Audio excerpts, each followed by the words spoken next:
More stalling, let's get into the story. In the beginning, we're dropped into a totally desolate wasteland, with monstrous creatures swarming the skies and a volcano erupting in the distance. A few survivors watch from a hilltop as one of them says, "It's coming." And yeah, that thing is getting closer. It has dragon wings and the face of a demon. And it's not alone, it's riding a massive dragon, which the group's leader identifies as the Dragon King, a truly colossal beast. He calls it Gornil. The girl behind him says, "It looks like the centaur's nest has fallen," meaning there's nothing left for them to defend. The Signo Knights, the Resistance, the Cross Hunters, every adventurer, including the 6 heroes people saw as their last beacon of hope.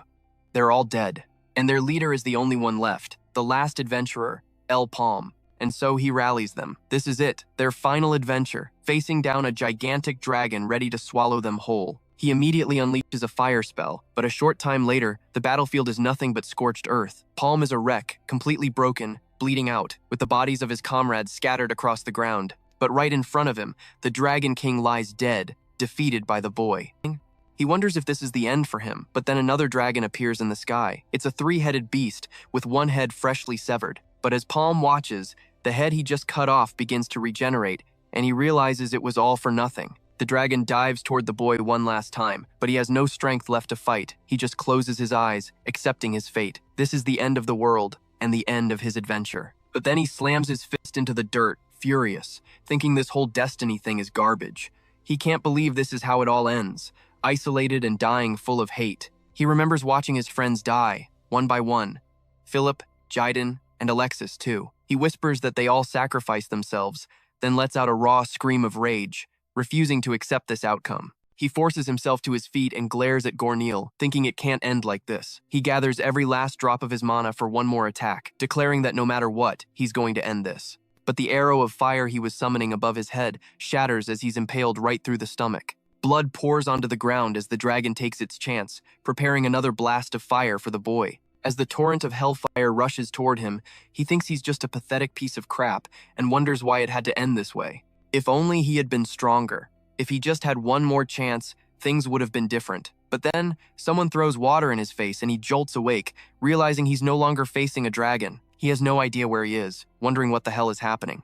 A man tells him that playing sick won't work, saying a slave needs to know his place. The protagonist is totally lost, asking where Gornil is and why he's even alive. But then, he recognizes his surroundings. He realizes he's been in this place before. Looking around at the cages and the people, he knows it's the slave market. No freaking way. The slave market was abolished ages ago, but this is definitely the same place. And the slaver, if he remembers correctly, is the merchant who was in charge of him years ago when he was still a slave. It's a perfect match. It hits him. He's gone back to the past. But the bald guy, seeing the kid just staring blankly, gets pissed off, asking what he's looking at as he winds up for a punch. And Palm narrates that on that day, he was sent back to the starting point of his entire story. After taking the hit, he wonders if he's dreaming, but it feels way too real. He just got punched. After all, he can't believe it, but there's no other explanation. Just then, another man from the slave market leads a group that looks like pirates over, saying all the slaves here are perfect to be used as bait. He tells them to pick one,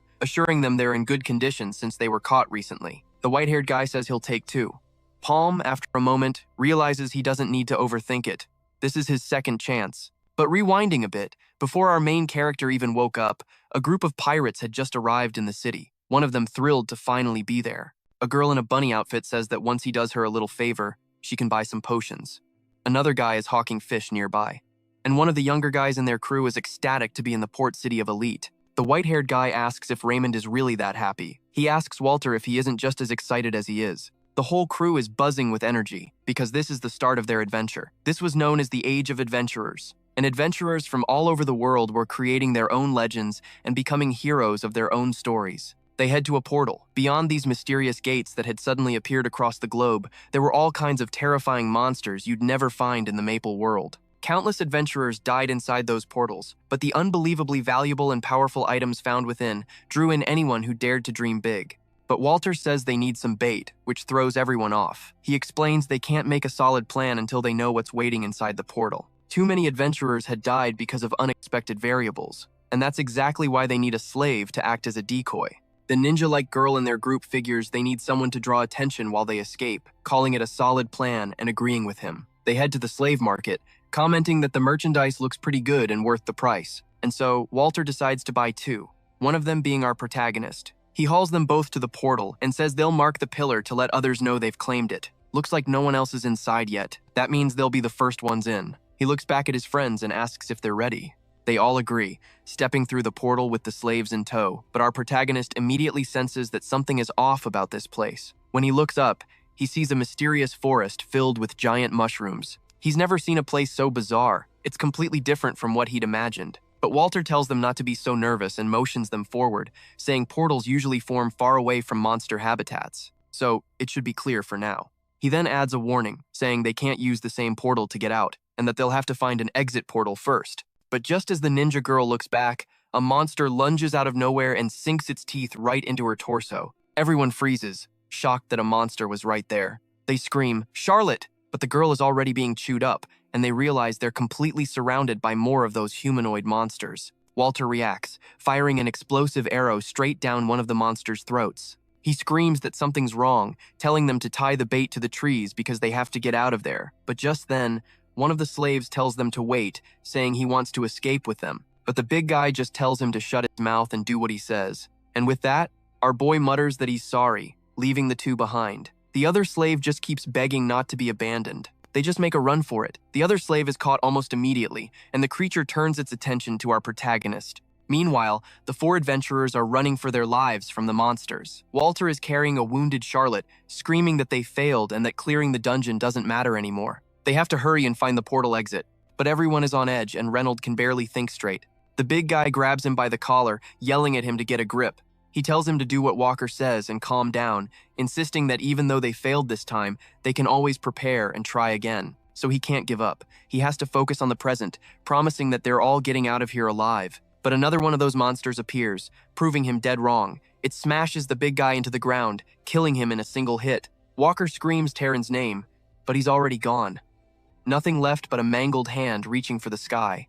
Reynolds completely loses it and starts screaming. Walker tries to do something, anything, launching another fire arrow. But this monster shows it has more than just its fists, shooting out a frog-like tongue that wraps around Walker's neck and yanks him into its mouth. And just like that, he's finished too. The only one left is Reynolds, who runs away screaming for help, but the monster is right on him, ready to devour its final meal. When it grabs his leg, he panics, feeling it being torn away.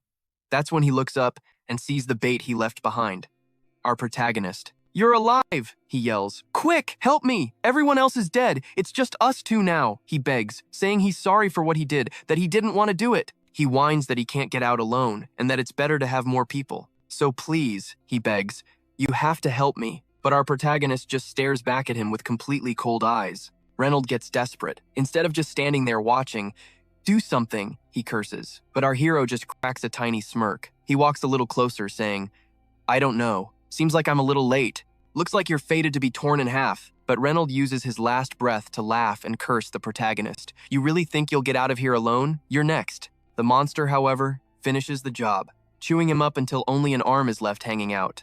Now, it turns its gaze to the protagonist and charges. But the boy just says, "I'm not dying here," and attacks the beast. He grabs a staff off the ground for his fire arrow skill, noting that a low-tier skill is perfect for his current ability level. But he thinks that this isn't enough. An adventurer needs more than a single weapon. Otherwise, there was no point in coming back here at all. Then, he spots a foot nearby. He remembers that some guys hide valuable items in their shoes. And sure enough, he finds a ring. It glows on his wrist, and he realizes it's a telekinetic ring. Just then, he hears more monsters approaching from all sides. He's surrounded. He can tell they're drawn to the scent of blood. The creatures lunge at him, and the protagonist begins to take them down with ease. One of them shoots its tongue at him, snatching the spear from his hand and snapping it in two. Our protagonist looks surprised for a moment, but the monster behind him is instantly stopped by a fire arrow. The boy calmly kills that monster and decides to test out his new ring. With a thought, the arrow he launched is controlled by the telekinetic ring, zipping through the air and slaughtering all the monsters around him. With a single arrow, he wiped out everything that was hunting him. He knows he can't keep this up for long, and some of the remaining monsters, seeing his power, actually look scared. He thinks it doesn't matter, but then senses something and dodges an attack just before it hits him. He realizes his fire arrows aren't working. He looks at his staff, but it doesn't seem broken. He wonders if the skill is on cooldown. Just then, another monster attacks from the side. But our boy decides to go primal, simply beating it down with the staff. Realizing he has no choice, He goes on a rampage, crushing monsters with pure brute force. He wonders how many are left. Right before he's able to activate one more arrow, he launches it towards the horde. It kills the first one, then zigs and zags, wiping out every last monster that was chasing him. And then, the girl who was bitten at the beginning speaks up. Realizing he's not just some ordinary slave, the protagonist is surprised she's even alive. She starts talking about what she saw, his mastery with a spear and with magic. "Who are you?"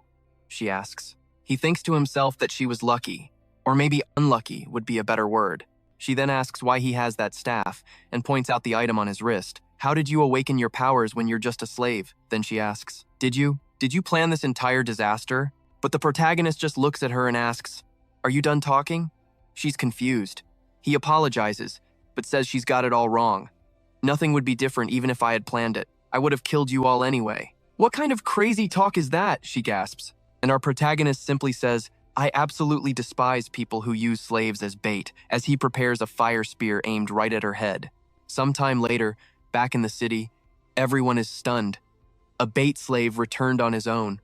Our protagonist walks through the crowd thinking, "The die has been cast. I have to hurry to prevent fate from repeating itself. First, I have to set myself free." In front of one of the authority buildings, a man named Abes is shocked that a slave returned alive. His subordinate confirms it, saying he apparently came back without a single scratch. But Abe's questions what's so strange about that. It's not unheard of for someone used only as bait to return safely. But the subordinate replies that every adventurer he was with died inside the dungeon. Abe's is shocked. So he's the only one who came back alive? That is definitely strange. And on top of that, he didn't run away. He walked back on his own 2 feet. They say people who are forced into slavery because of debt will just end up as bait again, even if they return. And yet, he didn't flee. That means he knows he can't escape their reach so easily. The only way out for people like him is death. Abe's then asks if this is how the Garf Merchant Union deals with slaves. He demands to know why he had to hear a report on something so trivial. The man says there's something else to report. That slave unlocked the first circle. Abe's is even more surprised. A bait slave who's now at the first circle. He realizes a slave like that would harbor a lot of negative feelings toward the merchant union. If something goes wrong, this could get very bad. The subordinate adds that he requested a change in his contract. Abe's questions this. Learning that the slave wants to be registered as an adventurer, Abe's is completely stunned. A slave with no rights dares to demand something like that? He remarks that the boy clearly doesn't know his place, but the subordinate reports that Hakan himself ordered him to personally handle this matter. Abe's is shocked that the order came directly from Hakan. An executive of the Garf Merchant Union is taking an interest in a low-class slave? He thinks to himself, it can't be because of that. As his subordinate leaves, he thinks about the bait who wants to be an adventurer, completely baffled. It's said that under Empress Cygnus, the status of slave shouldn't exist, but that's just empty talk. In this world, humans were always slaves to one thing, meso, their currency.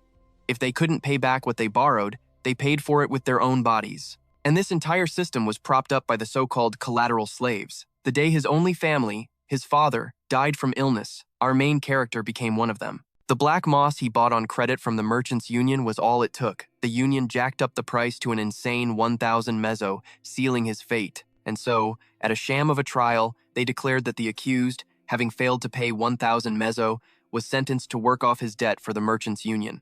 The boy's life was officially over. He says that's how he was exploited for 6 long years. But now, it's time for his revenge. And so, he stands face to face with a man named Abe's and introduces himself as Palm. Palm says he still remembers Abe's name. He's the left hand of Rakan, a union executive. A real big shot. Abe smirks, asking if he's here to change his contract. He says he's already seen the report, so he'll cut to the chase and change the contract to a rank F adventurer. Palme is shocked that he agreed so easily and starts to thank him. But something nags at him. Just as he thought, Abe's is being way too cautious about this. But the kid isn't biting. He declares he wants rank A, and he has zero intention of playing their little game. Abe scoffs. Rank A is a joke. The Adventurers Association hasn't even given him a rank yet. But the kid fires back that he's explored nearly 100 portals during his 3 years as bait. Abe's just sneers, saying that only makes him an expert at being bait. He's never even killed a single monster. The boy counters, since when is hunting monsters a virtue for an adventurer? Abe's has no idea what he's talking about. Palme explains that the very first adventurer made a name for himself through survival. The true virtue of an adventurer is returning alive, especially when the intel a survivor brings back is worth more than any single accomplishment. Abe's admits he has a point. He's not wrong. surviving as bait for 3 years.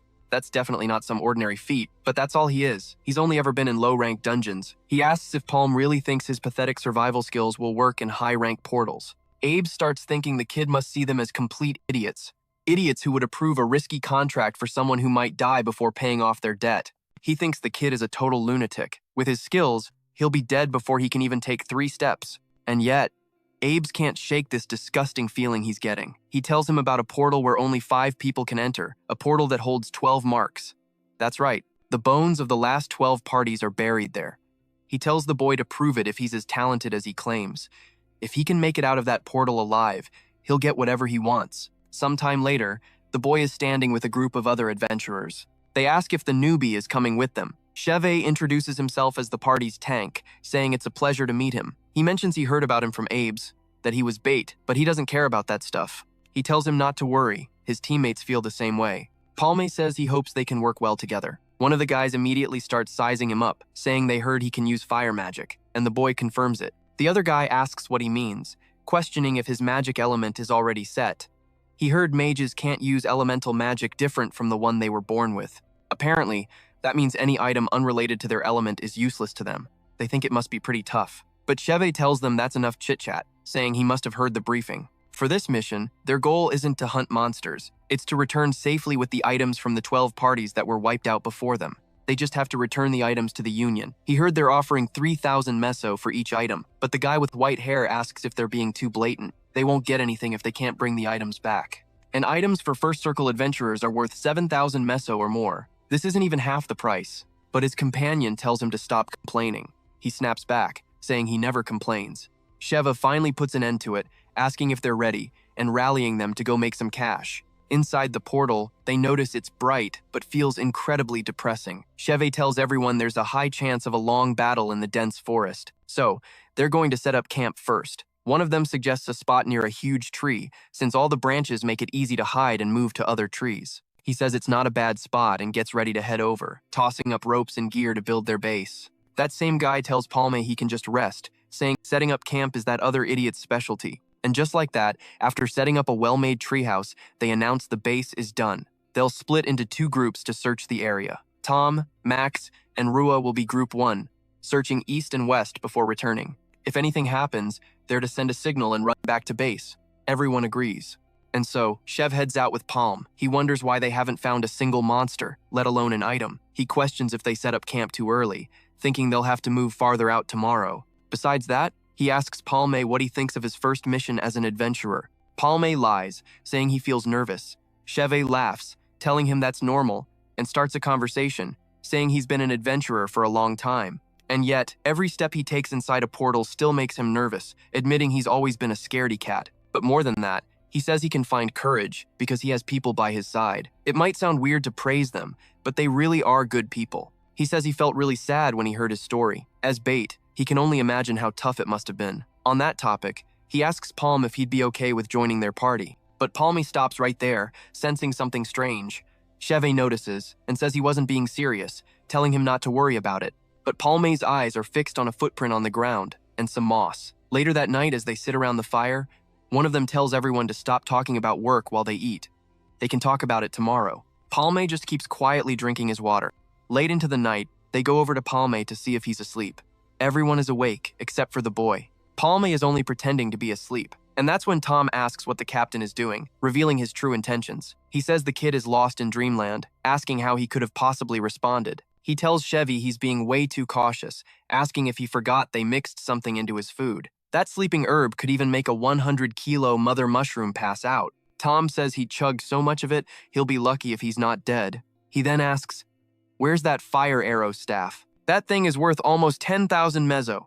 He gets ready to kill the boy while he sleeps, saying, "It's time to get to work." Who would have thought the friendly little group was nothing but a pack of scheming scumbags? Who would have guessed? Who could have imagined it? But as he drives his dagger into the sleeping form, he feels the wrong texture. He rips the blanket back, only to find a log. The kid was long gone. The assassins are stunned. They insist there's no way he could have escaped. Chev orders them to find him, growling that he can't have gotten far. But just then, a massive explosion erupts right behind them, sending everyone flying as the entire tree goes up in flames. They scream out, "What was that? Why is everything suddenly on fire?" Panic sets in. They have to move fast to grab the food and items. One of them wonders if this is Palme's doing, but just then, the tank screams Chev's name. He questions what's happening now, only to see a colossal monster with a single gigantic eye looming before him. He wonders if Palme led it here, then starts cursing the kid, realizing they were used as bait. Every last one of them leaps from the burning tree just in time, narrowly escaping the jaws of the multi-eyed beast trying to devour them. Meanwhile, Palm watches from a safe distance, thinking how ridiculous this is. If they wanted to fool him, they shouldn't have been so kind. A portal where 12 veteran adventurer groups had failed, and they just accepted a nobody like him as bait. It was obvious they were plotting something. But then he sees the area's boss monster. He says he expected this based on the corrosion he'd found earlier, but this thing is much bigger than he could have imagined. The monster continues its rampage, clearing out the entire forest. Chev realizes that this type of creature puts them at a crippling disadvantage. The tank asks if he knows what it is. Chev confirms his worst fears, saying if he's right, that's a golden slime, something not normally seen in the maple world. It's a rare boss that only comes from red portals, and its body is pure acid. For melee-focused adventurers like them, this was the worst possible enemy they could face. He tries to warn them about its most dangerous ability, but before he can, he screams for everyone to dodge. A moment later, he's nearly hit by a golden glob from the creature. He asks what that was, realizing the monster has a long-range attack too. He explains that it's the acid arrow, a skill letting it fire acid from its body. The tank screams, "Isn't that basically cheating? My friend, in the jungle, anything goes." But Chev just yells that it's coming, and for everyone to get back in formation. But then the tank asks how they're supposed to handle that thing, and if there's even anything they can do. And so, Chev lays out a plan. They'll retreat for now, since the acid arrow should have a 1-minute cooldown. They'll recover, find an opening, and aim for the core in its head. Max grins as his ability comes off cooldown, turning to face the monster. But Chev calls out, telling him to wait so they can attack together. Max just scoffs and says to leave it to him as he leaps toward the creature. And so, as he gets close to the beast, Max is sliced clean in two by its arrow. He stares in disbelief, wondering what's happening. There should have been 10 seconds left on the cooldown. My friend, the deaths in this manhwa are absolutely brutal. The author doesn't pull any punches as the monster stares them down. It then unleashes a volley of mucus on them all, and the entire backstabbing crew is completely decimated by the acid. The protagonist notes that it looks like it's over, telling Chev that his words weren't wrong. However, a golden slime gets stronger based on the items it eats, and its ability cooldown decreases as it powers up. Its size is abnormal, and the recharge time on its acid arrow is almost non-existent. Now he understands why the previous groups failed. This thing has surpassed its own class, growing so much that it's at the level of a yellow portal 2 ranks above a red one. He declares that this is no longer a monster a First Circle adventurer can handle. He's certain there are no items left in this dungeon. It seems the mission has failed. He remembers Abe's telling him to prove himself. With that, Palme charges toward the slime. The slime continues to shamble along until it senses something approaching. The protagonist's fire arrow hits it, blowing one of its eyes apart and sending goo flying everywhere. The slime feels the pain of its lost eye. Palme wonders if it's because of magic resistance, since he's sure he aimed right for its core, but the monster doesn't seem to have taken much damage. He concludes that if that's the case, 4 more shots should do the trick. However, looking at the situation, he thinks again and realizes he needs to land at least 5 shots. He thinks that it doesn't matter and that he'll just prove to Abe's he can do what needs to be done. The monster then fires an acid arrow at Palm, but he calmly disappears from its sight. The creature keeps firing its arrows at the protagonist, but even while flying through the air, he keeps dodging and uses his telekinesis ring, thinking he has to hit the exact same spot, with no margin for error. But he knows that an ordinary man wouldn't even think of doing something like this. However, he is no ordinary man. One of the titles he held in his previous life was the greatest telekinetic. And so, he uses his fire arrow along with that attack. Once again, he hits the same spot on the slime and thinks that he needs 4 more shots. The slime launches its shot at the boy, who starts running through the trees to escape with everything he's got. He grabs a rope and throws another fire arrow, hitting the same spot again. He thinks that he needs 3 more. The slime gets more and more enraged, attacking the protagonist with everything it has. But the boy continues to dodge, even in midair, preparing to launch another arrow. And with it, he hits the same spot. Now there are only 2 shots left. He continues to use his telekinesis on his dagger to stay in the air and launches another fire arrow. But the monster dodges. He realizes that for its size, it's pretty fast, but he thinks it's useless, once again grabbing the fire arrow that missed and attacking the monster in the exact same spot. And so, its core becomes visible, and with that, the protagonist appears right above the creature and goes straight for the final attack. However, The slime is no fool and sees that the protagonist is close enough, creating a hand to grab the boy. As it brings down its hand to swat him like a mosquito, the protagonist looks back, then activates his ring. With that, the dagger sticks into the ground, pulling him out of the path of that massive hand.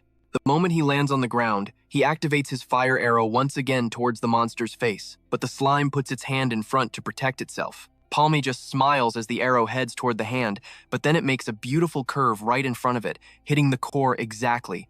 The nucleus explodes, and the monster despairs as it dissolves. Palm takes advantage of the monster's defeat to get out of there. After all, that mountain of acid has to go somewhere, and it turns into a tsunami headed right for the boy. He once again grabs his dagger, uses his telekinesis, throws it high, and is dragged up into a tree, escaping the acid bath. The boy looks back, seeing that a large part of the forest was decimated by that thing. As everything melts around him, Palm descends, walking through all the filth, and finally finds what he was looking for. He sees the creature's core, grabbing it with telekinesis, and bringing the nucleus he finally obtained into his hand. The object shines brightly in the boy's hand until he manages to use its power to create a shield around himself. And just like that, he exits the dungeon, returning to stand before Abes, who can't believe what has happened. Abes realizes that it seems the boy wasn't just showing off after all, but he thinks there's something strange here, since he came back alone again, and without the item he was hired for. However, the boy says that the ones he put in his group were amateur hunters who plotted to steal his items.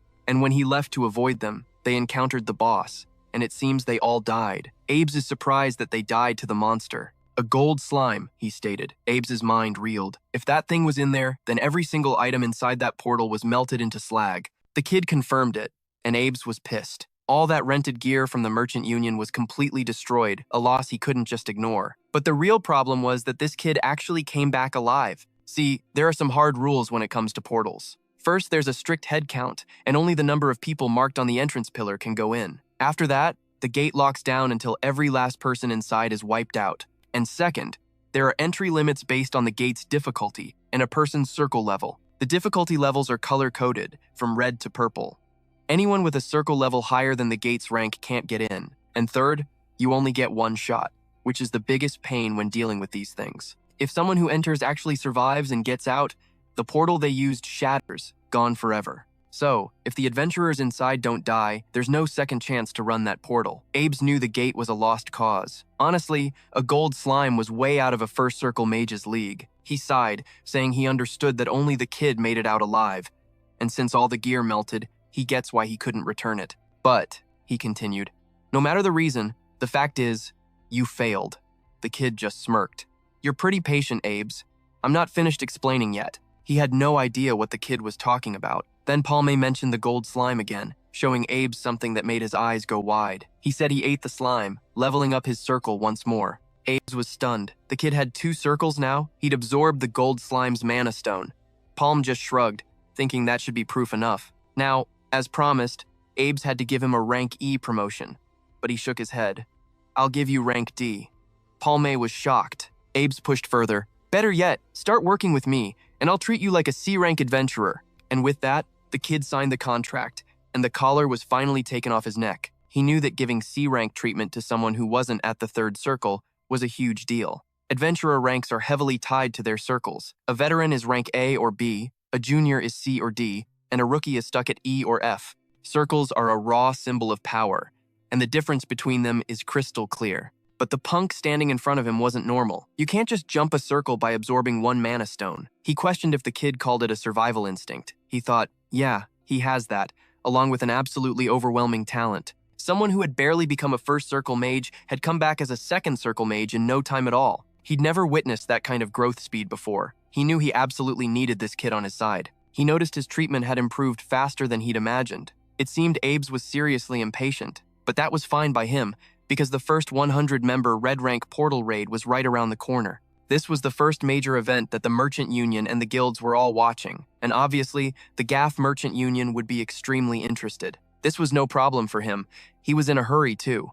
And while he was at it, he might as well push his own plans forward. He asked Abes for a favor, who replied, "What do you want? Just name it." So he asked him to lend him some money. Abes paused, thinking this brat was already pushing his luck. The gates had kicked off the Age of Adventurers, but they were actually a trap set by the Dark Mage. So many adventurers died in the portals, wiping out the future potential of Maple World. The final day came after that, and all the monsters that were waiting rushed through the portals, and humanity lost. And in exactly 3 years from now, the fate that Maple World is about to face isn't so far away. Abe's watched the protagonist walk into the crowd of other adventurers. He thought, it's not enough, but it's a good enough start. The 100-member portal they found this time is a red level, and only those with 2 circles can enter. Normally, the GAF Merchant Union only selects adventurers with higher circles, and the reason they're investing in a second circle like him is because the GAF Merchant Union is targeting that portal. And while he got some money, spending it all on items would be boring, and items that fit his level are way too expensive. And if he was going to think of something useful to spend his money on, he would go to another shop.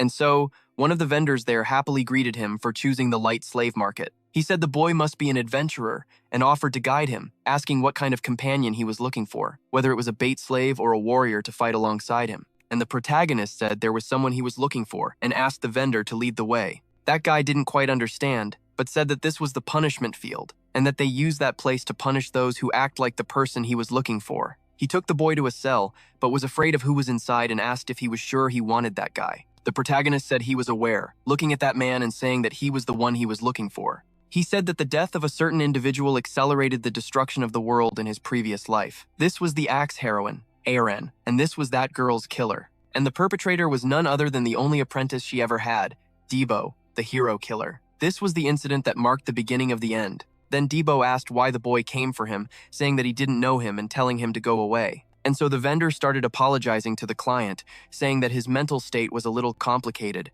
But the protagonist said his behavior was a little different from what it was before his return, because now he was just a slave, treating an adventurer like that. Even as a slave, he thought Debo was rude. The vendor said he had other mad dogs like him, but the protagonist thought it wasn't just his personality, but his ability too. At his side, he was one of the few who gained attention after the final day, and sometimes they were compared. They were from the same region, awakened at the same time, and were very skilled, but what was most similar was something else. And so, he was released. And the protagonist asked how much he cost. Debo said it seemed they had a young master from a rich family there and asked if he could pay what he was asking, saying, I want 1 million miso. Is that okay with you? And the protagonist said that what compared them was the fact of how desperately they needed money, because that guy had a younger sister who had the black blood disease. Then Debo told him to leave if he didn't have money, because he didn't want him acting all cocky. This was not the time. But then the protagonist fiddled with a bag and Debo was surprised, realizing that he really had 1 million meso and asked if that was real money. That other vendor asked if he was serious and Debo bowed his head. Then the protagonist told him to wait a bit because he should hear what he had to say. The terms were 1 year, a 70-30 benefit split, and he had priority in choosing the items that drop in the portal. Then the vendor was surprised that he was making a party member contract instead of a slave contract, so he told Debo to take a look at the contract. The kid took it from his hand, saying that there was no way back, and simply bit his finger, accepting without any hesitation. He wonders if it's because his sister is running out of time. Palm just grins and says, as long as the contract is signed, they're heading straight for the gate, and Gibo quickly agrees with the kid. While Palm says he'll have to prove his worth, Gibo swears he'll work harder than anyone Palm has ever seen, and with that, they head for the gate. But once they get there, Gibo calls out to the kid, saying he's grateful for the new weapon, but he normally uses a longsword and thinks they should switch back. But the kid coldly says, from now on, you'll be using an axe while working with me, and if you don't like it, we can just end the contract. Gibo has no choice but to agree. But then he asks if that's the gate they're planning to test out, pointing out that it's a red level zone with an entry limit of 8 people. Palm just says it looks like the right place, but Gibo asks where the rest of the party is. A boss with deep pockets like you has to have some amazing members, he says, adding that they must have a healer, because a fight is a fight, but a healer is essential. But Palm just turns and gives him a strange look. Why are you looking at me like that? Gibo asks, suddenly realizing they're the only ones there. There's no need to worry about other members, Palm says. We have enough. Gibo lets out a sigh of relief. Man, I was freaking out for no reason. However, Palm continues, all the members I need are standing right in front of me. Gibo doesn't get it at all, seeing it's just the 2 of them. Then Palm tells him to stop wasting time and shoves him inside. The guy is stunned as he tumbles into the dungeon. Are you insane? He yells. An 8-person gate with only 2 people? There's a limit to crazy, dude.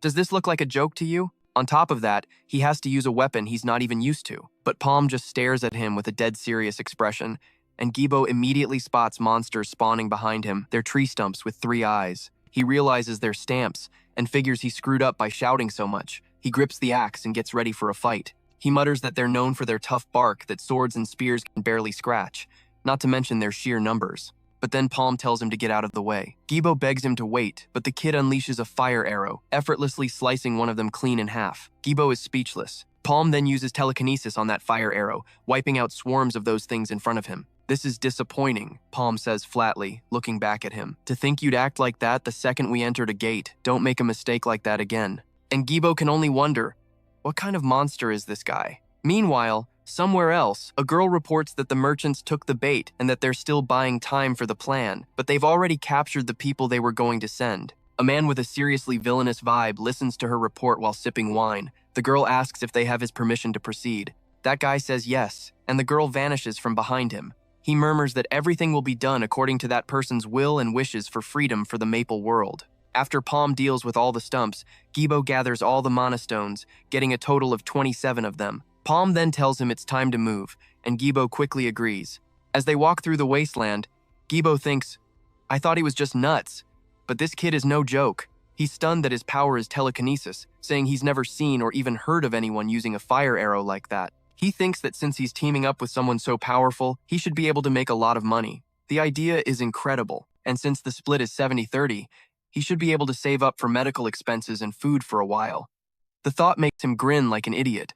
But Palm suddenly says, "Found them." He doesn't understand. "I found another group of stamps," Palm clarifies, and Gibo sees about 9 of them. "A perfect number," Palm says. Gibo asks, "Perfect for what?" But Palm is staring right at him, and he gets a sinking feeling about what he means. And so, Gibo throws a rock, catching the attention of one of the monsters. He appears above it with his axe, ready to chop some wood, splitting the stump in half as the others get spooked. Gibo starts complaining in his head, asking why he has to fight these bastards all by himself. He's never used this type of weapon, so it's super irritating. And even if he had 10 lives, it wouldn't be enough to take down all these monsters. He thinks his boss is a truly insane bastard, making him fight alone against all these things. Palm recalls him saying he's only ever used swords, and thinks it's pretty obvious from how he moves. But he'll soon realize the axe is the weapon that will make him stronger, he thinks. There's no doubt he's talented, especially since he's the only apprentice chosen by the axe heroine, Aren.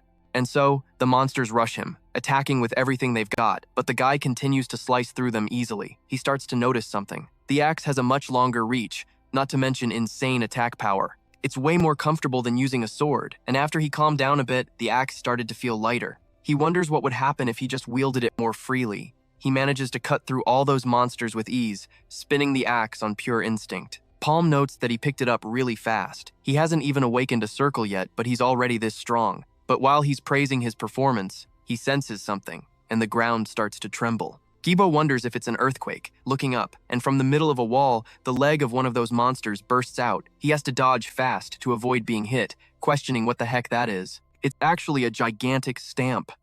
The monster tries to kill him in every way possible, but Palm appears, pulling him out of the way and tossing him aside. Its size has nothing to do with its threat level, he says. It just makes it an easier target.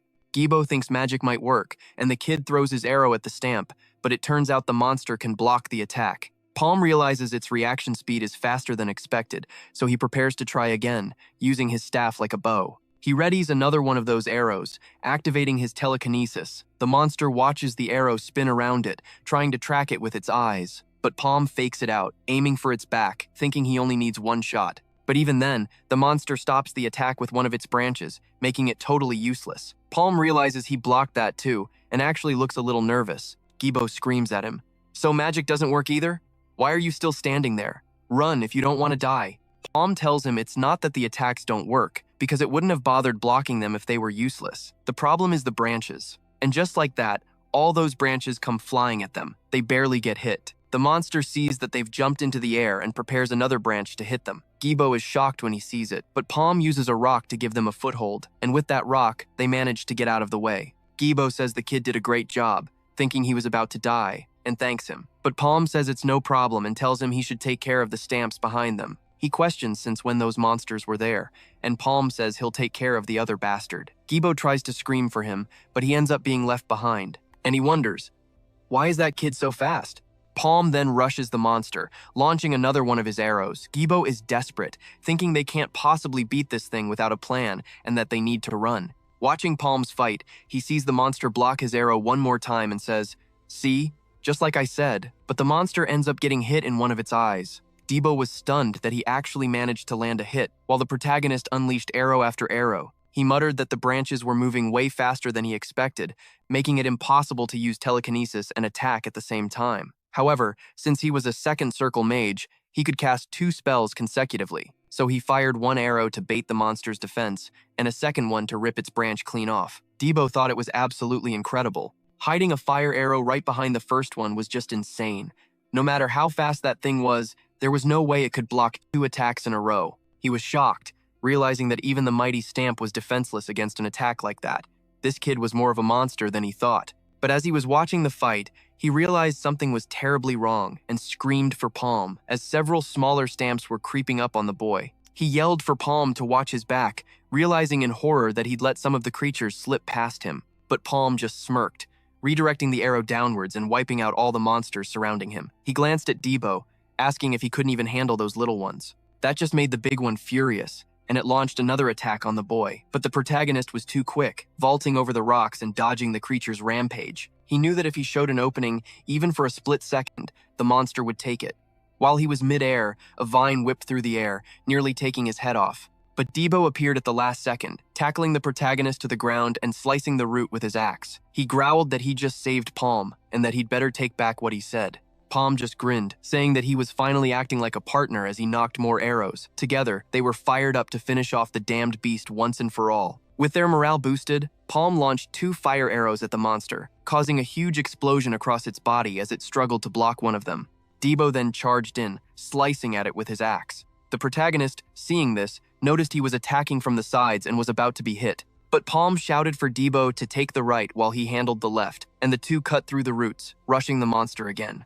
Debo began to circle its body, jumping and slashing everything he could, but he was slammed in the ribs and coughed up blood everywhere as the monster nearly swallowed him whole. However, the protagonist levitated a rock under the boy and, like he was riding Goku's cloud, quickly pulled him out of there. But then another root smashed the rock he was on, destroying it and sending him flying. The protagonist realized this was getting too problematic, summoning even more stones and making him land on one of them. But the monster attacked him again. He realized there was no escape and began hopping across the stones to try and dodge the creature. The protagonist, for his part, continued with his fire arrow, circling the monster's entire body and drawing its attention. And when the tree turned its face to look at the main character, Palm yelled for Debo to end it, and he brought his axe down, hitting one of the thing's eyes. And so, the creature that had 3 eyes now had 2 on the same side and began to suffer, screaming from the blow. But Debo let go of his axe, jumping back and leaving the weapon behind. He shouted that it wasn't over yet and charged back at the thing. The protagonist, in turn, used his telekinesis to grab the axe and throw it into the boy's hand.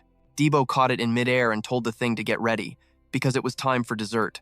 And once more he struck another of the creature's eyes, which screamed again from the pain inflicted on it. And so he was thrown backwards, tumbling and landing right in front of the monster. The tree even lunged with its mouth to try and bite him, but the protagonist shoved his fire arrows into its mouth, launching both of them deep inside and causing a massive explosion in its core. Then, with its core destroyed, the monster began to catch fire, and Debo, looking at it, felt more at ease. Palm approached him, saying he did a good job, and Debo said the boy did too. With that, they finally managed to destroy that monster. Sometime later, elsewhere, in a very humble house on the outskirts, Debo's sister was eating alone, thinking that it was getting late and she should eat quickly, go to bed, and be grateful for the food. But then someone knocked on her door, and she opened it, asking who it was, and got the shock of her life, realizing it was her brother. He said that he was back, and the girl began to tremble, crying with emotion. But she stayed strong, just hugging her brother and thanking him for coming home. Meanwhile, the protagonist went to another place, all beaten up. And inside that house was a picture of him with his supposed father. But that person was lying in bed in a rather dangerous situation, because he was beyond saving. The protagonist, looking at this, felt a wave of sadness. And the only thing he could do for that person was to activate his fire arrow, setting that house on fire and simply leaving it behind. Sometime later, Abe's was in his office thinking that this was going to cause problems, because the portal of the 100 was about to appear. So he wondered how he should organize what had appeared before him, because Rockin would be in charge of things this time, and if he failed, it wouldn't end well at all. This time, all 10 of the top merchant unions would be focusing on clearing that portal for epic or higher quality items. They are basically guaranteed in the portal of the 100, and even a legendary item might appear, but that doesn't mean it will be easy. Because the 3 Natasha sisters from the Goldrick Merchant Union are so powerful, it's hard to believe they are only second circle adventurers. Then he said that trio is so powerful that the second circle adventurers from the Gafford Merchant Union can't even compare. And if he were to analyze it objectively, it wasn't just the Goldrick Merchant Union. All 10 unions would be sending their best teams, and his Gafford Merchant Union is easily surpassed by all of them. He was a little hesitant, but he thought about Palm, then noticed someone dared to enter without knocking. And when he looked, it was someone he knew very well, Mr. Rakan.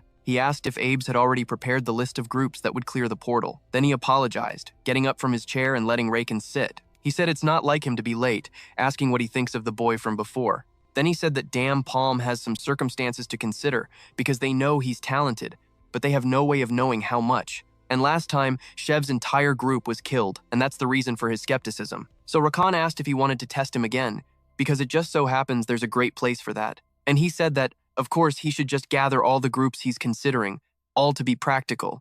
And Rakan said there will be many witnesses this time. Meanwhile, the protagonist went with Debo to another gate. He said it seems like a lot of people are going this time, saying that's how it should be. Then a guy went to talk to the protagonist, asking if they were the guys from the 5th group, because 2 people with a history of slavery didn't make him very happy. The protagonist didn't like what was happening at all, noticing that they were clearly unfriendly and trying to say that slaves would only get in the way. He thought it was normal for experienced groups to think like that, and it seemed that everyone was between the 1st and 2nd circles and were totally different from Shev's group. They were truly professionals who didn't need bait. Then Abe's arrived, asking if everyone was there, and the protagonist was surprised that he had come in person.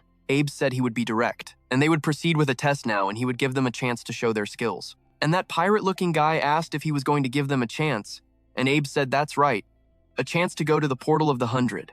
So they're all shocked by the news. He's basically saying they're getting special treatment, and our guy realizes this is how they're going to play the game. He tells them to bring their A game to this 40-person gate, so they all dive in, only to find themselves back in the same damn forest. The pirate dude says they'll only team up for the boss hunt and asks if everyone's cool with that. He says they'll split up for now and regroup when they see the signal. And once again, our main character and Debo get left in the dust while the mage squad pushes forward. They're all talk, saying they'll kill everything in their path since time is short. They all agree with Dolan's plan, right until a monster blocks their path. It's some kind of gnarly 6-legged crab turtle thing. He scoffs, asking if this crap is all they're gonna find here, grumbling about it being mushrooms again. The mage just blasts it with an energy ball, calling it a total waste of time as he unleashes an energy ray.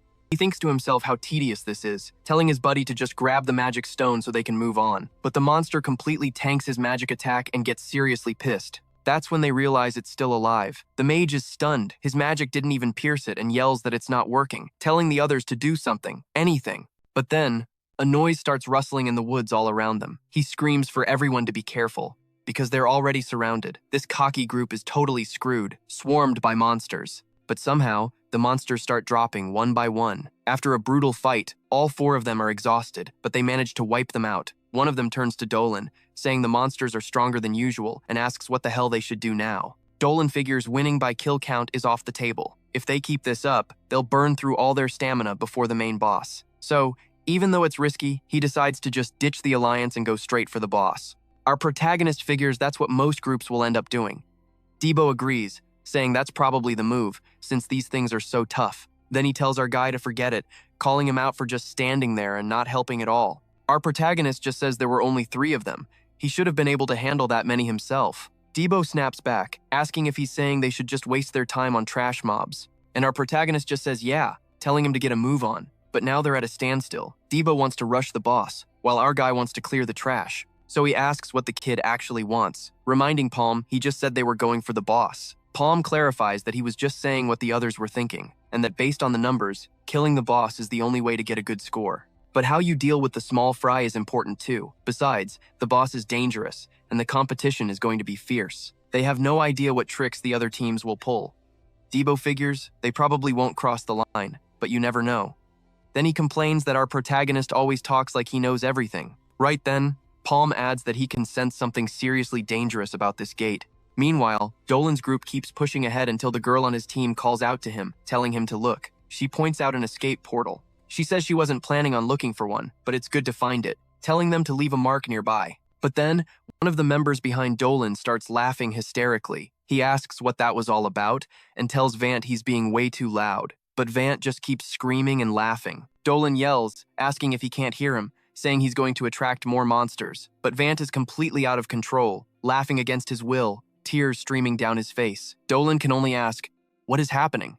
All around them, everyone starts getting sick from a strange smoke filling the air. Dolan realizes it's poison, and his first thought is to run, even if it means abandoning everyone else. But then, a horrifying mushroom monster appears right behind him, smiling with a mouth full of sharp teeth. As the creature gets closer, it starts releasing even more of the poison gas right at Dolan. He knows there's nothing he can do as the monster starts to laugh too. Infected by the mist, he breaks down, laughing hysterically in pure, desperate terror. Meanwhile, on another part of the island, our protagonist and Debo are walking along. Debo is complaining that the guy hasn't fought a single time today when he suddenly notices someone has used a flare. Debo scoffs, saying he knows they're supposed to use the flare for a boss, but he's surprised someone actually did it. When the two of them arrive, everyone is giving our main character the stink eye. He notices one group is missing. The pirate declares that since it looks like everyone's here, he'll start explaining. But one of the girls points out that the sorcerer Dolan's group hasn't shown up yet. He just brushes it off, saying it doesn't matter, there's no reason to wait. Then he announces they found the boss.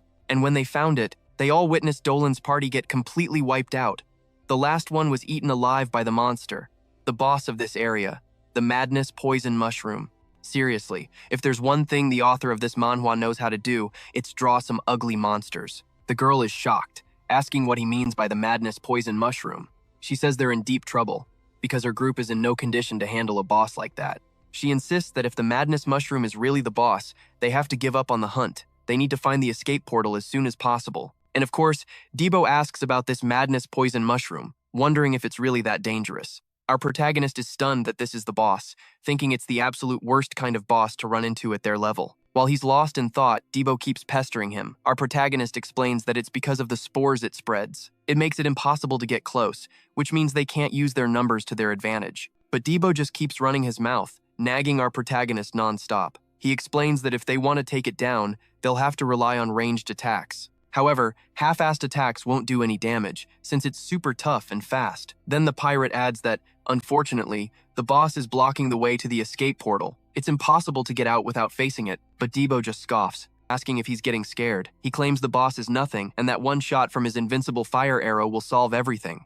Palm immediately shuts him down, telling him to close his mouth, which makes Debo furious. Palm says they'll all die if they rush in without a plan, and that his stupid fire arrow won't even scratch it. Debo looks completely shocked. Palm explains that even the small mushrooms in this gate are total tanks, so they have to assume the boss is even tougher. The pirate gets all pissy that they're wasting time on something so obvious, muttering that this is why slaves are slaves. One of the knights tells Iboru they don't have time for this nonsense. They need to figure out how to get the hell out of there. But then our protagonist raises his hand, offering 50,000 mesos. Iboru asks what the hell he's talking about. Our guy says he'll give 50,000 mesos per person, and since there are 30 people here, that comes out to 1.5 million mesos. He tells them to take the deal and act as bait for everyone else. Debo is completely floored by what he's hearing, screaming, "What the hell is this?" But Iboru just tells him not to get cocky. He sneers that he might be used to those slave tactics, but he shouldn't think it'll work every time. He says this boss isn't the type to be easily lured away. If they follow his plan and fail to draw its attention, dying in the process, everyone else will be dead in an instant. He says slaves just get in the way in high-rank gates. Then he adds, "Putting that aside, what's wrong with that guy next to him? He doesn't even look like he's awakened." He scoffs, asking what a two-circle adventurer and a slave can possibly do. At this, Debo absolutely loses it. Furious that this guy has been trying to pick a fight with them from the start, Palm cuts him off, asking for the actual plan. With all that talk, he had to have something brilliant up his sleeve, but Dio just admits he's got nothing, just as he figured. Palm knew Dio was bluffing. If he really had a way to take down the boss, he never would have used that flare. Palm then clarifies, "My group consists of a second circle and a first circle." Dio glances at his arm, stunned by the new mark that appeared. Whoa, when did this show up? A cocky grin spreads across his face as he thinks, "Heh, I'm a genius." Palm then asks, "Doesn't Baroa's group only have 1 or 2 second circles?" The guy realizes the kid is right, but the girl from their party steps in. "Wait," she says, "if you're really going to be the bait for us, we're willing to pay. However, they don't have the full amount on them right now." "Not a problem," our hero says coolly. "You can pay us when you get out. And if you don't make it out," he continues, "just consider it a noble sacrifice." He tells them everyone has to agree to the terms. and leaves them to make their choice. A short while later, near the exit portal, the monster was feasting on the remains of the last group. Suddenly, a flaming arrow ripped through the air, heading straight for it. It takes the hit dead center in the face and is instantly shrouded in smoke. Our hero tells Dio, "We move the second the boss spots us." Dio, confused, asks, "Why would we do that?" And sure enough, the boss notices them, its eye glowing with the cold promise of death. It lets out a chilling laugh and charges straight for the two of them, hungry for the kill. Our hero sees it coming. "Why is it so fast?" Dio yells, as they both pull masks over their faces. The monster barrels toward them with a crazed look in its eyes, giving it everything it has. The two of them run for their lives, a strange mist chasing close behind. The girl from the other party shouts, "Everyone, run now! Hurry and activate the portal before the bait gets killed." They slam their hands on the pillar, and the portal begins to shimmer into existence. Everyone prepares to make their escape. But just as Dio is making a desperate sprint, more monsters appear right in his path. He starts getting seriously pissed. "Do I look like an easy target to you?" he roars, imbuing his axe with flames. "Just get out of my way!" He unleashes his explosive cleave, tearing through several of the creatures at once. But then, the psycho mushroom appears right behind him, its massive jaws wide open, ready to finish the kid off. But our protagonist is faster, firing another flaming arrow that slams right into the creature's mouth. The monster staggers back, wounded, but it's still laughing maniacally. Our hero fires another arrow, but this time, the mushroom dodges with shocking speed. However, our hero uses his telekinesis, making the arrow whip around mid-air and chase after the monster. The arrow zips and turns, trying to land a hit, while the mushroom scrambles like a cornered insect, dodging frantically as it lunges for Dio, trying to grab him. "Palm! It's gaining on us!" Dio yells. But they're already nearing the edge of a ravine. Right at the last second, they leap across the chasm, the mushroom's claws missing them by inches. From the other side, Dio taunts the creature. "Hey, eat this!" As it looks up, our protagonist fires another flaming arrow that smashes right into its face. The force sends them both tumbling into the river below. Dio crawls out of the water, coughing and sputtering. "That damn mushroom almost killed me," he complains loudly. Palm calmly dries himself off as Dio continues his rant. "What the hell is that thing's problem? Didn't you hear?" Palm asks. "That's the area, boss. Looks like we'll have to prepare better if we want to kill it." Palm is completely unfazed. Dio just stares at him. "Kill it? Are you serious? I must have heard you wrong."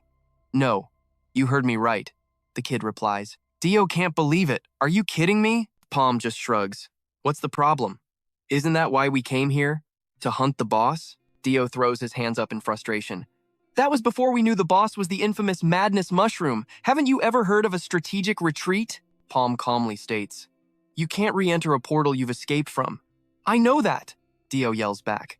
"But shouldn't we get out of here? Our job as bait is done.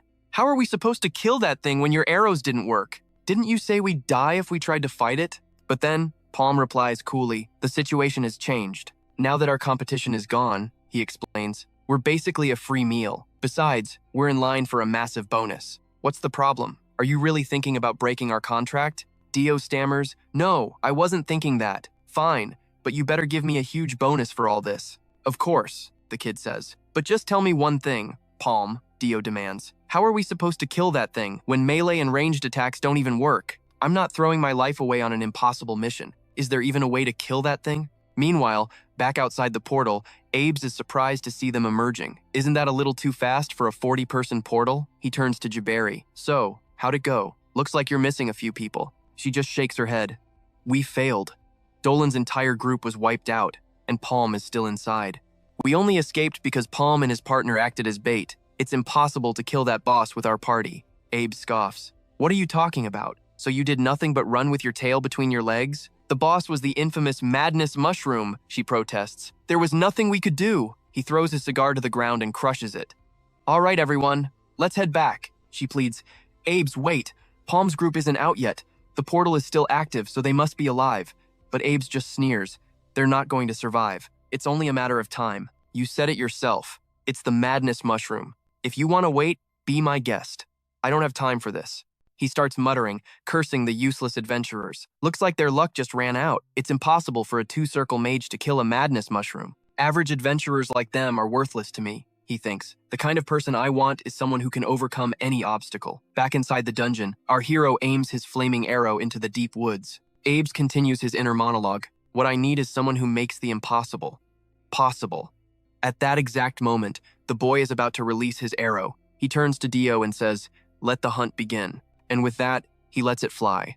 The arrow streaks through the forest. This boss is faster and tougher than any they've faced before. On top of that, it uses poison, making things even more difficult. In a situation like this, the best strategy is to keep your distance and attack with overwhelming power from afar. But a normal fire arrow just doesn't have that kind of force. However, if he uses telekinesis to make the arrow spin at high velocity, its penetrating power increases drastically. This is a technique he can only use in the Maple world, an idea he came up with by studying how a bullet works.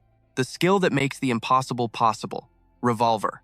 The spinning projectile rockets towards the mushroom, hitting it dead on and piercing straight through its tough hide. From a huge distance, he not only hits the monster, but also slices through several trees in the process. The mushroom is left with a gaping hole in its chest. "I was aiming for its head, where the core is," he thinks.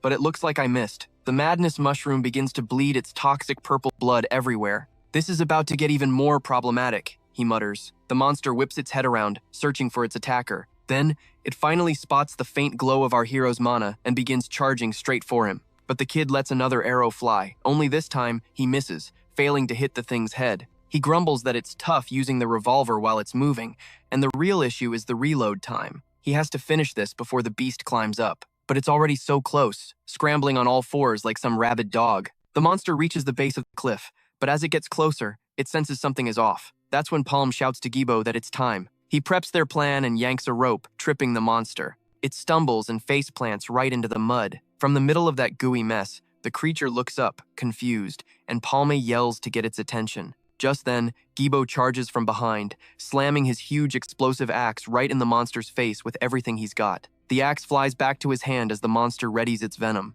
Gibo smirks, finally able to breathe, and taunts the monster. "Come on up, the air's nice and fresh. Why don't we play now?" With one of them high and the other low, Palme thinks the conditions have been met. He recalls that the mission's focus was to lure the monster into the swampy area. After all, the first rule of hunting is to neutralize your prey's strengths. He knew this should guarantee the creature's strongest weapon would be useless. The monster tries to spit its venom, but the thick mud completely blocks it. Gibo laughs. "What's wrong? You a little mad because we plugged up all the holes in your face?" he taunts.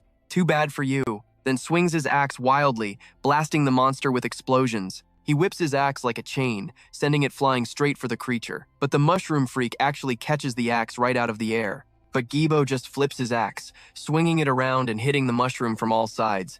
The monster starts to fight back, lunging at Gibo. Turns out, they didn't just lure it here to block its venom, but because muddy swamps are the worst for fast monsters like this one. And sure enough, the monster can barely get a solid footing. This is the worst place it could possibly be. It's getting bogged down by the water. With this opening, our hero uses his revolver again, aiming for the monster's head. It throws a hand up to block, but still gets wounded by the shot. Seeing this, Gibo gets ready to help out too, but Palme's attack causes a massive explosion, and Gibo yells, "Did it die?" But through the smoke, the monster is still standing. Gibo thinks, "This thing is way too tough." Palm orders him to aim for the core, saying it must be near the head. "I know that!"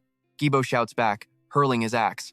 But just as it's about to hit the monster's head, the creature snags the handle. Gibo is stunned, and before he can react, the monster yanks him flying through the air into the swamp. But Palm immediately steps in, refusing to let his partner be killed. Using telekinesis, he slams a whole tree trunk right into the monster's face. Gibo grabs onto it as the monster staggers back. Gibo uses the chance to swing to the other side, kicking the monster's head before leaping away. He lands perfectly on a plant root, avoiding the swamp. He immediately prepares to attack again, jumping from that spot onto some nearby rocks. Meanwhile, Palme uses his telekinesis to surround the monster with mud, piling it on to block its pores. And right in the middle of that mud tsunami, Gibo appears on the other side to launch another attack with his axe. However, the monster sees his shadow and defends, but it's a feint. Gibo isn't there, surprising the creature, which gets attacked from behind instead. With a single clean and powerful strike, the kid slices the thing's head clean off. The mushroom head falls beside its motionless standing body. Completely exhausted, Gibo gives our hero a thumbs up from below. But then Palm sees something terrifying. Behind the kid, the headless body is still moving. It smashes Gibo in the head with all its might, sending him sinking into the mud as his axe is knocked aside. The monster roars, even without a head. Palm wonders how this is possible, certain that he blew its head off. He fires another arrow at it, but the monster vanishes, moving even faster now. It leaps over the same rocks Gibo just used and rushes straight for our hero. He realizes he must have forgotten something. He uses telekinesis to try and stop the monster, but the thing just jumps onto the rock where he's standing and starts climbing. He thinks that he only has enough for one more fire arrow. There is no next time, he tells himself. I can't afford to miss this shot. But then Gibo rises from the mud, his face covered in blood, looking totally pissed. He uses his explosive strike one more time, hurling his axe and slicing the creature's torso in two. The legs fall away below. The kid thinks he got it, but the damn thing is still moving, its hands still clawing their way up toward Palm. "Boss, look out!" he screams. The kid fires his last fire arrow, and inside the creature's chest, he finally sees it. The core, still pulsing with the will to kill. Palm finally realizes that was its true head, and thanks it for showing him. Casually pulling out his revolver, he says, "Sorry guys, there's just no way. There are very few things in this world a 38 can't solve." Then he scoffs, thinking the previous attack was just a bluff. And so, our hero uses his revolver and unleashes a real attack straight into the creature's chest. And with that, he finally exterminates the poison mushroom. A huge cloud of smoke erupts everywhere. Gibo thinks, this guy is a pain in the ass to the very end, as the creature releases all its poison into the area. But our hero quickly uses the nearby rope and his telekinesis to pull Gibo out of there. He's unaffected by the poison and is glad our hero saved him, thinking he was about to die. The entire area below is consumed by the purple cloud. Gibo asks if it's really over now, and our hero says yes, telling him he did a great job. He says they'll get the Mana Stone when the poison clears, but right in front of him, the thing appears once again. In the middle of the log, the core is cracked, but it still exists. And that thing starts spraying poison all over our hero and Gibo. He thinks, we're really screwed, and starts laughing in despair. Elsewhere, Rakan confronts Abes, thinking that he really returned empty-handed.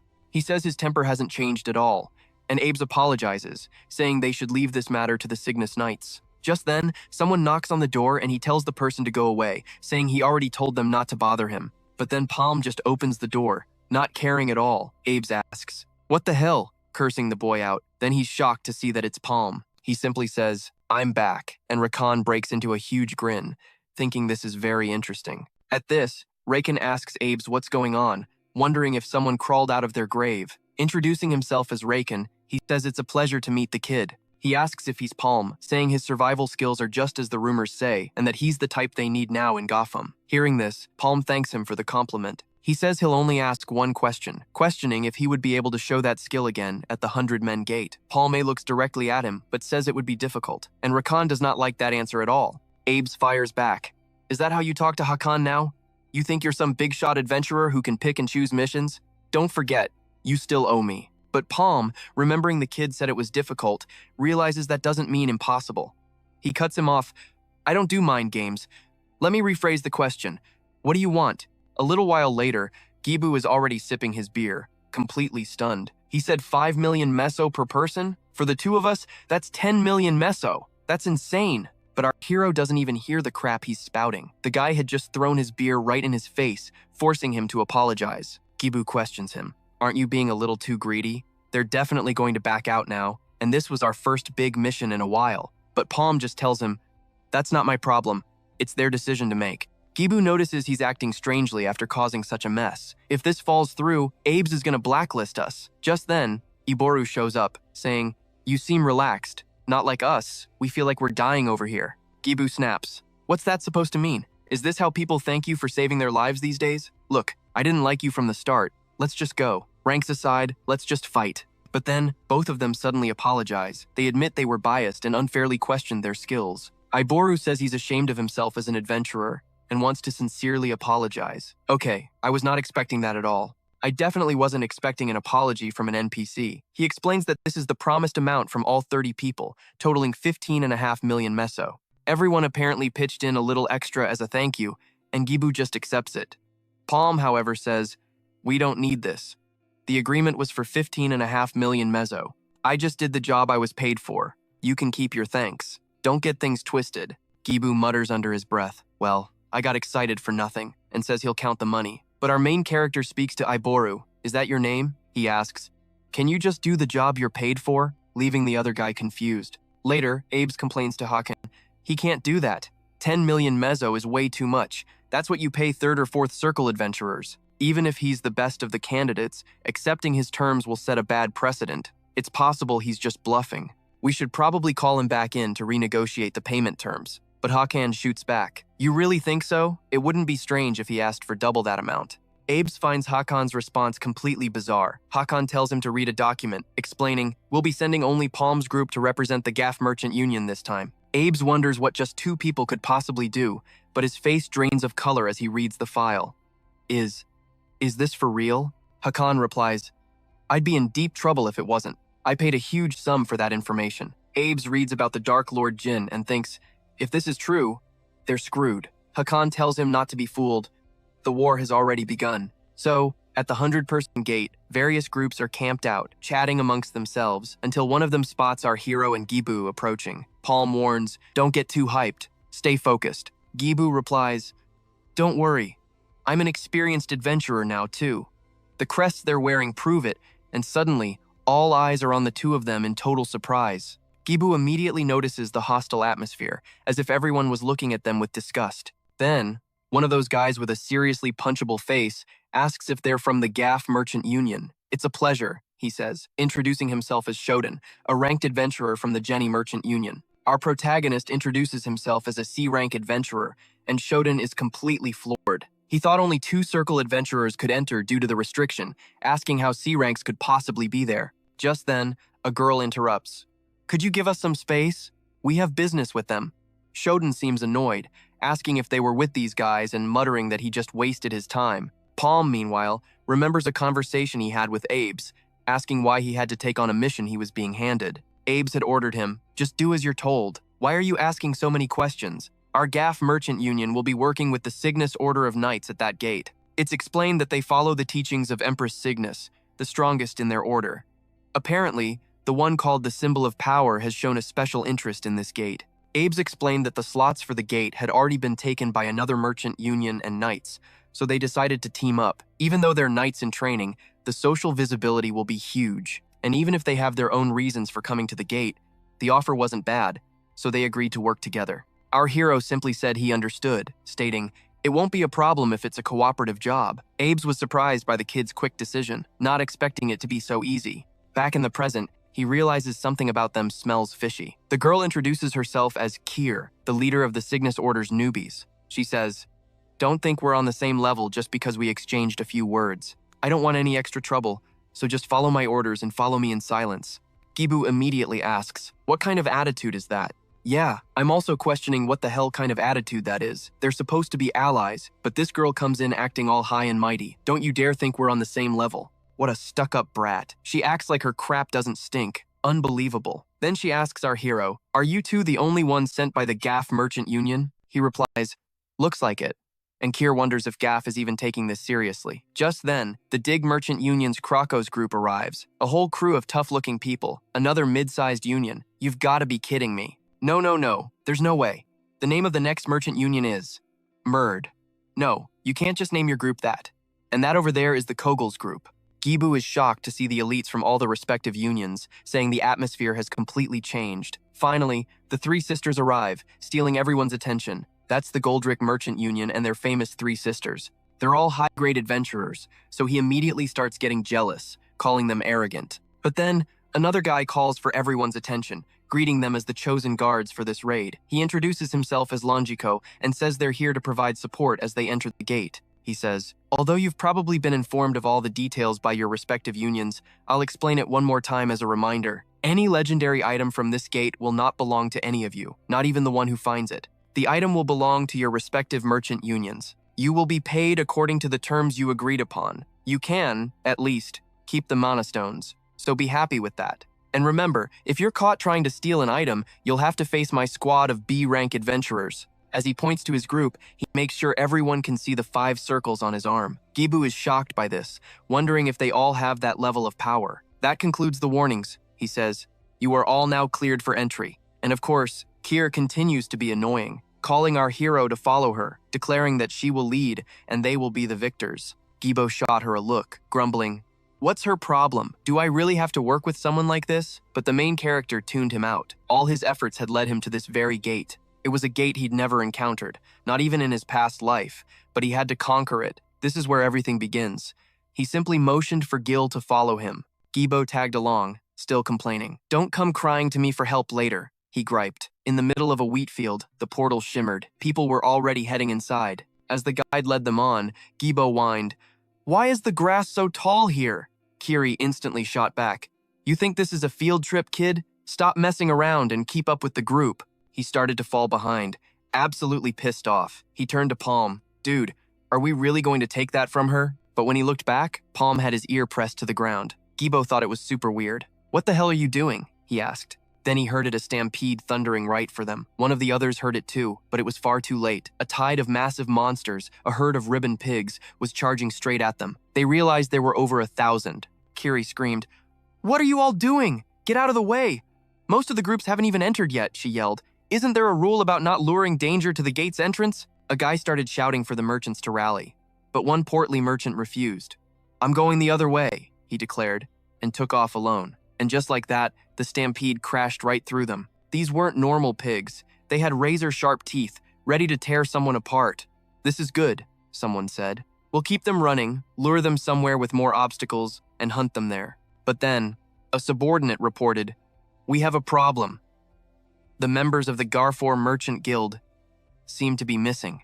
Kiri's face hardened with fury. While they were caught in that chaos, our protagonist and Gibo were in a completely different spot. "That was refreshing," Palm said calmly. "I think we can relax now." Gibo just stared. "How did you know those ribbon pigs would get so agitated?" Palm simply said, "Based on my experience, huge herds of beasts often travel across plains like this one," he explained. "Ribbon pigs have an average body length of 2 meters. They're violent monsters. They usually move in packs of hundreds, sometimes even thousands.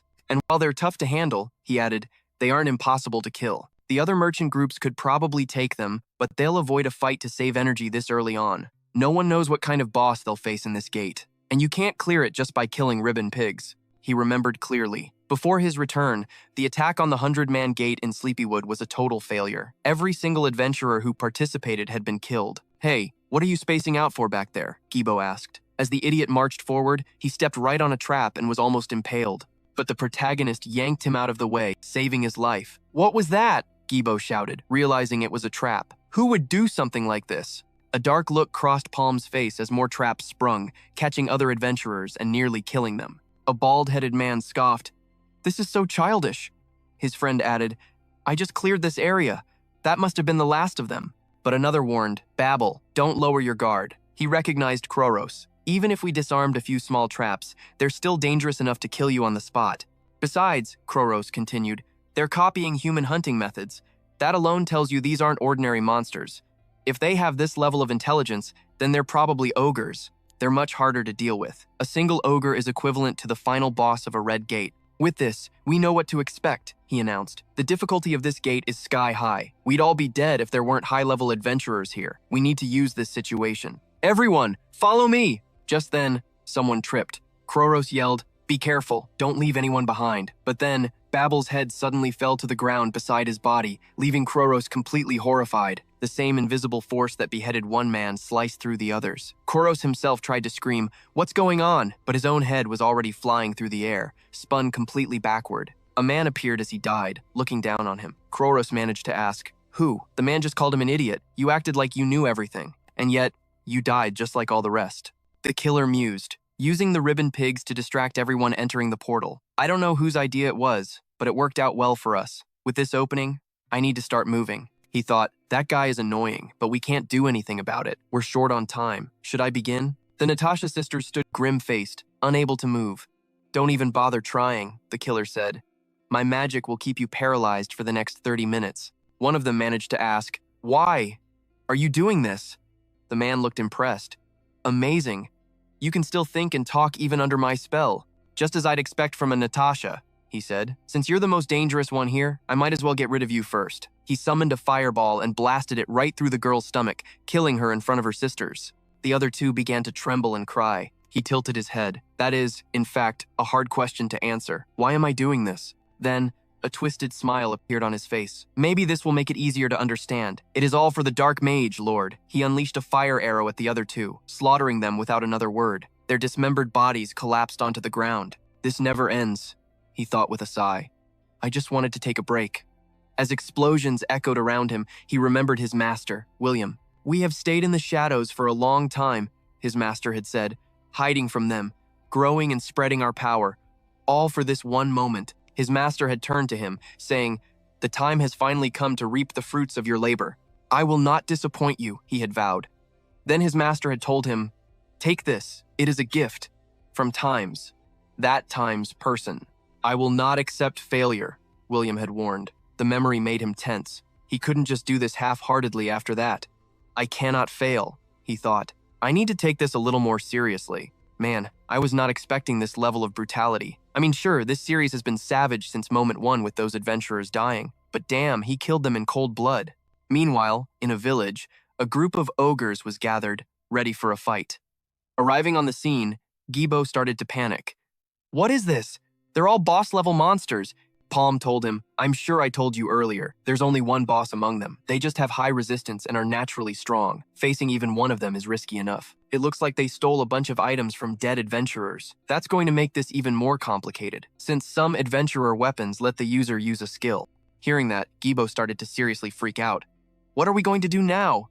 This means we're fighting the equivalent of an adventurer army. And it's just the two of us." Palm noted his reaction calmly. "You panicked even faster this time. Good job." But Gibo shot back, "I'm not talking about that. It's impossible to fight those monsters with just two people. We have to regroup with Kiri and Kick." He could never remember her name.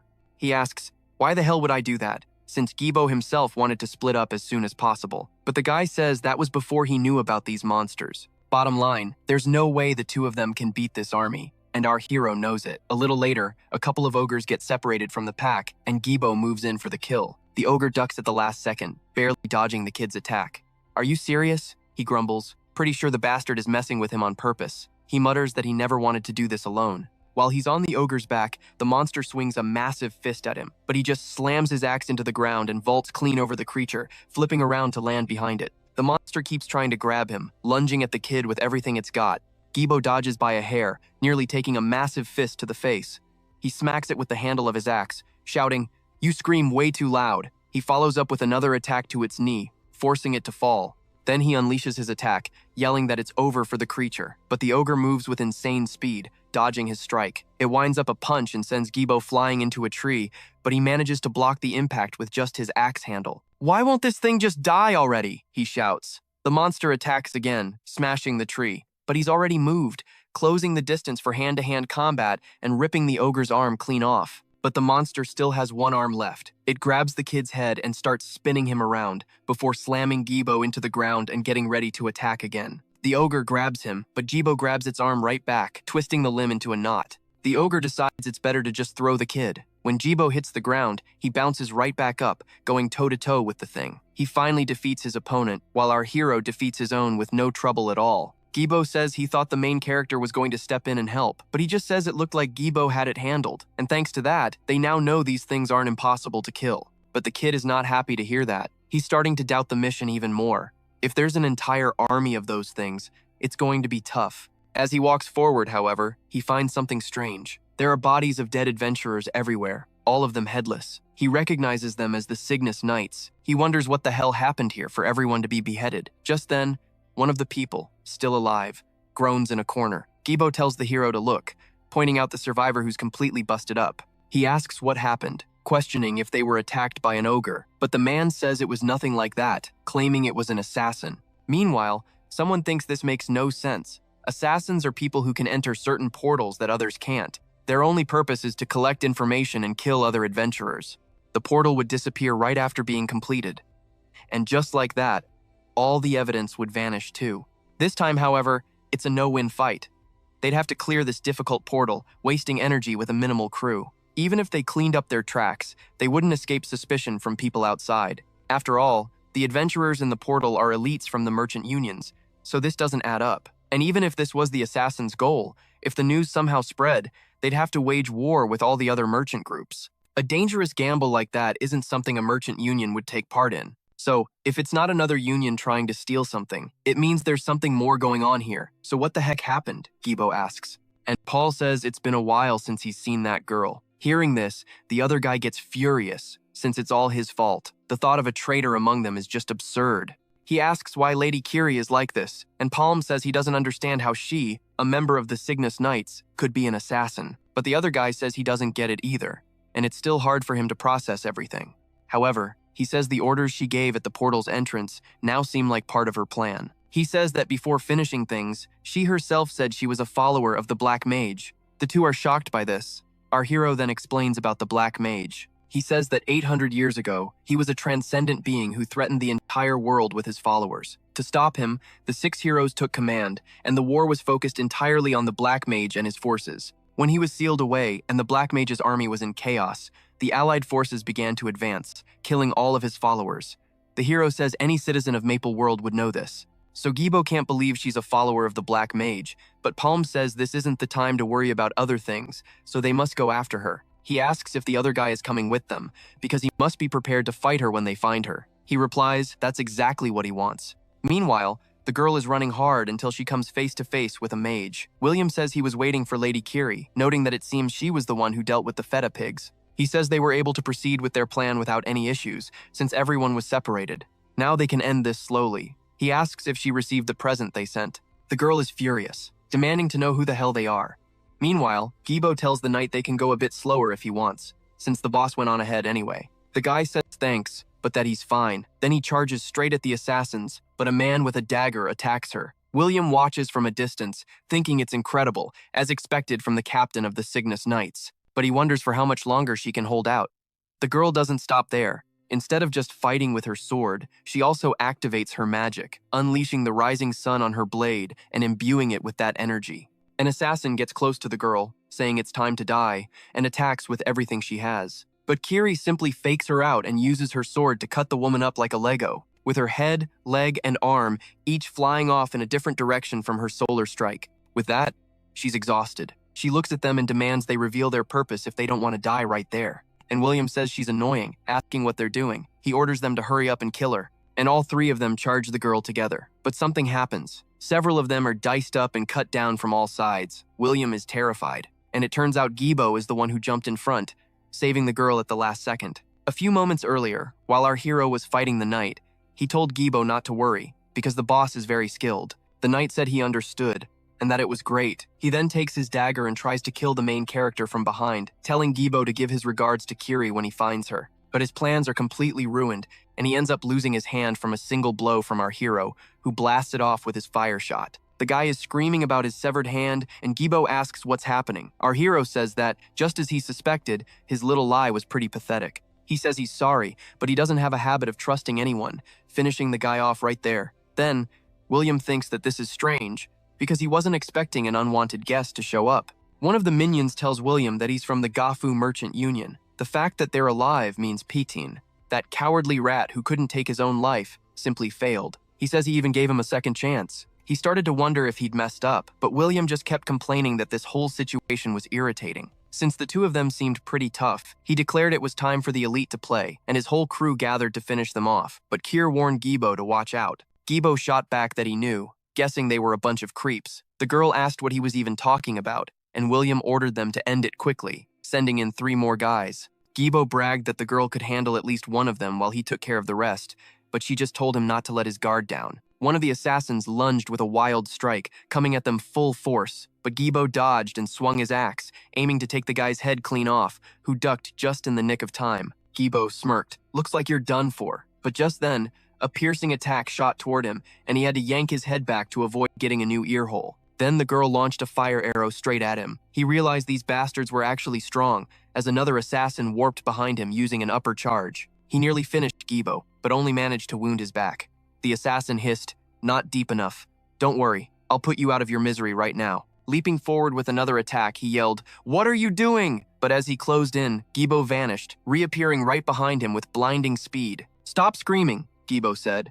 "After all, I was just playing with you," before slicing him in half. Enraged, the spear-wielding assassin attacked with everything he had, but Gibo dodged every single blow. He unleashed an explosive cut, forcing the spearman to backpedal to avoid getting sliced. Stumbling backward, he screamed, "How can you be this strong?" Meanwhile, Kier kicked one of his buddies into the others.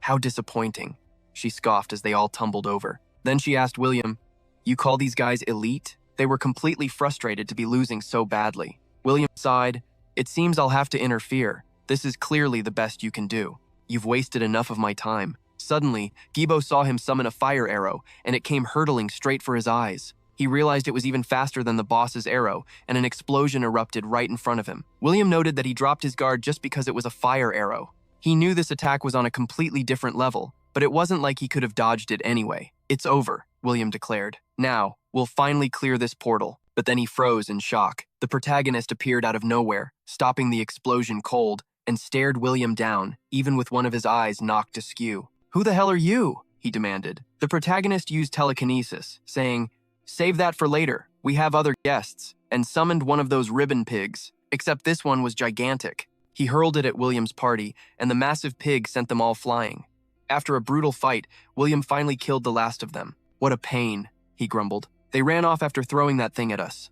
He called out to Gerald, who apologized, saying he was finishing up on his side. "No time to regroup," William ordered. "We're going after them." Everyone agreed. If they somehow escape this portal, we're in deep crap. "This whole situation is starting to give me a headache," he said. "That guy from before seemed like trouble. There's just something about him that bothers me." Gerald pointed out he could see tracks over here. "If you see the man in the cloak first, just hold him," William commanded. "I'll take care of him myself." But Gerald hesitated, saying there was no need for that. "I know it's not my place to say," he started, "but that guy didn't seem like just some random punk." William scoffed. "Are you worried about me? Do you even know who I am? It's impossible for anyone in this portal to be stronger than me, blindly trusting the power given to him by his superior." Meanwhile, the protagonist was with Gibo, who asked, "Did you see their faces at the end? I wonder if they'll even survive those pigs." But the protagonist replied, "They won't die that easily." "Forget about that. You should watch where you're going. There could be traps." Gibo said he was on high alert, but asked, "Why didn't you finish them back there? You could have aimed for an opening."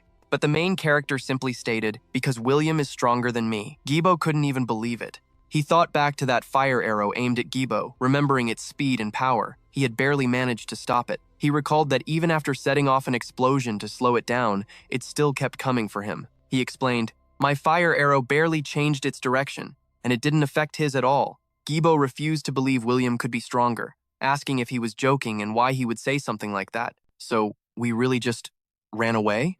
Gibo asked. "Yes," the protagonist confirmed, showing him a ring. "It seems the circle has grown to its absolute limit." Gibo asked why that happened. The protagonist explained, "Depending on its thickness, even using the same type of magic can create a huge difference in power and speed. And since he's at the peak of the second circle, he should be my equal, or even stronger. But his magic has something extra that I can't quite understand. Since he was able to enter this portal, I'm sure he's also a second circle mage. I have no doubt about that. But somehow, he's strengthened his abilities. It's fair to say he's the strongest adventurer in this portal right now." Gibo was floored. "So what should we do? Should we try that tactic from earlier again?" But the protagonist shot that idea down. "It won't be that easy. Ogres are different from simple ribbon pigs. They can figure out who we are and use that against our enemies." Kier cut in, asking, "What are you talking about? Don't you understand the situation we're in? The important thing is that a follower of the Black Mage was hiding among the Cygnus Knights, and that's a huge piece of intel that could change the future of Maple World. We should get outside first," she insisted. "You should give up on clearing this portal." But the protagonist just said, "It's useless." Gibo asked, "What are you talking about?" She sneered, "I know you used to be a slave, as expected. Are you still chasing that tiny completion reward?" But the protagonist just asked, "After you warn the people outside, what will you do then? Do you really think that's the best way to get rid of them? Don't underestimate these guys. His followers have been hiding for hundreds of years, putting down roots. Exposing them does nothing. We need to go deeper than just cutting off one branch. If they decide to go back into hiding, no one will ever be able to find them. They'll become parasites that consume Maple World where no one can see." She was pissed. "So this won't work, that won't work. Then what do you want us to do? Don't just talk crap without a plan. We're being hunted right now. We need to get out of here." But the protagonist simply replied, "Then we should let them know who the real hunters are." As William's group chased them, one of his lackeys said, "We need to find them, and fast. If they escape through that portal, it's our necks on the line." But just then, Kiba appears from the shadows, a casual "hey" before he lunges, almost taking the guy's head clean off. They think he's a damn fool. They came here looking for him, and he's sure he's about to end this. Suddenly, a tripwire is sliced. The attack slams into the guy's back with crushing force, instantly paralyzing him. The girl finally realizes what's happening. Gibo scoffs, asking if Goatee really thinks he can get distracted mid-fight. He hurls his axe straight at him, but the kid dives in, trying to land a blow with his dagger. but Gibo sidesteps the attack, locking eyes with him for a split second. Then he drives a knee forward, slamming it home with brutal force. He drops his axe and goes all in. It's time for some old-fashioned brawling, descending into the rawest form of combat, a pure, no-holds-barred fistfight. The other girl thinks about shooting him with her crossbow, but she hesitates, wondering what the hell is going on. She's frozen, unable to do a thing in the middle of that slugfest. And that's when Kier appears behind her, ready for the kill shot, but her target dodges just in time. The assault doesn't stop there. Kier brings her sword down in a vicious overhead arc, forcing the girl to desperately defend with her own weapon. Kier snarls, "You shouldn't have looked away. I'm getting real tired of how this is playing out." Meanwhile, William is standing alone. He mutters, "Looks like they've started, but there's still one person I'm curious about. Were you waiting for me?" And there he is. Our hero stands face to face with William. "Fine. If you don't want to talk," William smirks, "I guess we should get started too." In unison, they both summon a fire arrow. A sick grin spreads across William's face as he unleashes his magic. The fire arrow screams towards our hero. The boy dashes from side to side, launching his own fiery projectile straight back at William. William thinks this is incredible, getting a pure, twisted thrill from this battle. They stand facing each other again, and our hero watches to see if his shot landed. But William emerges from the smoke with another attack. Our hero realizes it's another rock projectile, but as he dodges, William is suddenly right behind him, whispering, "Is that all you've got?" He activates a fire arrow at point-blank range, but somehow our hero manages to evade the massive blast. From within the inferno, William watches the boy, who's now in seriously bad shape. He's stunned he managed to dodge that. It was completely unexpected. He was certain he didn't have the power to block it. He wonders, "How did you do that?" Our hero just glares at him in silence. William notes that he isn't much of a talker. "Fair enough," he says. "It's not like we can have a casual chat in the middle of a fight. I guess I'll just have to find out for myself," he declares, launching another fire arrow straight at the boy. But our hero brandishes his revolver to counter the magic. William is floored, realizing he's using telekinesis to spin the fire arrow. It looks like a drill that's tearing right through his magic. He's never seen anything like it. Our hero's attack barrels straight towards him. William thinks this is unbelievable, unable to hide the shock on his face. The kid actually strengthened his ability using telekinesis. And now, it all clicks into place. "So, you're the type of person they call a genius. You know, that's the type I hate the most." He challenges our hero to have some more fun, telling him to show what else he's capable of. In response, our hero simply uses telekinesis, raising a shield of rocks in front of him, but William's magic passes right through it. "What are you doing? Is hiding all you can manage?" he taunts. Then our hero activates his telekinesis once more, almost hitting William with his own fire arrow. William ducks just in time and asks, "Since when were you using that?" The boy continues to make the fire arrow swerve and turn in every direction, nearly hitting William every single time. But he keeps leaping around like a gazelle, escaping the projectile until he can launch another fire arrow of his own. He's furious now, yelling that he's done playing games. But our hero aims his revolver, firing his own fire arrow toward William's. William thinks his opponent has finally used both his shots. He appears behind the boy, using a ring to unleash poison breath at point-blank range. He admits the attack is useful, but it leaves him full of openings while he summons it. He asks if he isn't a fire and telekinesis user, saying he figured he could seal his attacks if he forced his fire arrows into a cooldown. "And now you can't do anything for 30 minutes, he sneers. "My fire arrow is on cooldown too, so you'll have to forgive me for finishing this with my dagger. Now this is my favorite part," he says. He can't wait any longer. He's dying to see the look of despair on his face, like a complete psycho licking his own dagger. He asks if the boy is going to tremble or cry, but our hero simply moves in close and plants a solid punch right in the middle of William's face. And that punch is just as satisfying as a legendary beatdown, sending him flying and crushing the bone in that thing's face. After that punch, he remembers Ibero, asking how they managed to beat the madness-inducing poison mushroom. He had asked Gibo, questioning if it was okay to tell him now that his boss was gone. He even offered to pay for the information. Gibo told him it would be useless even if he told him, since it's not something you can do just because you want to. He said he called it Sala, explaining that it's a skill that uses telekinesis to pull and trap the air. He said that just when he thought they were done for, he pulled all the poison out of the area. There was nothing special to it.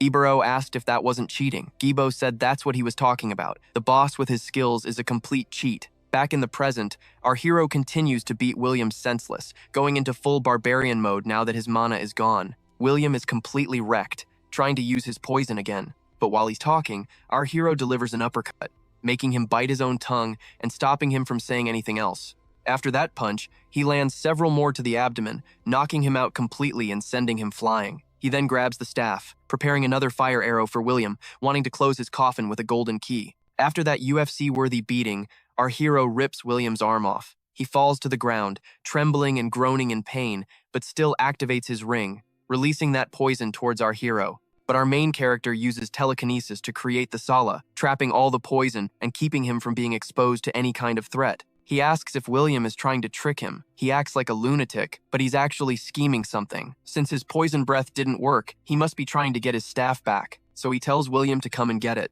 because that's when he'll finish him. But what he didn't expect was to be attacked from behind. He's surprised and has to get out of the way quickly. William himself somehow manages to cast magic again. Like a complete psychopath, he gets up, saying he's going to end our hero and break him into pieces. Our hero is far away after taking that fireball, completely wrecked.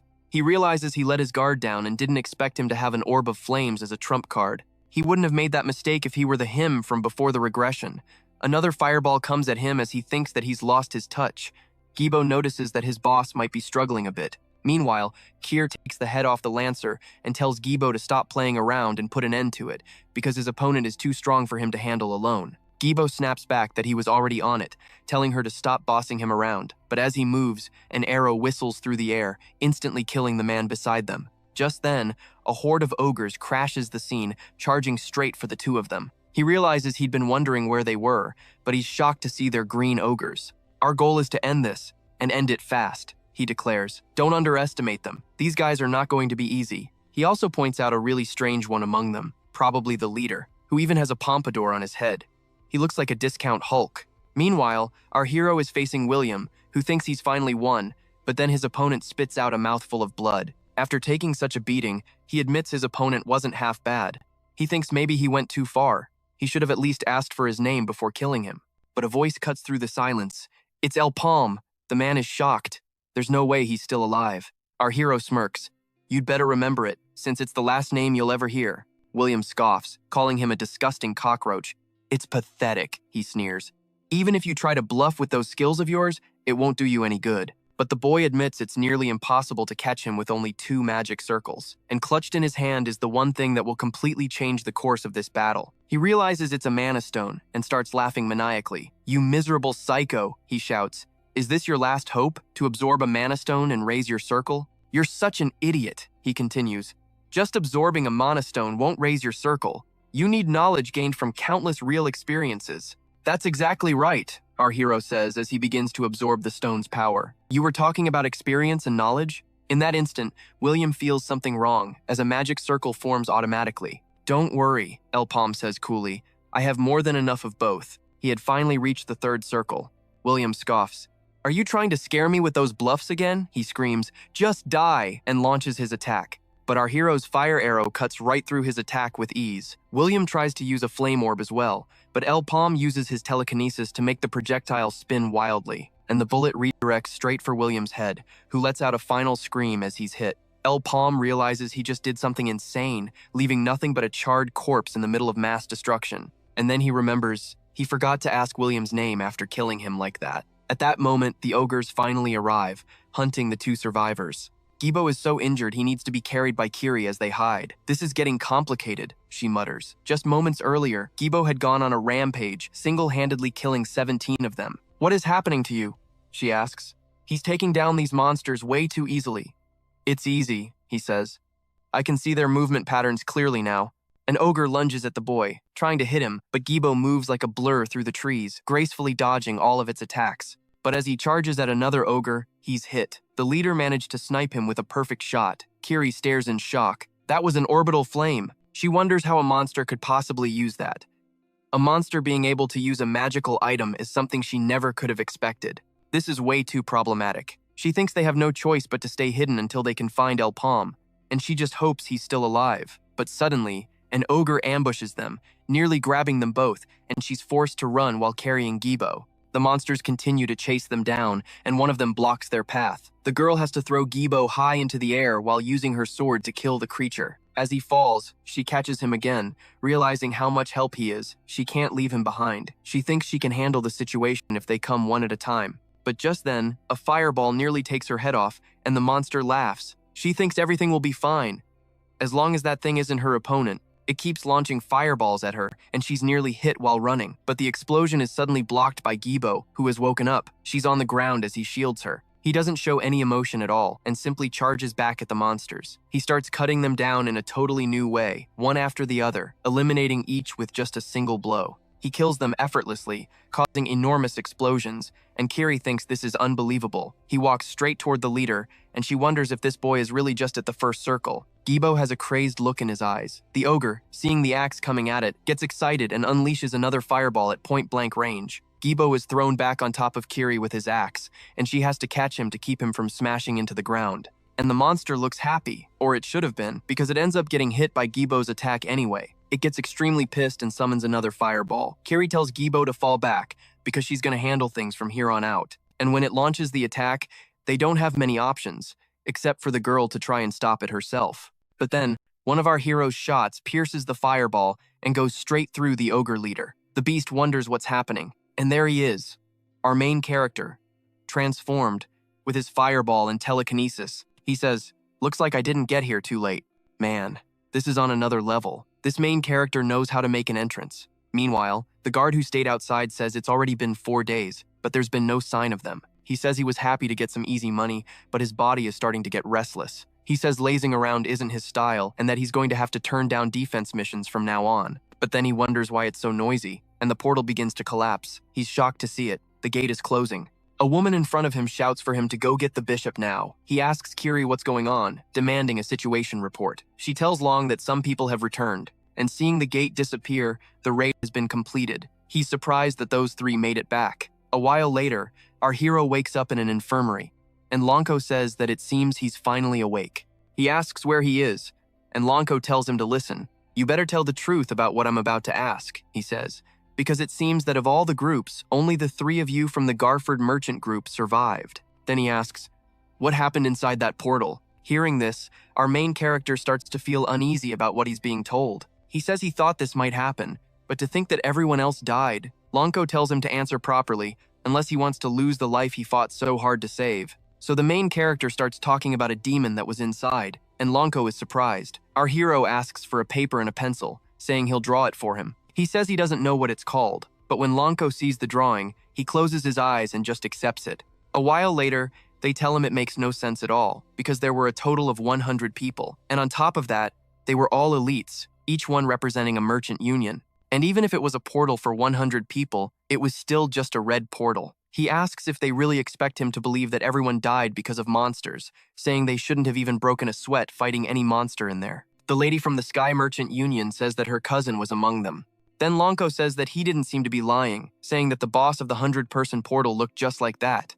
And they realize that it's a green ogre. And if it's a green ogre, they remember that they are highly capable of using items. One guy mentions hearing that those things are so smart, a huge battle against them is no different from fighting a human army. Sending only 100 people against that monster couldn't have been easy. But another guy isn't buying it, declaring he's Franco, from the Goldrick merchants. He says he doesn't know about the others, but there's no way in hell Natasha would lose to something like that. Longico asks him what he's even talking about. Franco scoffs, questioning if he's asking because he genuinely doesn't know, and says this whole thing reeks of sabotage. None of it makes any sense unless someone from the inside betrayed them all. After you enter the portal, it's impossible to know what's happening. Someone could easily take advantage of that, whether it was planned or not. It also seems a little too convenient that the only 3 survivors are from the same group. Abe's has heard enough of this garbage and snaps back, asking if he's seriously accusing Garford of cheating everyone. He questions the whole situation just because someone on his side advanced to the 3rd circle and survived, while the others didn't.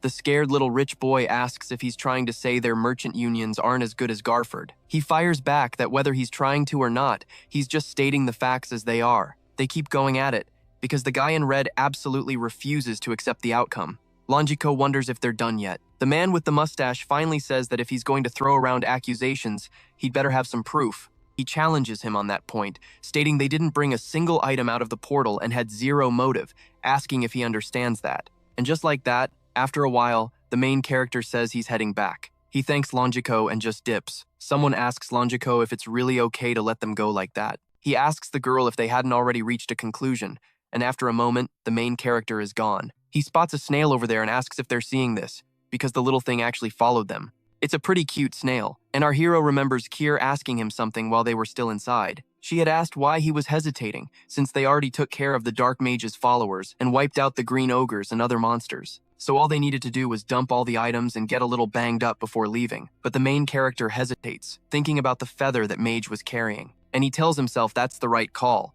Killing the boss and dumping the items would be the best move. But the items he scored, especially the Phoenix Feather, just holding it could boost his fire magic by 30%. And unlike other items whose effects don't stack, this one's does. So he concludes that this must be the reason everyone else was wiped out. He thinks he finally gets it now.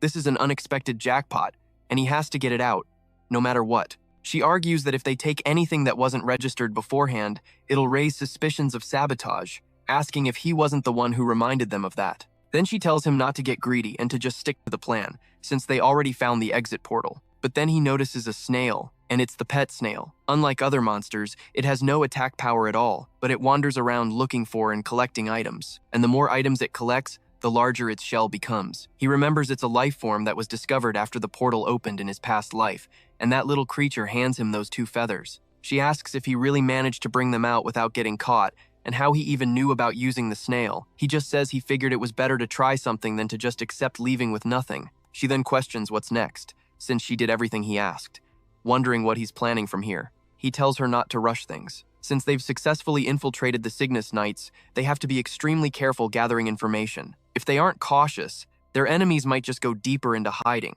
He says the others should be back by now, so they'll just wait. The scene shifts to people talking about all the members who died, saying they were completely annihilated and that the raid was a total disaster. And the leader who gave the feather to William is furious. The girl reports that the official story is that everyone was killed by the raid boss, and only 3 members from the Garford merchant group barely managed to escape, with suspicion of sabotage raised during the meeting. But Garford was the one being questioned, not them. Still, it was dropped due to a lack of evidence. They say that fortunately, they weren't exposed, even though the mission was a failure. With that said, she announces that she'll prepare for the next mission. However, the leader asks if they weren't caught. She's confused, and he clarifies that his plan was to kill all the other groups and take down the boss themselves. So, at least one of the 3 survivors definitely saw William. But nothing about it was in the report submitted by La Palme. Is there really a reason to cover this up? Even if there was, with their people spread across merchant unions, connecting them to the group would be nearly impossible. And that's exactly why they're hiding it.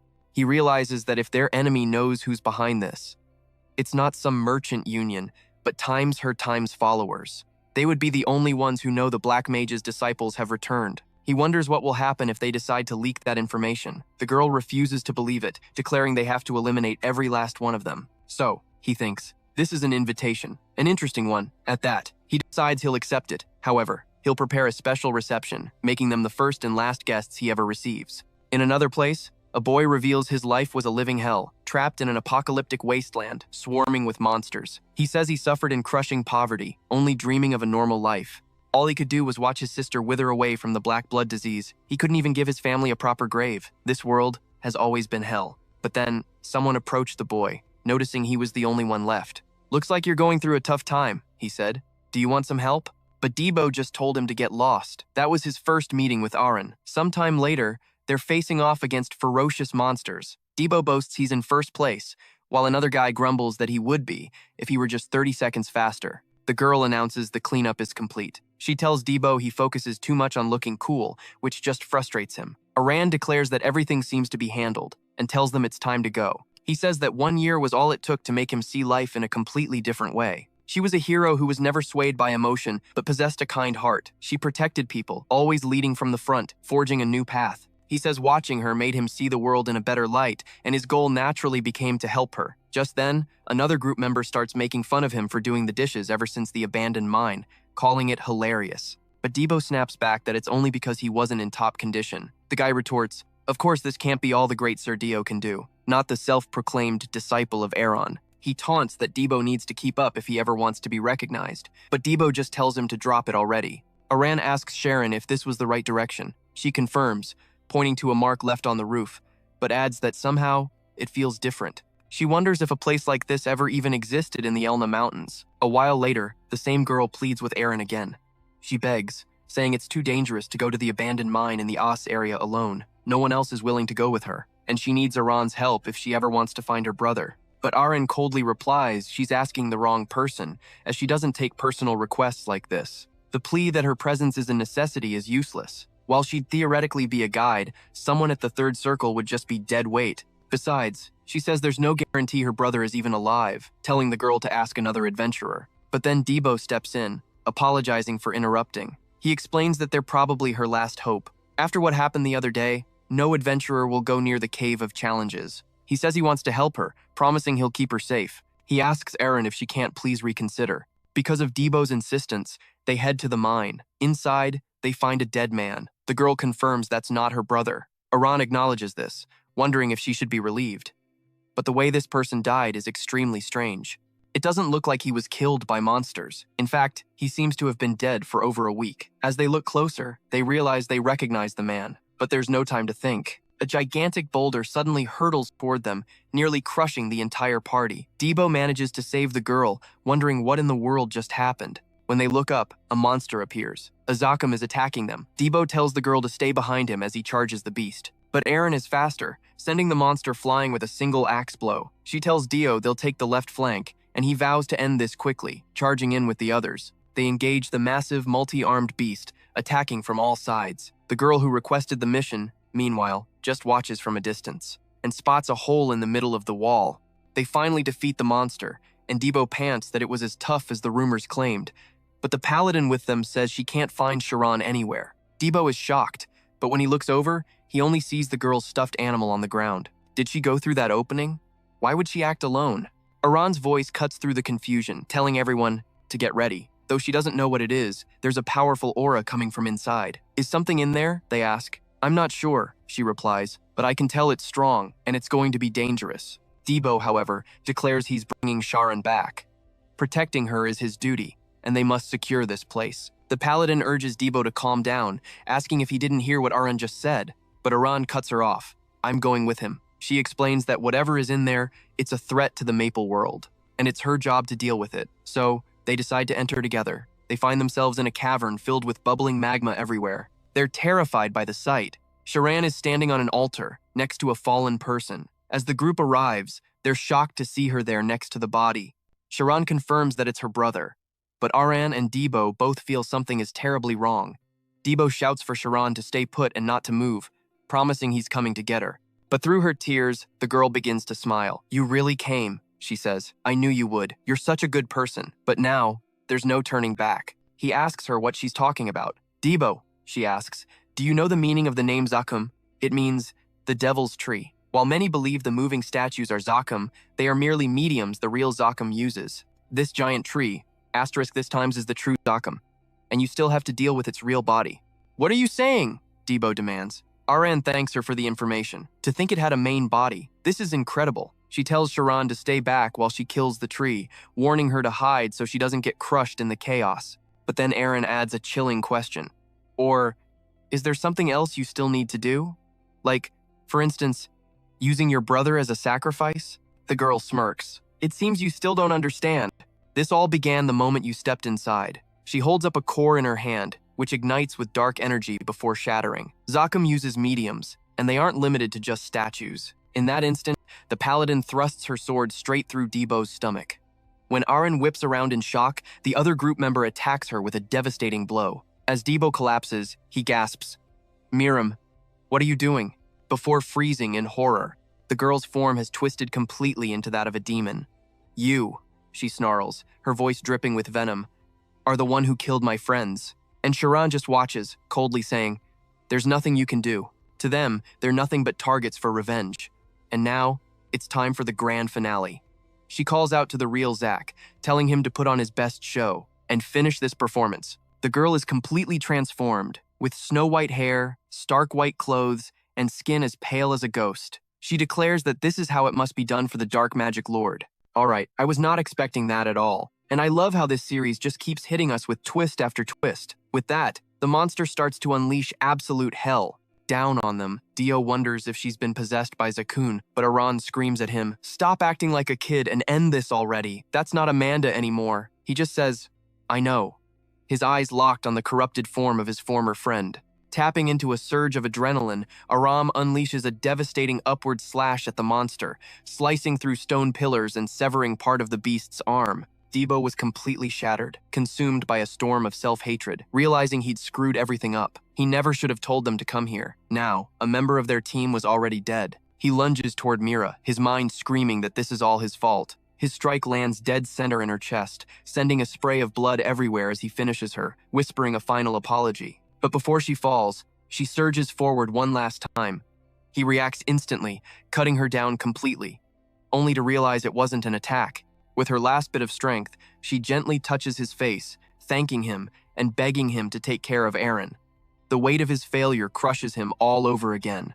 Elsewhere, Aaron confronts the true Zakam, wondering if this is its main body. She steels herself, ready to tear down this cursed tree and end it all. But then, right in the middle of that chaos, a hand shot out from the tree, catching her completely off guard.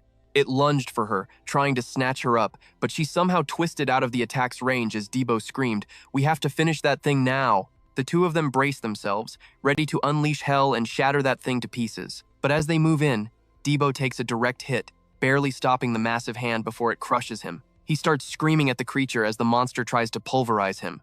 Then, that apostle girl who led them here, now fully transformed, lunges at Debo. She shrieks about offering her life to her master, a dagger aimed straight for his heart. But Aaron isn't having it. She moves like a flash of lightning, cutting the girl down before she can even blink. Now, she sees only the statue remains. Debo warns that this thing won't go down so easily. Just then, he's hit by a psychic assault from the statue. It tries to invade his mind, to take over his body, and he staggers back, clearly overwhelmed by the attack. Aaron screams, asking if he's being controlled, but he just yells back, telling her to kill him, and fast, before he's forced to do something he'll regret forever. Aura begins to swirl around her as she grips her axe, begging him for forgiveness. But Debo just gives her a broken smile, thinking this is the end he deserves, a punishment for his own stupid mistakes. He apologizes to everyone in his head. Because of him, this is the end of their team. He urges Aran to hurry, but then his eyes go wide with shock. He frantically looks around and sees his sister? He questions why she's here. Who could have brought her? Then, his eyes lock onto the woman with the axe right in front of him. "How dare you?" he seethes. But Aaron, totally misunderstanding, tells him not to worry, that she'll make this quick. But Debo's rage explodes. "How dare you bring my sister here?" he roars. "I'll never forgive you." The monster attacks Aaron, and right beside it is a fully transformed Debo, trapped in an illusion that's making him attack his own friend. She dodges his first axe swing, but he follows up, driving his knee right at her. She just remarks that his senses are annoyingly sharp. They clash in a raw, hand-to-hand brawl, both desperately trying to land a blow while Aaron retreats, trying to avoid killing her own disciple. In the chaos of battle, she unleashes a sweeping slash aimed right at the creature's hand. Debo loses track of her as she drops behind him. The moment he turns, she uses her throwing axe to cleave through the statue, hitting Debo in the process. She then leaps onto the statue, getting close to its face, declaring she'll end this once and for all with her final attack. Just as she prepares to kill it for good, that idiot Debo appears on the creature's forehead, attacking Aaron yet again. She starts cursing him out, screaming that this is their only chance and that she can't stop now. She unleashes her ultimate attack upon the creature, and right on top of the boy, apologizing as she does. After that final attack cuts through the trees and everything in its path, the boy, incredibly, is still alive. He's wondering what's happening, questioning if Sakam even survived. She says that it looks like he's finally back to his old self, and that it's a good thing. But there's already an axe buried deep in her chest. She tells him she thought she'd have to leave without saying goodbye. Debo is completely horrified, refusing to believe what's happening. He screams that this can't be their farewell. He told her to kill him, asking why she's the one dying, why she's the one who's hurt. She tells Debo they already failed once, 800 years ago, and she's no longer the one who will stop the Black Mage. But he has immense talent, far beyond what she had at his age. He tries to protest, saying he could never become as strong as her, even if he had an eternity. But in that moment, the girl starts to smile, telling him she's leaving Maple World in his hands. She's certain he'll succeed, since he's her one and only disciple. Then she says she's feeling a little tired, and that she's going to sleep for a bit. He begs Aran to wake up, screaming for her to open her eyes. But just like that, Aaron closed her eyes forever, and now he had to be the one to tell the other heroes. So he stood up, grabbed that axe, and kept moving forward. He says he eventually left that place. Without Aaron, there was nothing for him there. It was hell. Because he couldn't protect the life goal he had barely found, because he couldn't atone for his sins, he couldn't even grant the last request of someone so precious to him. That place was truly horrible. He kept fighting until the very end, but this time, he wakes up peacefully in a bed. His sister is surprised he's already awake, saying she was worried since he was unconscious, even without any injuries. She also says he was talking in his sleep, asking if he had some kind of nightmare. He asks if it was all a dream, because he can't remember anything. Just then, someone knocks on the door. She wonders who it is, since she wasn't expecting anyone. She tells her brother someone came to see him. He's surprised when he gets up and sees Palm. Palm tells Debo that their plans have been moved up, ordering him to get ready as fast as possible. The boy asks Palmy if he ever gets a break. He retorts, asking if Debo hasn't rested enough already. Then he asks what's with the sudden change of plans. Debo says he'll have to borrow some money, and that $200,000 for 1 month should be enough. But Palm says it's impossible, since he doesn't have that kind of money. Then, moments before, he was speaking with the guild master. He questions her about the ogre base. He says they killed all 97 people, but he only managed to survive because he increased his circle. So Paul tells me, yeah, that's the deal. But the supervisor isn't buying it for a second, asking what the hell he's planning with all this whining. He claims to know nothing else, revealing this only now. But he'll only get rewarded for the portal clear once he gathers enough intel. He must be desperate for the cash. Palm smirks, realizing the guild leader made a huge mistake. He declares he wants to settle his debts first. He slams a bag of money on the table. That's 2 million mesos, he says. We're even now. Abbott is stunned, asking how he could have possibly saved up such a massive amount of mesos. The salary they paid him was nowhere near that much. It's clear he's been making money on the side. And the timing of his move. It seems perfectly calculated to exploit the information he has on the portal. Abs finally gets it. I see, he says, congratulating the kid. You're a free adventurer now. With that settled, he believes it's time to discuss a new contract. He asks Palm to name his price for a signing bonus, promising to match it as best as he can. So Palme demands 50 million mesos. Abs is floored. He yells that the price is absurd. Palme is just a C-rank adventurer. No one would ever pay him that much. But the kid just scoffs. Then this conversation is over. He gets up and walks out. Abs is left speechless, wondering what just happened. Outside, Debo rushes over and asks what's wrong. Palmy says the guildmaster rejected him after hearing his signing bonus. When Debo asks how much, Palmy reveals the number, 50 million mesos. Debo is completely shocked. Chief, are you insane? But Palmy just shakes his head. Debo complains that he's always pulling these stunts without telling him anything, then asks why they came to this part of town. Palmy asks if he recognizes this place. Debo scoffs, asking how could he not? This is the slums. A place he fought tooth and nail to escape when he was just a kid. And while the place he lives now isn't exactly the best, compared to this hellhole, it's a paradise. He heard rumors that this area was supposed to become the most vibrant district in Liz, but that's just ancient history. Now, it's nothing but a den of criminals. Probably the worst place on all of Victoria Island. Suddenly, a few girls call out to them, inviting them to come play. Just then, a guy goes flying through the air and lands right near them. They stare in surprise as a group of thugs surrounds the adventurer. The man mutters that he thought things were finally looking up. Palme notes that a fight has broken out and decides it's probably best to just leave. But the guy being beaten spots them and yells, "Hey, my friends! What took you so long?" He claims the thugs started calling him a thief and ganged up on him, begging for help. He then whispers for them to please save him. Debo has no idea what this crazy bastard is talking about, but the thugs beating him up totally buy that they're all friends. Debo questions if he's serious. The thug leader says his friend over there stole his item and sold it. He says he'll let them go as soon as they pay for it on his behalf, demanding 3 million mesos. Right now. Debo fires back, asking if he actually saw him steal anything. He mocks the thug, asking what he could possibly see with those dead fish eyes of his. He tells him to stop blaming an innocent person and get lost. The thug just curses the little thief, saying he must have a death wish. But just then, the main character tosses out 3 million mesos, saying he'll pay. He tells the thug to get lost. Debo immediately asks why he's doing this. Why would he pay for this stranger? Palm just tells the guy, Ralph, to follow him. Ralph is shocked that this stranger knows his name. Later, in a quieter spot, Ralph asks if he really came all this way just to recruit him. He asks about the money, and Palm says it's gone. The 3 million he just threw away was everything he had. Ralph then asks which guild he's with, and the kid replies that he's with no one. Are you kidding me? Ralph scoffs, wondering why on earth he would ever join his party.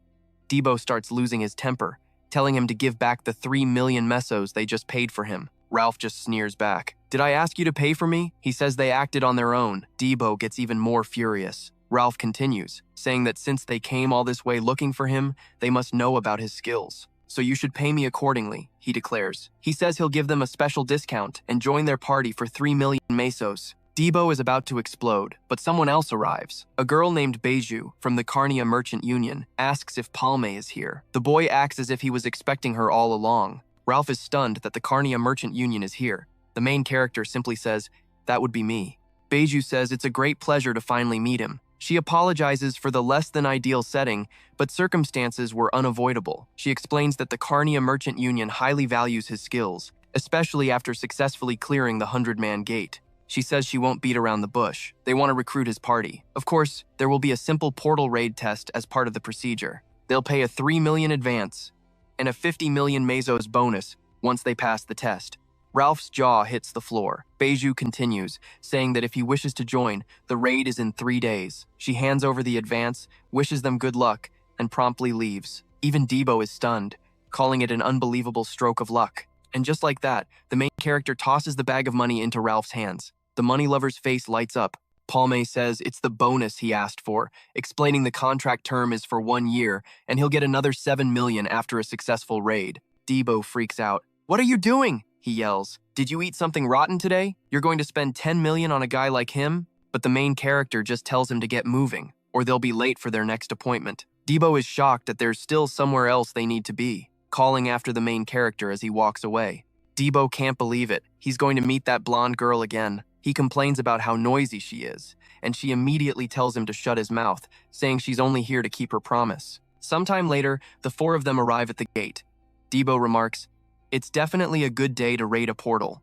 They see 5 groups in total, numbering over 50 people. He figures that number should be enough to clear the raid, but Ralph just grumbles that bringing all these useless people along will just cut into his share of the profits. Up ahead, Beju addresses the crowd. She explains that, as they were informed, this portal is an orange-level threat. The maximum entry is 50 people, with 3 distinct markers. She believes that with these numbers, clearing the portal shouldn't be a problem. The main character thinks to himself about the followers. He expected the Merchant Union to contact him, but he never dreamed they'd bring him here. They've already started using this location, and even though the timing is different from his past life, it's a portal he's already cleared once before. Thanks to that, everything is going according to plan. Beju gives one final instruction. All groups must fire a signal flare if a second portal is discovered inside. Debo is confused about this second portal. She explains that portals are ranked by color, but a second portal means there's another dungeon hidden within the first one. The blonde girl, Laura, chimes in. "Since this is an orange portal with 2 gates, we have to raid another dungeon inside of it," she says. "Plus, the second portal will have completely different terrain and monsters. Remember that." Hearing this, Ralph realizes they're all newbies. "This is bad," he mutters. He turns to Palm and says he wants to make one thing clear. Even though he was hired, that doesn't make Palm the leader. The party leader should be decided by skill. So, Palm sees he's the ambitious type. "Fine by me," he says with a smirk. "We'll decide the leader based on their contribution in this portal." Ralph grins, thinking to himself, this newbie really fell for it. And just like that, he's the party leader. With a wicked grin, he thinks to himself, now things are about to get interesting. Then he blows them a kiss and wishes them good luck. He finally gets a moment to talk to Debo, reminding him they could earn 50 million for this job. And with that kind of cash on his mind, he wants to wrap this up fast. But Ralph scoffs, asking if he thinks this is some kind of picnic. He's got a feeling their party is about to lose a first circle adventurer today. Debo snaps back, asking what the hell he's talking about. He's had enough and challenges Ralph to a fight right there. But Ralph just dismisses him, saying he won't bother when the outcome is obvious. Besides, he doesn't do things that don't make him money. So Debo starts complaining to the boss, asking why he'd hire a guy like that who's just killing the mood. But when he glances back, he sees people getting eaten alive. A spray of blood hits him right in the face. He freezes in terror, watching his teammates scream for help. Vicious monsters lunge right for him. Debo is nearly devoured, caught between the teeth of a beast as it gives him a slimy lick. But in a flash, Ralph is there to save him. He sends the monster flying with a single, powerful kick. He tells the kid to pay attention. Kier panics, realizing the portal dropped them right in the middle of monster territory as hordes of them charge. In response, Palmy unleashes a fire arrow that ricochets around, taking out several beasts. But he knows, something's not right. The monsters didn't attack the moment they arrived. This is completely different from its past life. The girl uses her rising sun attack to wipe some out, but the monsters start dodging her slashes with insane agility, escaping again and again. She can't believe it, wondering why she can't predict their movements. Suddenly, she's struck by one of the creatures, and they swarm her, going for the kill. Just then, a few of the monsters drop dead in front of her, and she stares, stunned by the sudden save. Debo is almost hit again, but then Ralph dives in and starts demolishing the monsters with absurd ease, sending them flying with his bare fists. Debo is totally shocked, watching him obliterate monsters with just his punches. Ralph smirks, saying he's now saved the newbie kid twice and the sassy young lady once. He boasts about how good it felt, telling them not to bother thanking him, just keep being good little bait so he can shine even brighter. And in that moment, Debo realizes this is Ralph's true power. He hates to admit it, but a three-circle user is on a whole different level. Ralph keeps tearing through the monsters. They try to put up a fight, but he dodges effortlessly. His movements are erratic, but that's it. He's definitely superior to the other two. But then he considers Palm, who controls his fire arrow against Nessie. It makes sense why the Kenya Merchant Union is interested in his skills. He might not know about boss fights, but Palme's normal hunting speed is faster than his own. The guy is an absolute beast. A monster lunges at Ralph, and he throws a punch, but the creature dodges and attacks. Even so, Ralph just keeps on smiling, winding up for another hit. He thinks to himself, Palme is definitely useful. A contract fee of 50,000 isn't something just anyone could demand, and seeing how the merchant union treats him, they'll probably pay him even more in the future. He can already see himself sitting on a mountain of cash after taking this party for himself. Lost in his own greedy fantasy, he starts cackling behind them. Someone notices that the monstrous bastard is going all out. He's definitely enjoying this. As he keeps killing, he thinks about how exciting this is. But before he can make another move, he gets a massive kick to the side. It's Palm, sending him flying. Ralph yells, asking what the hell that was for and if he's looking for a fight, but Palm just says not to thank him. As more monsters charge, Ralph demands to know what he's doing. But then, a bolt of lightning from nowhere incinerates the very monsters Ralph was about to kill. "What was that just now?" he yells. When they look, they realize someone else is firing brilliant flashes of light at them. The main character realizes the attack came from behind. Another arrow flies, killing the monsters in its path as it zeroes in on him. He dives behind a dead monster, using the opening to prepare his own arrow. Since the enemy just attacked, now is his chance. From a distance, the assassin realizes what the boy is planning, but it's too late. The hero's fire arrow is already at point-blank range. A massive explosion rips through the forest. Ralph realizes he blocked the attack using mana and countered. The idea and its execution were completely insane. Debo tells him to look out. The protagonist asks what it is, and as he turns, he sees a volley of arrows flying at him from behind. The explosion hits, and Debo screams his name, but the main character, though injured, is still standing. The attacker is shocked, wondering how he's still alive, and how he's being attacked from behind. Kier screams for Palme to retreat, saying it's too dangerous, but Ralph just scoffs at the idea of running. However, before anyone can move, a rain of arrows pours down from the sky, aiming to kill them all. Ralph yells, "And where are we supposed to go in all this chaos?" With arrows falling like rain, everyone starts to run for their lives, but many are struck down where they stand. Even Kier is almost hit, but she uses her solar cut to save herself and another girl. She asks what everyone is doing, telling them to run for the forest if they want to live, but they shout back that they would have already, but enemies are waiting there for them. How are they supposed to get through? Just then, the main character uses his magic to blast open a path. Ralph immediately bolts, shouting that he's going first. Kier yells at them to stop wasting time and move, rushing through the gap he created, but the arrows just keep on coming. Debo cries out that at this rate, they're all gonna die, so the protagonist fires his own fire arrow backward, trying to block the enemy's line of sight. He turns to Debo and tells him to listen closely. At that, the person attacking them realizes the main character pinpointed her location in an instant. She thinks that Evolok's worries weren't unfounded after all. She silently apologizes to Palm, but says her goodbyes as she takes aim at the running hero with everything she's got. But her arrows fly toward him and somehow miss. The assassin wonders how a mage can be that fast. Something feels wrong. There were 6 of them, but one has disappeared. Only now does she realize the axe wielder is gone. Just then, an explosion erupts right behind her. She's startled, with no time to escape. It's Palme, holding Debo's axe and unleashing his magic. And this time, he thinks, he saw it connect with his own 2 eyes. Meanwhile, Debo, wearing the protagonist's cloak and holding his staff, sees that the disguise swap worked perfectly. It's all thanks to the great Debo for buying them time. But then, an arrow pierces his stomach, and he collapses. Something is wrong. The protagonist feels it too, but there's no time to think. The arrows keep raining down on everyone. Kier grabs the fallen Debo to carry him to safety, but as she yells for everyone to run, an arrow hits her in the leg. She falls with Debo as the next volley closes in, but Ralph shouts for them to look out.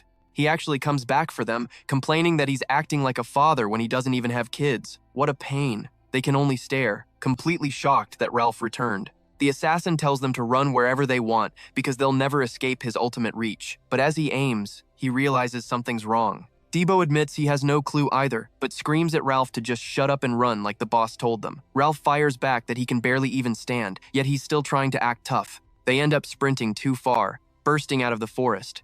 And when they look up, they see the second portal. It seems impossible. Could that monster Palm have known where it was this whole time? But Ralph declares they're saved thanks to him. The enemy is roughly 100 meters away. At this range, they can make it to the portal faster than his arrows can fly.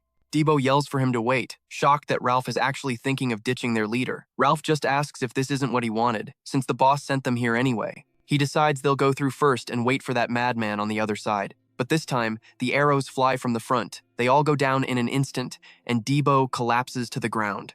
Ralph screams, trying to figure out what just happened. How did the attack come from ahead? Did the assassin somehow get in front of them in that short amount of time? Suddenly, another volley of arrows rains down on his body. But an axe flies through the air, stopping the deadly shafts just before they hit Ralph. He's stunned, and so is Debo, who recognizes the chief's axe. They realize, in that moment, he knew this would happen. He was always going to save them. However, the main character's method for saving them is a little unconventional. A gigantic tree trunk comes flying towards the three of them. Debo instantly sees the crazy plan as they're all swept into the second portal by one hell of a swing. And just like that, they finally escape. The assassin is left completely speechless, realizing the protagonist is truly an absolute madman. In the aftermath, the assassin continues killing anything that moves, but his arrows only find and kill another void worm. As one more monster falls, he grows frustrated. Why isn't he moving? He wonders if Palme is trying to lure him into a trap while hiding. He scoffs, finding the whole thing pathetic, but continues his hunt. He mutters that it's fine. He'll play along for now. He wants to see just how long Palme can survive like this. It's explained that 13 years ago, after being taken in by his master VK, a selection match was held. 300 assassins would fight until only 5 remained. And the assassin who I thought was a girl until now is actually a guy reveals that for 7 days, as they brutally killed one another, no one was ever able to detect him. For this, Master VK rewarded him with the title of Ghost. But just then, he's startled, whipping his head to the side and firing an arrow. It's just another useless beast. But then, an arrow from the main character rips through the air, blowing a hole in a tree right next to his head. He's shaken by the attack, admitting the kid isn't half bad. He quickly flees from his spot, dashing to another location. He lands behind another tree, thinking that with that last attack, Palme revealed his position. He fires a volley of arrows where he thinks Palme is hiding, but hits nothing. Then, another of Palme's arrows curves through the air, almost hitting him. He grows more and more shocked, wondering if this monster used telekinesis to trick him into revealing the wrong location. He realizes the kid is a damn demon, dropping to the ground and vanishing as fast as he can. But 2 more of the main character's arrows begin to zigzag through the forest, homing in on the assassin. The ghost spins around and fires his own arrow to intercept the attack, desperate to stop it before he gets hit. The impact creates a blinding flash of fire. But another of the protagonist's arrows comes from behind, nearly piercing him. He turns just in time to fire another shot, but the explosion catches him in its blast, sending him flying. He thinks about Palme, admitting that the kid is on another level. He's already trembling in pain from being thrown around by the inferno. But as he gets to his feet, he thinks, this is getting interesting. However, he suddenly inhales a strange type of smoke. Elsewhere, Palm notices everything has gone quiet. He wonders if the assassin decided to hide, thinking it's going to be annoying. The guy's stealth level is so incredible that he can't sense his presence at all. He's certain no one this skilled was in this portal during his previous life. He must be an assassin sent by the Kania Merchant Union. That means the future might have changed because he took part in the 100-person portal raid. Just then, a voice screams for Palme to show himself, shocking him. The assassin is on the complete other side. The ghost yells that they're just wasting each other's time, and he knows Palm is aware of it too. So why doesn't he stop hiding like a rat and fight like a real man? He says he heard rumors Palm was acting like some overconfident adventurer and asks if it was all just a lie. The main character just stares, trying to process this. He wonders how he got over there. It's impossible to cover that distance without making a sound. Did he teleport? Unless he used the quiver flow skill, there's just no way. But then, the ghost realizes the kid is right there behind him, but his arrows are coming from a completely different direction, a location totally opposite from where the protagonist is looking. He's left more stunned than ever by this impossible attack. Meanwhile, Meanwhile, in the vast emptiness, a portal spits out the three members of the main character's team. Debo realizes the chief left them all alone, but Rolf asks who said that's his problem, questioning why he's complaining to him. Debo starts cussing Rolf out, asking what he can possibly do by himself. Ralph just says he's sure their leader stayed behind for a reason. Then he notices something in the surrounding area. A skull. He wonders what this is all about. This is supposed to be a 3-mark portal, after all. So why are there so many corpses lying around? He says you'd only expect to see something like this in a portal with 100 marks. And then, it finally clicks. He realizes those bastards from Kenya must have set this whole thing up. The random recruitment offer, the chase in the first portal, and now a body count that completely contradicts the portal's rank. There's only one answer for all of this. The Kenya Merchant Union is backing the necromancer. Debo asks if he's serious, and he confirms it. They must have lured any adventurers who could get in their way here, and even sent a skilled assassin as the target. He says that's when he knew they were taking the bait. Ralph says they're not just supporters, they're the masterminds, but they'll have to deal with that later because the host of this party doesn't look too happy with the new guests. In front of them, a massive blue monster materializes, terrifying Kier and the others. The creature stares them down, its eyes filled with hunger. Debo asks if that's the portal boss, and Ralph confirms it looks that way. He says Debo is going to owe him big time for this, and tells them to consider themselves lucky, because he doesn't use this skill very often.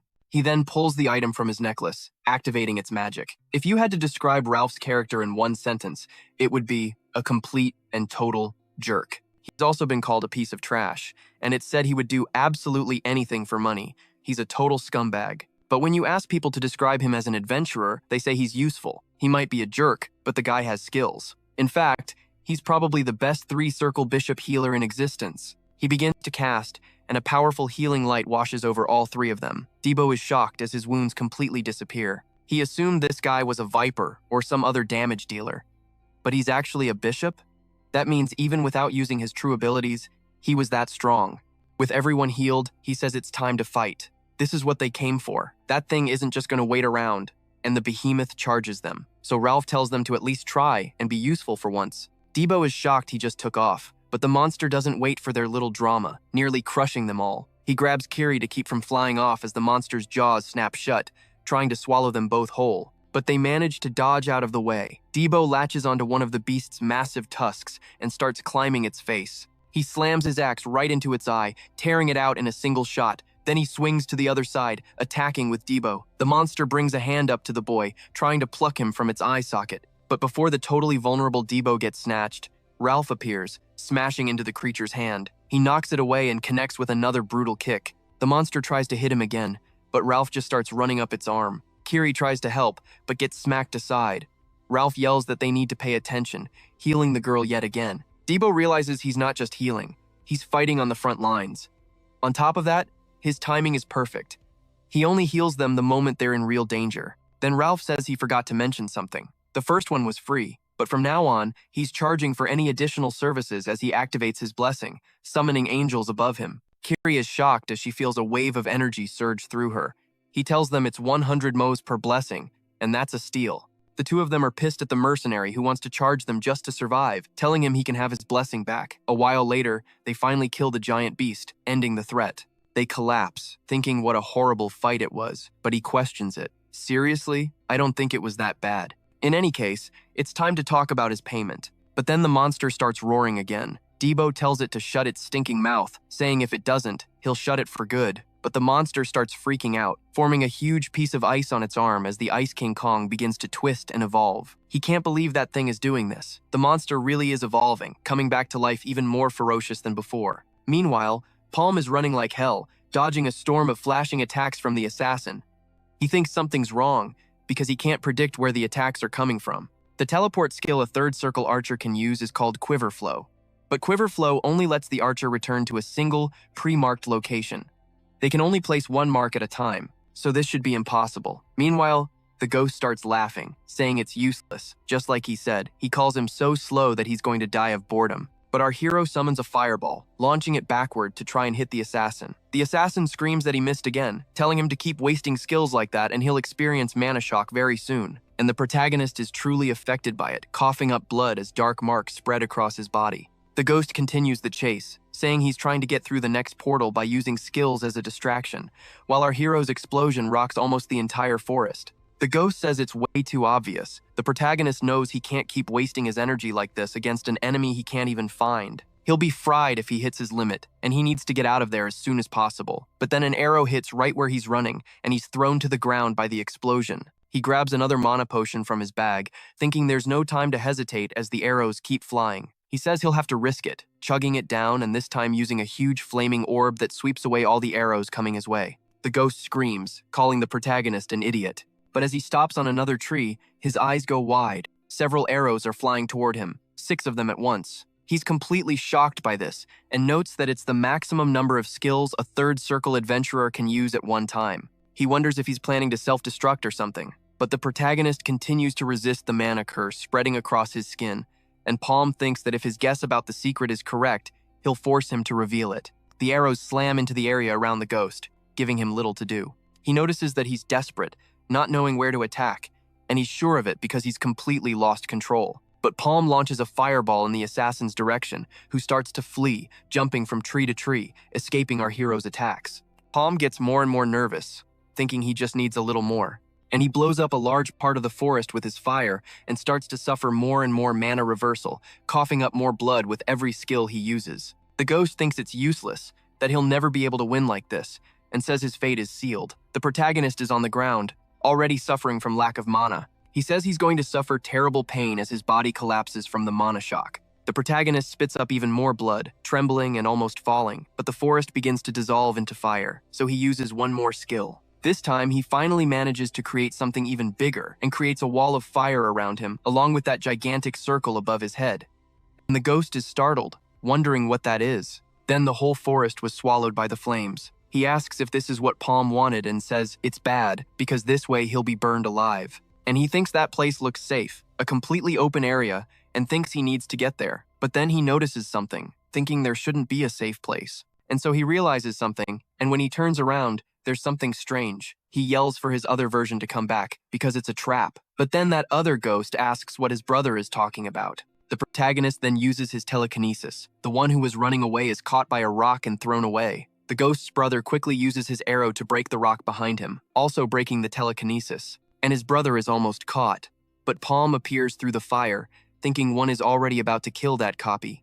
But before the boy could hit him, the copy thrusts his bow into the ground, managing to get out of the way of the protagonist's attack. Then, before he could do anything else, he prepares to hit him with a kick, but Palm gets out of the way by ducking his head. So he thinks he doesn't have much time. He needs to finish this quickly, hitting the base of the shield that was stuck in the ground. This causes the ghost to lose his balance. And so Palm manages to hit him, throwing him away, making him lose his bow. Palm then prepares to launch another attack, and the ghost gets scared. The other, in turn, shoots arrows in the protagonist's direction, who has to get out of the way so as not to be pierced. And with that, the ghost tells Nier to get up and says that this bastard doesn't have enough mana to cast another attack spell, telling him to finish him off. And so, before he could do anything, a dagger comes his way and almost pierces his head, but he manages to get out of the way, seeing what it is. He realizes that he decided to use telekinesis, since it doesn't consume much mana, and that dagger begins to pursue him throughout the battle. But before he could do anything, the other one on the ground picks up his own dagger and goes after the protagonist,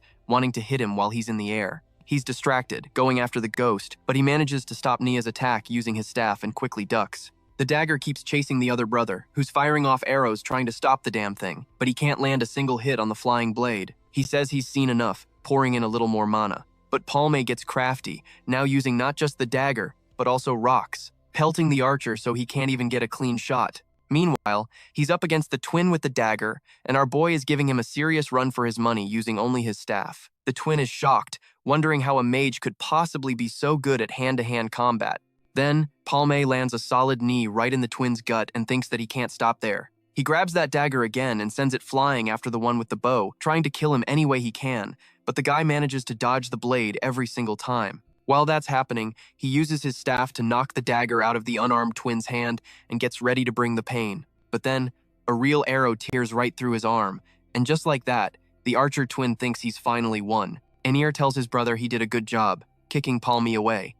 As our guy gets kicked, he drops his staff on the ground. The unarmed twin grabs his dagger once more and prepares to lunge at him, unleashing a flurry of slashes. He taunts him, saying he can't do much with just one arm. But Palme gets ready to keep fighting, using pure martial arts to block. He parries every single strike from the twin's dagger, never letting it touch him. With just one hand, he manages to disarm the punk, grabbing his arm while the guy is freaking out, and twists it until the bone in the scarred twin's arm completely snaps.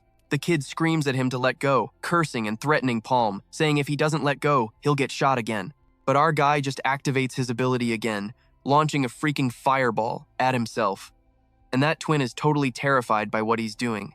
From a distance, his brother screams for Palmy not to do it, but they're both engulfed in the wave of fire. He screams for his brother, Nero, but gets blasted away, slamming his back into a tree. As he falls, he can barely breathe from all the smoke and wonders what the hell is going on, seeing a monodome in front of him. He asks himself where his brother is. They both try to find each other, but Palm appears in front of one of them, dropping down from a tree with an arrow in his hand. And Nir is so done with this kid's face, telling him to just die already. As he pulls off his cape to defend himself, the protagonist pushes through and apparently stabs the twin with that arrow. Meanwhile, the twin trapped inside the dome is freaking out until he sees it start to crack. He runs to an opening, asking what happened to his brother, refusing to believe he's dead. And as he looks ahead, he sees his brother lying on the ground. He begs Nir to stay with him, trying to wake him up, saying they have to get out of there, that they've wasted enough time. They'll just quickly grab the phoenix feather and then finish the mission. But the body on the ground, which he thought was Palm, has something that shouldn't be there, his brother's bracelet.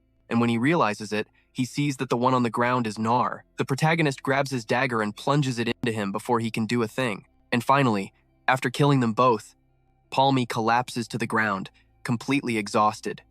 He thinks to himself that he's so tired of fighting traitors. Meanwhile, at Gate 2 in the Snow World, the other three are still getting their butts kicked by that revived Ed Berserker. It's wrecking everyone, with Ralph getting thrown away and the monster thrashing around, sending people flying everywhere. Debo is already messed up again, on all fours, staring at the gigantic monster in front of him. Then the enormous thing, which has doubled in size, gets ready to crush the kid into the ground. But Ralph shows up, trying to draw its attention to save him. However, the Yeti spots him and tries to throw a punch right at Ralph. But he says the thing is way too slow, slamming his fist directly into the creature's eye. After landing the hit, though, he wonders why this thing is so tough. He couldn't even damage the monster, and the Yeti just smacks itself in the face, crushing Ralph against its own head. He's in a really tight spot, getting squeezed, but Kiri appears, using Solar Cut to slice off part of the monster's fingers. Then she holds out her hand to Ralph, saying that this makes them even for him saving her life once. She grabs him, gets him out of there, and carries him on her back. The monster tries to crush her as she flees and keeps chasing the girl with Ralph. It takes a massive leap that closes most of the distance between them and slams the ground, kicking up snow everywhere. But Ralph uses his heel on all three of them, and they manage to start running again, trying to escape that thing. Then, Debo asks Ralph if he's thought of a way to deal with this thing, because if they keep this up, it's not going to work. But Ralph just yells that it's coming, and Debo doesn't get what he's talking about, telling him to be more specific because the thing is huge. Ralph tells him to shut up and try to get its attention. Just then, he spots a huge greatsword nearby and says they have to get as close as possible to its weak point. Meanwhile, Debo tries to block the thing's attacks with just his axe, telling Ralph to hurry the hell up. So, both he and Kiri circle around the monster, trying to grab that sword on its back. But as they try to climb the giant's body, it starts to thrash around to stop them from reaching the top. And Debo, from the other side, also starts climbing, realizing that it noticed them. He figures out it's not just some big idiot. The monster starts swinging, trying to grab them all, but they somehow manage to get away. However, it manages to land a massive overhead slam, burying one of them in the ground. And the one who falls is Debo. The monster comes in with another blow to finish the kid off for good. Kiri screams for Ralph to heal him quick, but the monster's attack connects. When she looks over, Ralph's in a bad spot. He screams Debo's name, and the monster hears it, looking at them both. Ralph says he only has 4 heals left, telling her she'd better do her damn best to dodge, because he's going to look for an opening.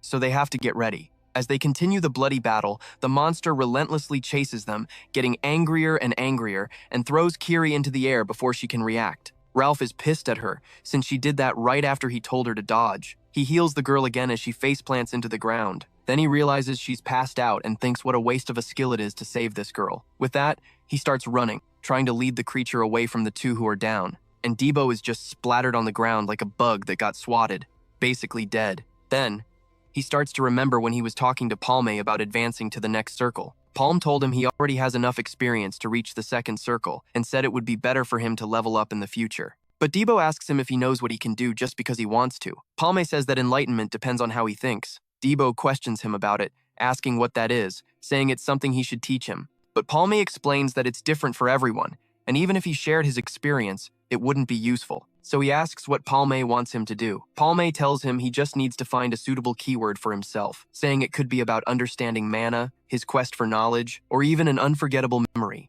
As he remembers this, his heart starts beating faster. With that, his aura begins to explode around him, and all the snow he kicks up gets the monster's attention. And when the monster looks back, Diego has already gone berserk, lunging at the thing. It tries to swat the kid away, but Diego unleashes an explosive slash, severing the monster's hand. Ralph is stunned. He just sliced through that ice creature in a single blow. He wonders what the hell happened to him. Now, two glowing circles appear out of nowhere as Debo rushes the creature once more, climbing on top of it. Ralph can't believe it. That brat actually just leveled up. Then, he slices through another one of the beast's eyes. Launching himself into the air, he aims for the great sword stuck in the monster's back. He brings his axe down like a hammer, striking it with full force, and driving the massive blade deep into the creature's flesh, straight towards its core. But apparently, the force he used wasn't quite enough. The monster still has just enough strength for one last move. It leaps into the air, twisting its back, and aims its ice armor right at Debo below, crashing down on the boy to crush him completely. Just then, Ralph appears on the scene. He thanks the brat, telling him he did a good job. He starts healing Debo, yelling at him to get up quick. He uses a super effective heal on the kid, who starts hammering away at the creature. The monster roars in pain from the attacks. This gives Debo the chance he needs to get up and leap away, but the beast sees the boy is free and turns to attack him again. Debo tries to block the creature's attack with his axe once more, and Ralph, in turn, heals the kid again. With that boost, Debo manages to throw the monster back. But the monster, realizing Ralph is the real problem, grabs him and begins to crush him. The crazy mercenary just calls it a dumb bastard, asking if this is really the time to be worrying about him. And he uses his healing on Debo again, who is already next to the greatsword with his axe in hand, preparing to strike with everything he's got. When the monster finally realizes their plan and tries to react, Debo delivers the final blow, driving the sword deep into the monster's core. When the core finally shatters, they finish off the Ice Yeti once and for all. Or at least, that's what was supposed to happen. The monster starts moving again, throwing Debo off balance and sending the boy flying, slamming him into the ground. It then crawls out of the hole. He asks Ralph what's going on, with Ralph already collapsed on top of him. That's when the monster suddenly turns and runs away in terror. At the same time, the ice encasing his body begins to shatter. He looks back, realizing something is terribly wrong. His hand just fell off. His whole body begins to disintegrate, trembling in fear as he dies, turning into a block of ice before shattering into pieces. And the only one who witnesses the creature's death is Debo himself. Meanwhile, she is finally starting to wake up. Debo notices she's finally awake. They're now inside a cave, all three of them covered by the monster's hide. She asks if he's alive, questioning what happened to the monster. He says that, as she can see, it must be the new mascot for a losing team, because she just needs to look at what's covering her to know what it's made of. Debo adds that he was so hungry he tried to eat the monster's meat, but he couldn't. After all, it's way too tough, and he thinks that's disgusting. But she asks if he was waiting for them to wake up, and he says he wasn't really waiting. He just couldn't find the exit to the portal, and the temple outside isn't helping either, so he figured they might as well rest. Besides, Ralph looks like he's in terrible shape. He tells her he's going to scout the area after the blizzard passes. She should get some more rest while he does. And with that, he leaves the cave for a while. Outside as he walks, the weather is even worse than he imagined. As he walks, he nearly freezes solid and thinks that 24 hours have already passed. He wonders what happened to the boss, but as he thinks about it, he scolds himself. He can't believe he's actually worried about that guy, until he sees something behind him. A hand, and another monster. He mutters that he was hoping it was him, but it's definitely not the things he was looking for, and he kills all of them. Then, someone appears. Kier notices someone approaching and asks why Debo is covered in blood. He says it's nothing, but she wonders if there are still monsters out there, saying it's too dangerous and she should go with him. But he tells her someone has to look after the half-dead guy over there. He's her companion now. She says she'll go next time, that she can't let him do all the work, but he says it's fine. He should be the one to do this, to prevent her from exploring the same area he already has. He tells her not to even think about wasting her energy and to just rest there. The girl realizes what he's saying makes sense and calls him an idiot. He's just trying to act tough, but he's going to collapse any minute, and then they'll really be stuck. So, Debo keeps walking everywhere, killing monsters and trying to scout the area until he finds himself trapped in the middle of a ravine. He thinks it's freezing cold here, and he still has to fight these things. He tries to kill them all, but an ice yeti leaps on top of the boy, dragging him down below. He thinks that was way too close. He almost died that time. However, he spots a human nearby, but it turns out to be just a body. Seeing that he seems to have died recently, he approaches the corpse. He wonders what this is, noticing a will with him. He sees it's a letter with a lot written on it too. The letter says he entrusts it to the hands of whoever finds it, and that they can also keep his gauntlets as a thank you. And if the finder belongs to the warrior class, they will also benefit from their warrior's mastery ability. As they can see, they fell into the traps left by Kanya, and their team was wiped out by the Snow Yeti. The only silver lining in all this is that they found the exit portal. Except, it seems the exit portal is special, and his hunch is that you need to defeat the boss to activate it. The adventurer asks him to check the back of the letter for its location, and he truly wishes him good luck.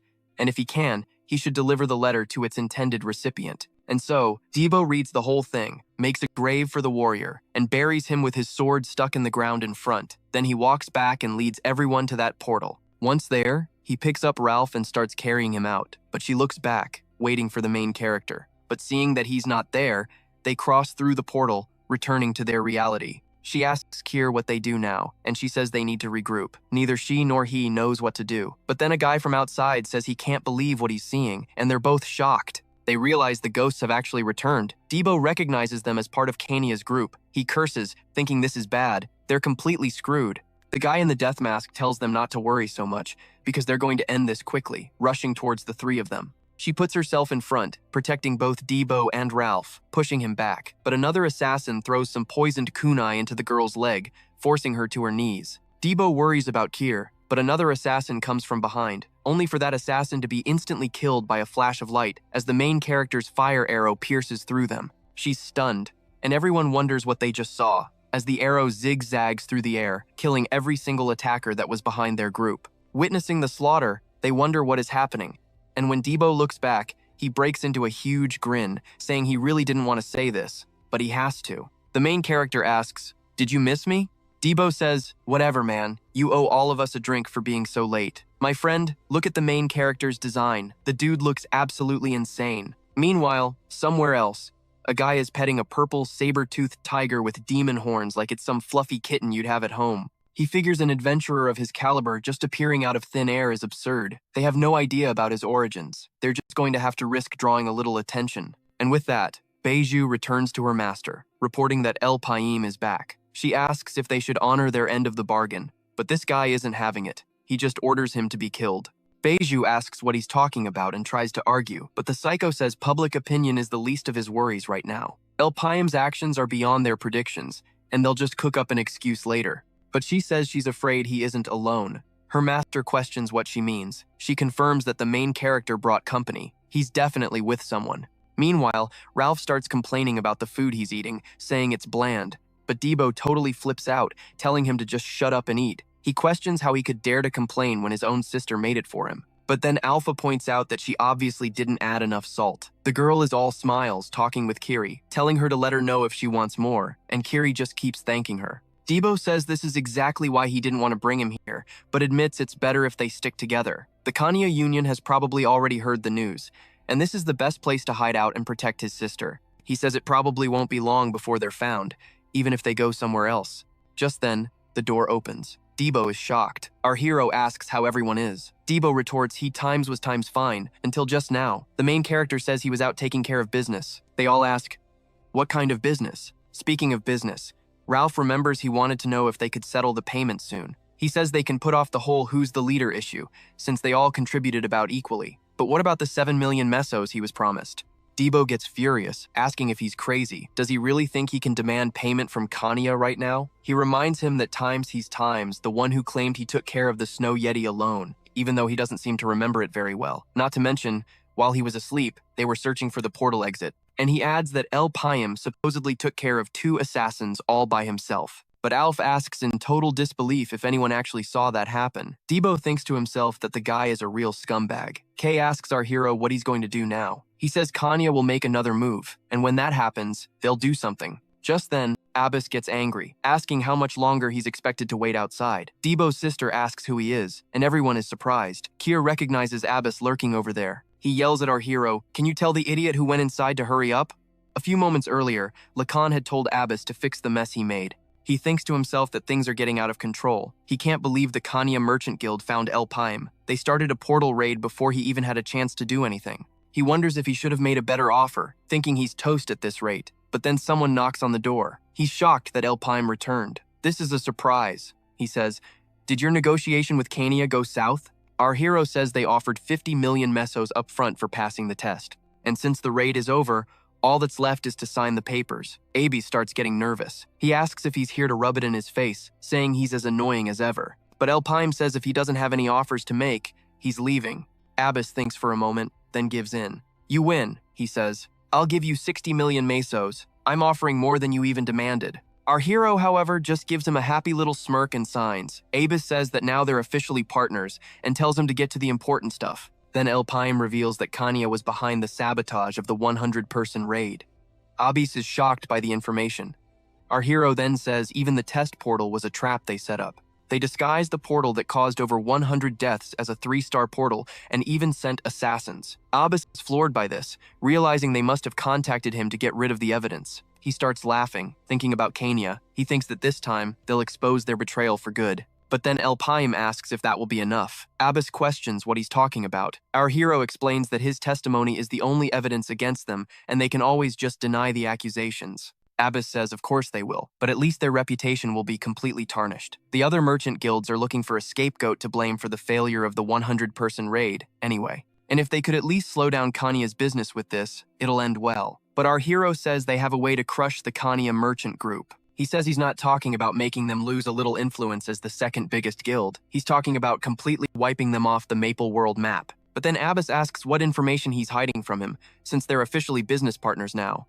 Our hero tells him not to leak the information about their sabotage just yet. It's better to bombard them with everything they have all at once. Abbas says he's right, but tells him to stop the suspense and just say everything.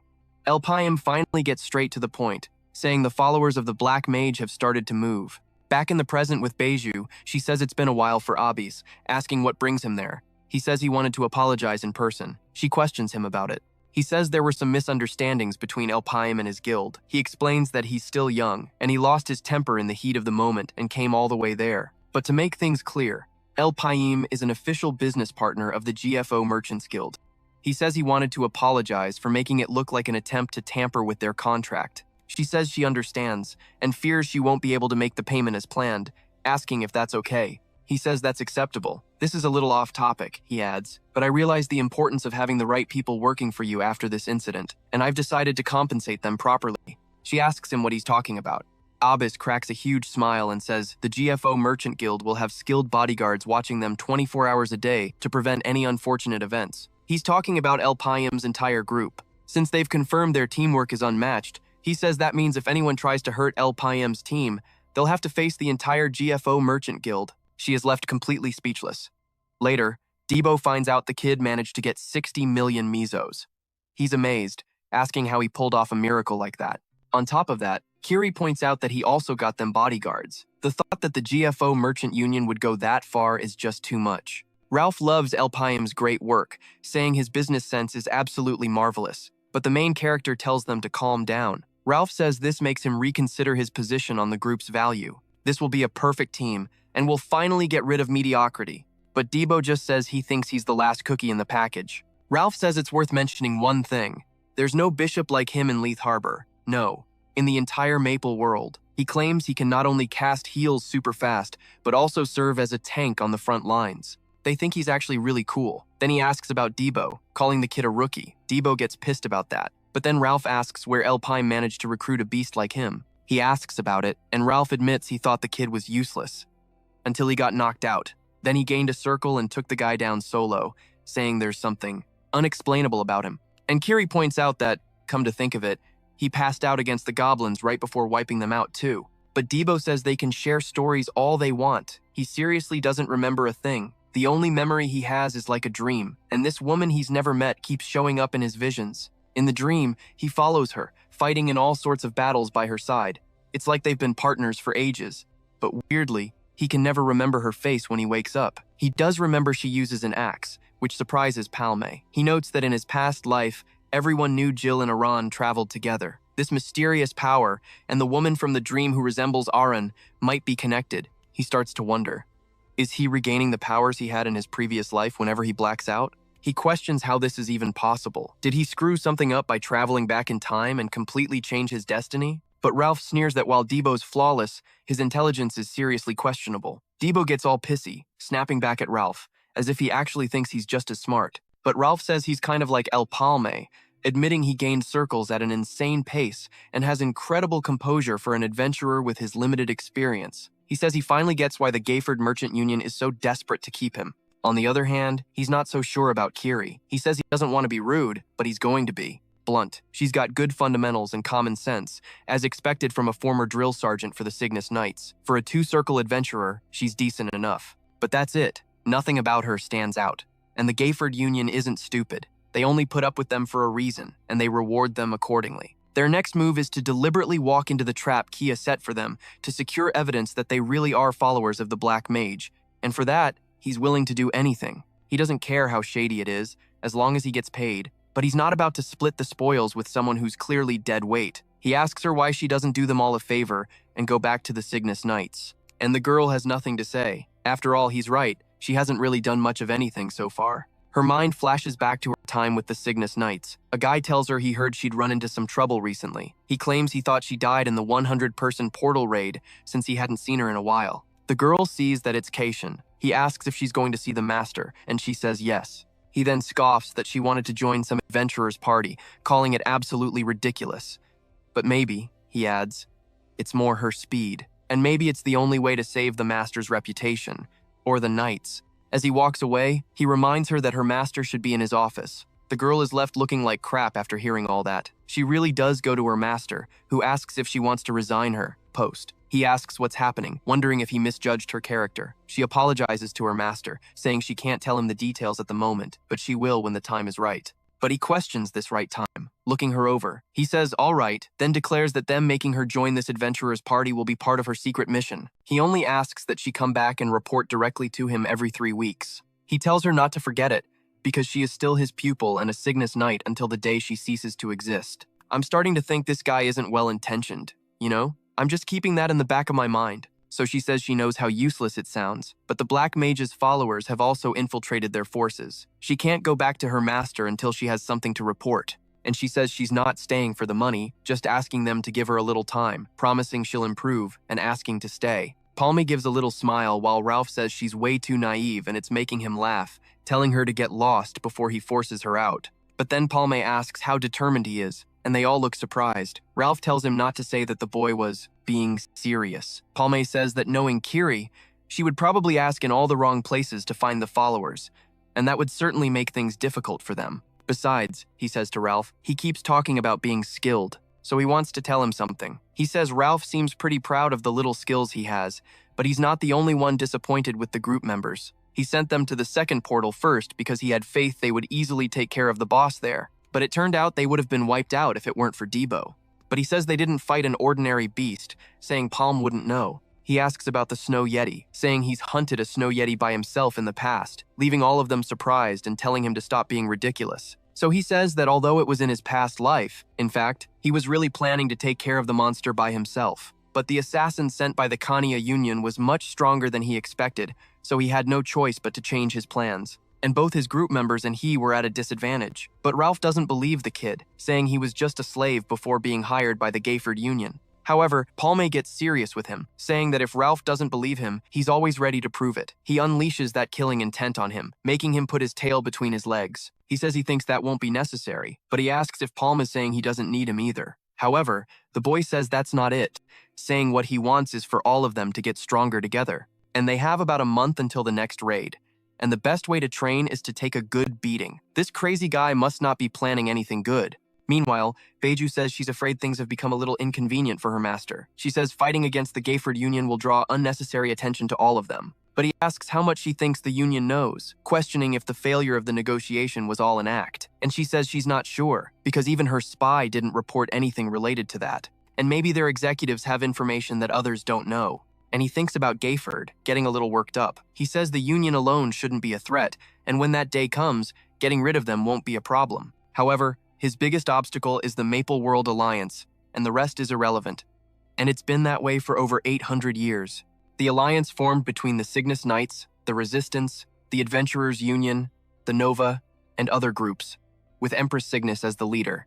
And since the 6 heroes were sealed with the Black Mage, they are the only threats left. They should be able to take care of the fight between the merchant guilds easily, but he thinks something doesn't add up, asking if he could have really done it with just Gayford's support. And Beiju remains very apprehensive while he thinks, and he tells her to prioritize collecting any information she can about the Gafford Union. And she takes his order immediately, disappearing from there. Then that guy thinks about El Palme, saying he hopes he becomes a worthy adversary. Meanwhile, in a forest, they are all taking quite a beating, with Ralph being thrown backwards. He questions what kind of mage he even is. The protagonist just scoffs, telling them to stop waiting around. "Come on, hit me with your best shot," he taunts. "Land one clean hit, and we'll call it a day."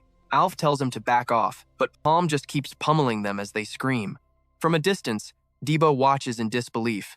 "They're so damn loud," he complains. "How am I supposed to focus with all this noise?" He mutters that he'd rather be doing physical training with them, wondering why he's stuck meditating in the first place. Then he remembers Palm's words. His mission is to draw out the power that only awakens when he's unconscious. He doesn't even know if it's possible, but if it is, things are about to get real interesting. Ralph suddenly screams, "Don't hit the same spot twice!" Listening to the chaos, Debo wonders to himself, can he really get stronger with a bizarre method like this? Later, back at the house, Ralph confronts Palm, asking if he's sure this is the right way to train. Debo just starts laughing in his face. Palm claims he was just taking his circle's level into account for the training.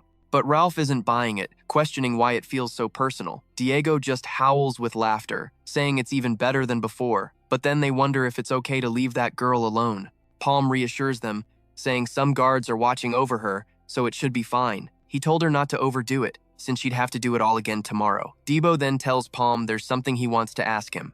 Palm asks what's on his mind. Debo shows him an item, explaining he found it in the portal. He managed to find the exit thanks to it. He says he brought it back, thinking it was right to deliver it to its owner. But there's no information on it, and he doesn't know what to do. And just like that, the protagonist recognizes it. The ring. The Crusade's ring. A memory flashes in his mind. Debo asks if something's wrong. "Actually, I have an idea," he says coolly. "I'll take care of it." He then tells Debo to get some sleep, because he's joining the physical training session the next day. Hearing this, Ralph is ecstatic, while Debo looks absolutely terrified. Elsewhere, she's still training with her sword, striking tree after tree, clearing the forest around her. Exhausted, she collapses, remembering her sensei calling her useless. The memory fuels her rage, pushing her to get stronger. Meanwhile, Palm walks to a hidden corner and knocks on a door, waiting. But the response comes from across the street. A man asks who he is. He replies, "For now, I'm a mailman," showing him the item Debo had found. The official story was that mysterious criminals destroyed the portal's entrance during an accident. The mighty Merchants Guild did their best to find the culprits, but failed. But honestly, there was no need. The portal simply reappeared near its original location not long after. And once that news went public, the portal destruction stopped completely. He only figured out the truth about the so-called criminals much later, on his own. The real reason behind it all was something else entirely. He steps into the hideout where the man was waiting, his eyes scanning the area. "How do you know about this place?" the man demands. "You have 5 seconds to explain." Several dangerous figures emerge from the shadows. "The Silent Crusade," Palm says without flinching. "A secret organization that figured out the portals were traps set by the followers. You were the ones destroying them. But your selfless efforts went completely unnoticed in my previous life. This time, however, it's going to be different." As they draw their weapons to deal with the intruder, he uses telekinesis to float the ring over to them. "I recovered your lost item," he says, "but it seems you're not in a rewarding mood." A woman starts counting down. The protagonist smirks. "You're all obviously lost. I know the shortcut." But the count doesn't stop. "This won't end well for you if you keep wasting my time," he warns. The countdown continues. He sighs. "Due to personal reasons, I can't tell you how I know about this place. But if you kill me right here, under Eldon City Hall, and your leader Batista's hideout will be exposed." The woman immediately lunges toward him. "Who the hell are you?" she demands. "It's an honor to finally meet you, Starlin," he replies, as she freezes in shock. Though, "It's been a while would be more fitting," he thinks to himself. After all, they were comrades in his past life. Starlin had joined the resistance after the Silent Crusade was wiped out. They fought countless battles together, side by side, until that fateful day. When the dragon swarm descended from the skies, she told Palm, see you soon, and sacrificed herself to save him. I'll start by repaying my debt to you, he says aloud. Let me be direct. You need to get out of Kerman City. The followers have already identified this location. And one more thing, he adds, tossing another item to her. I found this recently. It had something interesting on it. She catches it, questioning what he means.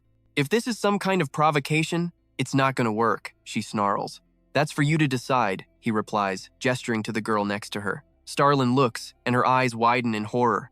It's the tattoo, the symbol of a follower. The others gasp in shock. The mark of a follower? Why would Kania have that? Starlin thinks to herself that it's the symbol all followers have tattooed somewhere on their body. It's not easily detectable, remaining invisible until mana is channeled into it. On top of that, very few people even know about the followers. She glares at him. What do you want? Because if you say you're here to help, I'll kill you myself. He simply answers, information. I need information. With that, the protagonist turns and leaves. After he's gone, someone asks Starlin, don't tell me you actually trust him. Of course not, she replies. He's more suspicious than anyone I've met. From the moment he appeared, I've been thinking, if this is a trap set by the followers, we're in deep trouble. As the protagonist walks away, she adds, but maybe we should play his game for a while and find out for sure. He thinks to himself that this was an unexpected gain. He got the information he was looking for. Still, he can't believe Kania was already making her move. He wonders if his interventions have changed her plans too. At this rate, they're bound to do something big. His mind is made up. They're heading to Nautilus, a place that sits in the middle of the ocean. At the port, Debo looks around, amazed. It's been a whole month, he exclaims. My body is itching for some real action. Abe tells the protagonist to choose between two options, a 60-person portal with 6 diverging paths, or the 77-person portal in Ilia. Both are high-profile enough to attract Kania's attention. You've rested for a month. It's time to get back to work. The protagonist says he's not sure and needs to think. Abe's is stunned. What are you talking about? Don't tell me you're backing out now. I've already decided where I want to go, he declares. To the Tomb of the Eagle Eye. Abe's is completely shocked. The Tomb of the Eagle Eye? Do you have any idea what you're talking about? He explains that Ken, the captain of Nautilus, led countless pirates under the banner of Eagle Eye. She lost her life inside the Eagle Eye portal, which now serves as a tomb in her memory. Abe's tells him they offered 9.99 million Emmys to clear the portal because thousands of adventurers have already tried and failed. It's virtually impossible to clear that place, he insists. Why would Kania be after it?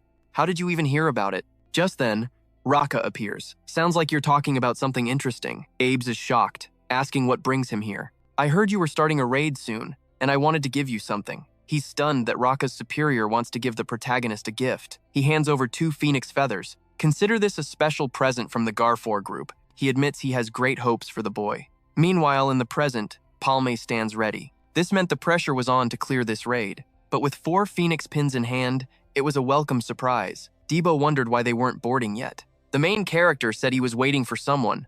But who? Just then, a figure appeared. Palme called out to the drunkard. Debo noticed the package Boru was holding and asked what was inside. He explained his boss actually wanted them to have it. He couldn't believe he had to deliver it personally, but whatever. He told them to try on the new gear. As they equipped the new clothes, R was ecstatic, saying he'd wear them forever. Kier herself noted how light it was, as if she wasn't wearing armor at all. She asked what it was made of. Boru explained it was from the hide of a snow wyvern, a gift from his boss to be crafted into equipment. Jay's eyes widened in realization. He remembered his master promising to make good use of those hides, so this was the result. Boru remarked they must be doing well for themselves, since they were skilled enough to clear a 100-person gate. But Debo shot him a look, telling him to keep his voice down. How did you know about that? Boru just scoffed. How could I not? His boss wouldn't waste such rare materials on just anyone, but he told them to chill out, promising he was the only one who knew. Then he mentioned there were more sets of equipment. However, Palme stopped him, saying one of the sets was for him. Boru was stunned, calling it too generous and trying to refuse, but Palme ordered him to wear it. Seeing his confusion, our main character told them to hurry up. They didn't have all day. Confused and overwhelmed, Boru found himself unceremoniously thrown into the party. Meanwhile, aboard a pirate submarine, a tense calm hung in the air. A figure approached the deck. It was Mania. The captain greeted her, saying it was good to see her again. She breathed deep, saying she missed the sea breeze as the crew erupted, cheering her return. Her return could only mean one thing. She had successfully cleared the 200-person Orange-class gate. The entire port went crazy. This news would change the meta for all raiders, but her captain told them to stand down. Miner immediately questioned the captain. She'd cleared a 200-person gate, a 74-person one should be easy. She argued her skills had already surpassed the legendary Eagle Eye, so there was no reason to stop her. But the captain's eyes narrowed. "Are you challenging my orders?" she asked coldly. "Then who will be the one to avenge Leia? Do you have any idea how much pain I've endured? How long I've worked for this moment?" But the captain's voice was final. "I'll say it again. Stand down." Defeated, the girl went to drown her sorrows in a drink. She muttered that the captain would never let her go, wondering if she should just defy her. But a crewmate gently reminded her, Captain Kieran was just worried about her. She scoffed, calling it being overprotective.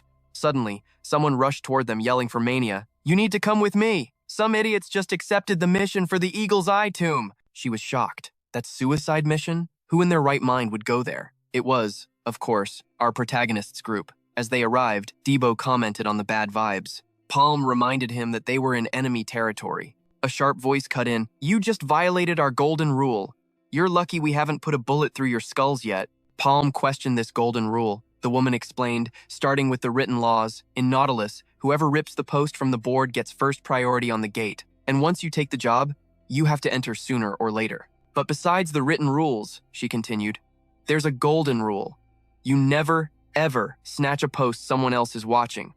And the post you took belongs to the whale pirates. Just then, Mina herself stormed toward them. "Who the hell do you think you are?" she demanded. "That post is mine. How dare you steal it?" Palme calmly asked why she hadn't taken the job sooner. She snapped that she was just waiting for approval. He feigned ignorance, saying he didn't know approval was needed. "I need it because I work for Captain Kieran," she spat. "Either way, you can't raid this gate, and I'll be nice enough to explain why. The Nautilus mission board is reserved for pirates. If you're not a pirate, you're not allowed to attempt any of these gates." At this, Debo burst out laughing. "Ah, so that's what the boss was thinking." Minner glared. "You think this is funny? Give back the post." Debo just smirked. "Why should I?" He gave a mock bow. "It's a pleasure to meet you. We are the Iboro pirates." In the background, their new scapegoat began to laugh nervously. Minner stared in disbelief. "Are you serious? You can't just become a pirate. There's a certification process." But Debo waved her off. "Don't be so harsh. We're all fellow pirates here." He then gestured grandly to their nervous companion. "Surely you've heard of the legendary Captain Iboro, leader of the Iboro pirates?" Boru could only manage a pained, sweaty smile. Debo pressed on. "This man is a real pirate. How else did we get into Nautilus? And a group led by a pirate is a pirate crew." But another man interrupted. "Stop being ridiculous. You just admitted the rest of you aren't pirates." "And who are you?" Debo shot back. Manair recognized him immediately. It was Murat, a man with an absolutely absurd aura. He asked why they were making such a scene. Palme thought on the name, not recognizing it from his past life. He spoke calmly. "It's not like we've broken any rules." Murat raised an eyebrow. "I'm not so sure. Kieran makes the rules, so she decides." He then eyed their small party. "Where's the rest of your crew? This can't be everyone." Our protagonist confirmed that all 5 members were present. The surrounding pirates began to whisper. This was beyond insane. How could a party of 5 possibly clear a 74-person gate? They called it suspicious, to say the least. Murat focused his gaze on their leader. "What's your name?" When Palme introduced himself, the name sent a ripple through the crowd. "Wait, not times that times Palm?" A woman asked if he was someone they knew. Another's eyes widened. "I've heard about him. If I remember correctly, he's the survivor of the 100-person Red Gate incident." A wave of shock hit the crowd. He was from Times That Times Portal, where nearly every adventurer had died. They realized this group wasn't weak. Debo proudly confirmed it. But the pirates questioned, "So what?" The woman scoffed. "You still failed to clear the gate and barely survived. It just means you weren't good enough." But one of Miner's own crewmates shot back. "Why are you yelling at him? None of that was his fault." She ignored him and continued. "On the other hand, Menor cleared a 200-person orange-class gate. She is clearly superior in skill and intelligence." Menor herself began to look embarrassed by the praise. Murat cut through the arguments, looking directly at our protagonist. "Why don't you just find some other place in Midel to raid? Since you took the post, you get the first attempt," he conceded. "You have 69 more slots to fill. Perhaps other groups will join you." Debo tried to object, but our protagonist agreed. This caught Debo off guard. Palme then made an announcement. 100,000 per slot will be paid. However, I'm only taking 10 more people with me. Everyone questioned if he was serious. The pirates muttered that the kid would die anyway. Why not just wait for him to fail? But Menor refused to take that risk. If they just escape the gate to save their own skins, the opportunity will be lost for good. Murat reminded her. "And what about Kieran's approval?" She looked back with sheer determination. "I can't just stand here and wait. I've realized it's much easier to ask for forgiveness than for permission. It's a classic saying, right? It's easier to ask for forgiveness than permission. But who am I to say if that's true or not? Then, she declared to everyone, "This gate is mine, and no one else is going to clear it." Ralph turned to Palm, completely confused. What was that about? He had the upper hand, but was only selling 10 slots? This was a huge chance to make some serious cash. They're complaining about losing 5.9 million because they didn't sell the raid spots fast enough. But Kier argues they'd be outnumbered 14-1. He asks if they forgot about the followers hiding among them, but the other guy just scoffs, saying they'll just crush anyone who gets in their way. But our main character knows he can't afford to take any chances. Not this time. He knows the enemy's true goal. Captain Curiel's first protege, Leia the Eagle Eye, was killed in this exact 74-person portal, assassinated by those same followers. Her second protege, Manor, was also murdered there. Shattered by the loss of both her students, Curiel gave up the adventurer life and went into hiding. The followers took advantage of the power vacuum and tore the Nautilus apart. All of this was supposed to happen 2 years from now. But the timeline has shifted. According to the Silent Crusade, money from the Cania Merchant Union was recently traced to the Nautilus. It's a dead giveaway that they're executing their plan ahead of schedule. They have to restrict the number of adventurers to protect Manor. He is not about to make the same mistake twice. He needs to conserve every last drop of his mana. Meanwhile, everyone around Boruk starts trash-talking, wondering what the hell he's even doing there. Later that night, a knock comes at the door. Our MC uses telekinesis to see who it is before opening it. He's shocked by who he finds, and lets them in. It's Captain Kieran herself, along with Murat. He asks what brings them here so late. She says she needs to confirm something in person, and demands he be honest. She looks Palme dead in the eye and asks, "Are you a follower of the Dark Mage?" The question hits him like a truck. How could she possibly know? He wonders if the future changed again, or if she knew all along. If she knew, then why did she let Manor die in the original timeline? Murat sees he's shaken and gets aggressive, but Palme insists he's not a follower. He was just stunned by the question.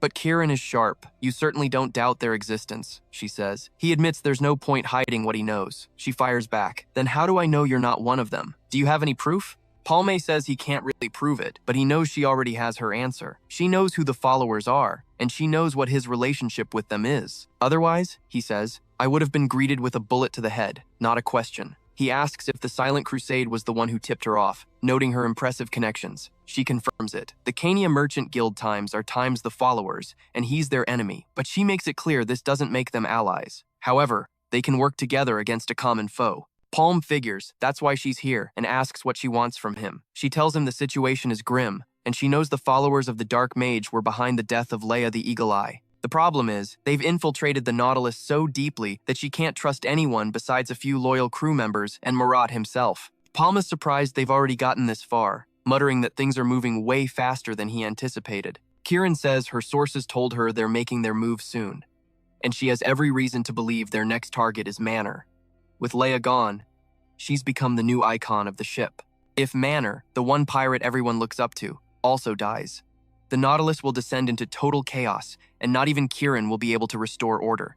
So she proposes a deal: bring Manor back safely from the tomb of the Eagle Eye. In exchange, she'll give him any item from the Nautilus's treasure vault. Sometime later, at the entrance to the 74-person portal, Debo is all hyped up, telling everyone to get a move on. Manor heads into the portal with our hero. Once inside, Debo gawks at the creepy new environment. Kier snaps that this is no picnic, telling them to keep their guard up. Ralph is still grumbling about the money they lost by only selling 10 spots. When suddenly, a strange, velociraptor-like monster appears. Debo just scoffs at the insignificant little creature, boasting that he'll finish it in a second. But that's when its mom shows up. The kid freaks out. She's at least double, maybe triple the size of her baby. Just kidding, Debo yells as the massive beast charges right for him. And just like that, the fight explodes. The pirates open fire, gunning down several of the raptors. The order rings out to keep dropping them one by one. A pirate shouts to Gil that the gunfire is attracting more monsters, but he tells her not to panic, bragging that they shouldn't fear these stinky Dracos since he's cleared a 200-person portal before. He's so busy boasting, he doesn't see one sneak up right behind him. But before it can land a killing blow, a perfect shot from Manor blows its head clean off. She calmly tells Gil he was right and orders everyone to regroup. Stay calm, she commands. I'll take care of the rest. The monsters keep swarming them as our hero's group falls back. Debo can't believe it, wondering where they're all coming from.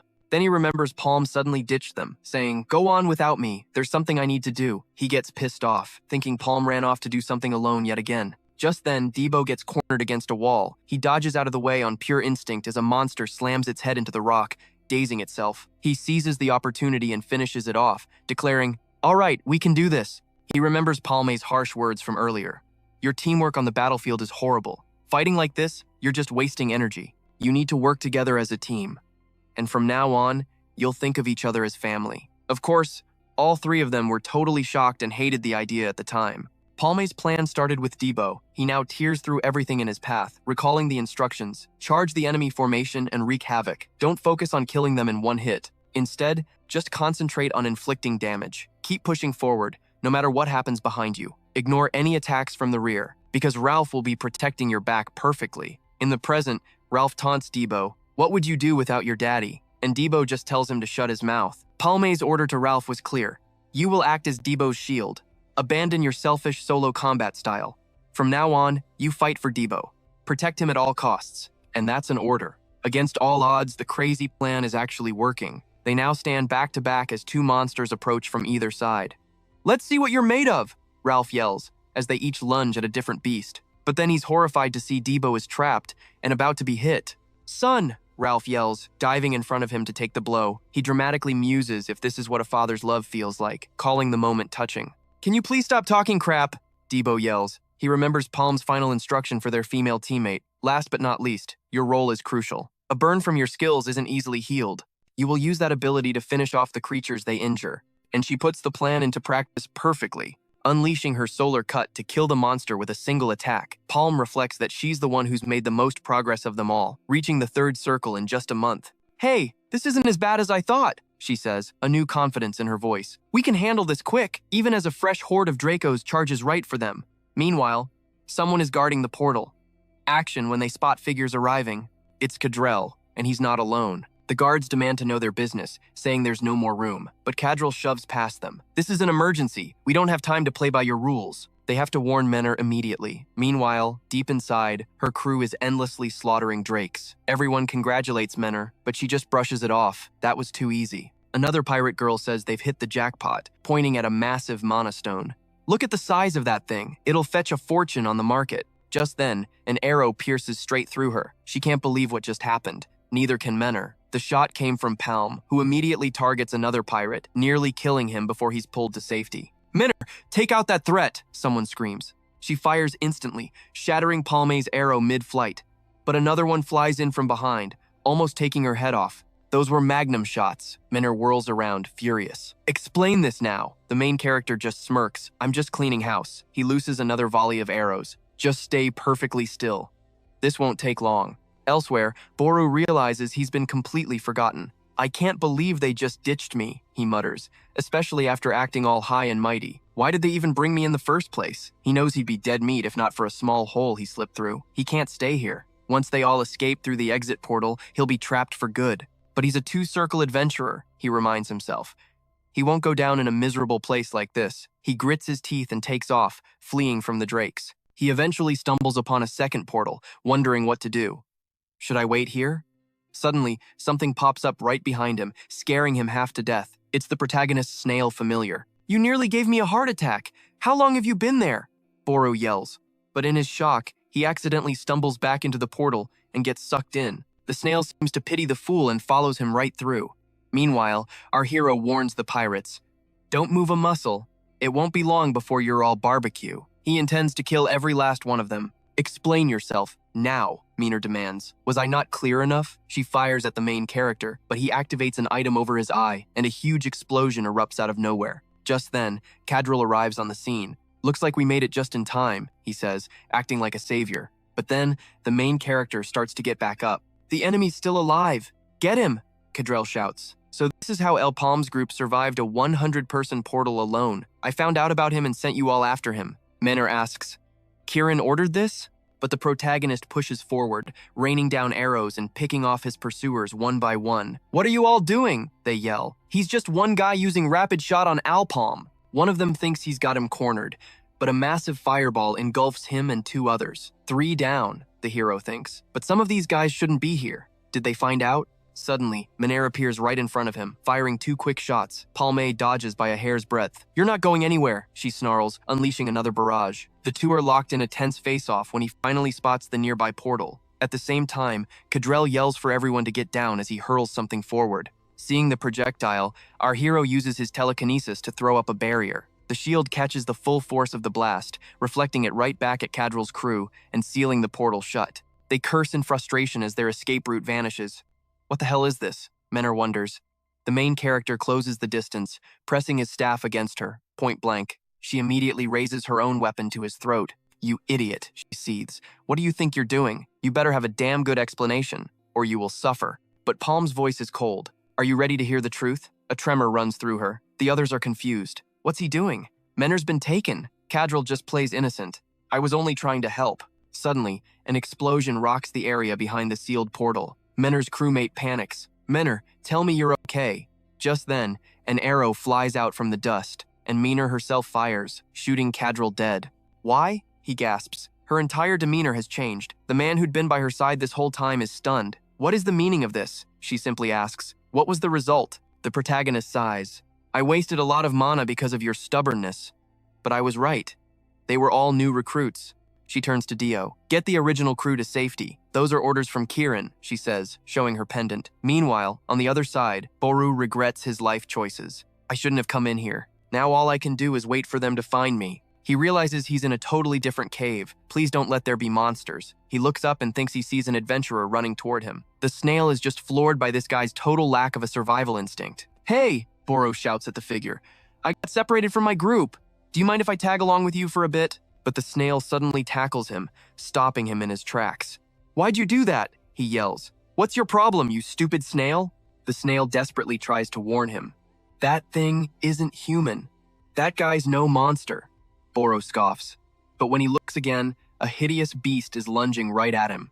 Hordes of them suddenly appear in front of Boru. This guy is a certified moron. He really should have just stayed home fishing. Back with Manhwa, Gil is shocked by Kirin's order, his eyes locked on the pendant she wears. Moments earlier, as Manhwa demanded an explanation, the protagonist asked her, "Do you know how Leia really died?" She was shocked. "Don't you dare speak of her death. There are followers of the Black Mage among your so-called comrades," he told her. "They're the ones who killed her." "Shut your mouth," she yelled. "Do you really think I'd fall for that?" "But Kirin already knew everything," he said. "That's why we made a deal. Do I need to spell it out for you? Their goal is to weaken Kirin's influence by targeting her number 2, you." The truth hit her like a ton of bricks. Her mind raced. Followers of the Black Mage. On the Outer Nautilus? The crew members behind Leia's murder? He then presented a pendant. "Kirin asked me to give you this." She knew it instantly. It was Kirin's pendant, a symbol of her authority. She wouldn't entrust it to just anyone. So Kirin really knew. And she was trying to protect me? Then it clicked. Wait a second. The crew members you killed, they were all new recruits. "But how did you distinguish them from the others?" she asked. The answer, of course, was right there in his eyes. Elsewhere, Starling's crew questioned her judgment. "Are you sure this wasn't a mistake? He didn't just know about us. He specifically asked for that item. It makes no sense. We can't trust him." That's the eye patch of clairvoyance. This item allows its user to physically see the flow of mana, and while it's a perfect way to identify followers of the Black Mage, the cost is immense. It constantly drains the wearer's mana. Starling added, "Besides, no one has been able to use it since Kors passed away. It only activates for someone with the proper affinity. I'm not sure how a caster is able to use the eye patch of clairvoyance, but don't get me wrong. I don't trust him completely, but he seemed to share a common goal with us." "And what if it's a trap?" her subordinate pressed. "We don't even know who sent him." But she was firm. "What's done is done. Don't look at me like that. If his mana is insufficient, he'll die before he can even make good use of it. They'll just have to wait and see what kind of answers he brings." Then he reveals that everyone, except the 3 in front, are followers. The girl is shocked, but immediately decides to make a move. They immediately question him. "What are you talking about? You can't fall for that baseless slander." But the main character just smirks. "It's the other way around. Dealing with followers has always been annoying, even in my past life, and their tattoos don't show up unless mana is flowing through them. Each follower has a tattoo in a different place, but he says that despite their invisibility, every single follower definitely has a tattoo." Then he says, "I get that everyone has different tastes, but on your forehead?" He asks if he couldn't find a better place to put it. "And the mark. actually appears, leaving everyone stunned. They realize this is bad, and without hesitating, they aim for our main character, opening fire and trying to kill everyone there. But then G unleashes his detonator cannon on them, while Menor also starts mowing them down. The main character says he used up way too much mana identifying the followers, and if this keeps up, they're all gonna be fried. He tells them the second portal is close, and they can catch their breath there, but Menor tells him to shut his mouth, vowing to kill every last one of them. However, one of the followers yells at the others to get back if they don't want to die. "The hunt begins," he declares, throwing a skull into the area. In an instant, that skull's dark energy begins to envelop both Gio and Mia. She wonders what's happening, realizing it's an illusion, but she can't see a thing. Right before she's attacked, she's shocked by the sudden assault, and the man sneers, just as expected from Menor. "You can even dodge when you're blind, but I guarantee your luck won't last much longer," he promises. Meanwhile, Gil tries to call out to Menor, since he can't see anything at all. The man who arrived taunts her. "I heard how much you miss your eagle eyes, but don't worry, because you're about to join them." He fires a shot at the girl and tells her to say hi for him in the next world. But before the bullet could hit her, the main character leaps in front, saving her life by taking the shot instead. They can't believe it, thinking, "Impossible, he shouldn't be able to see." But then they realize he's using an item to see through the illusion. He can actually see the mana of everyone there. Knowing something was seriously wrong with him, they try to shoot him again. They aim every single bullet right at the main character. However, he uses his telekinesis to throw up a barrier, protecting himself. Then he grabs his staff, unleashes an arrow, and uses his telekinesis to kill several of them in one go. The enemy leader notices it's a fire arrow. "That's not going to get you very far," he mocks, firing his spike cannon at our hero. But the arrow phases right through the blast and goes straight for the leader's head. As he dies, he thinks, "This makes no sense." The others freak out, thinking he's too powerful. "But it's just a fire arrow. How is this possible?" They desperately charge toward the main character, but he unleashes the power of the four phoenixes, this time using his revolver on them, resulting in an absolute massacre. They notice he just spun the fire arrow, and the guy holding the skull artifact is terrified. However, he doesn't have a chance to do much of anything, because our hero appears right beside him, severing the hand that held the skull and plunging a dagger deep into his chest. He also kills the other one who was nearby. Just like that, Menor realizes she can see again. She looks around, but everyone is already dead or dying. The man dying on the main character's dagger prepares to use his final trump card. "All for the glory of the Dark Mage," he screams, detonating several mana crystals near them, causing a chain reaction of explosions and blasting everyone away. However, the main character uses his telekinesis to lift a massive slab of rock from the ground, carrying all of them away from the blast. They're all in shock, but the main character admits he's at his limit too. They need to get to the next portal before his mana runs out completely. However, the last follower is still alive, and he rushes Menor with everything he's got, knocking her off the floating rock. They're shocked. The main character tries to catch the girl with telekinesis, but the follower shouts, "Not so fast," and lobs a grenade right at his head, blowing up everything near the portal. The explosion even hits a part of the portal, which seems to just fizzle out of existence. Looking back, the girl is stunned by what just happened. The portal is no longer in front of her, and without an escape route, she's completely trapped. Seeing this, the other followers are pissed that the portal to the second part is gone, and they lost El Palm. But one of them tells the others not to worry, because the portal should respawn in the same area soon. Besides, the real objective is to get rid of Menor.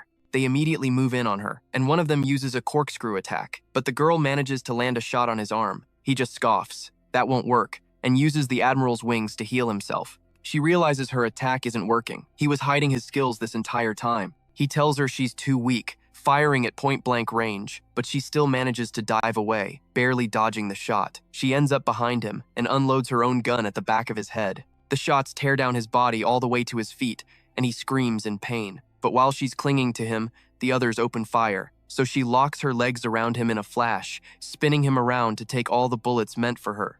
Then, she prepares to keep shooting, firing right through his body to hit the enemies behind him. She keeps dropping a line of corpses, but her human shield is somehow still alive and tries to hit her with a dagger. But Menor shoots him again, right in the abdomen, and then shoves the pistol in his mouth, blowing his head apart from the inside.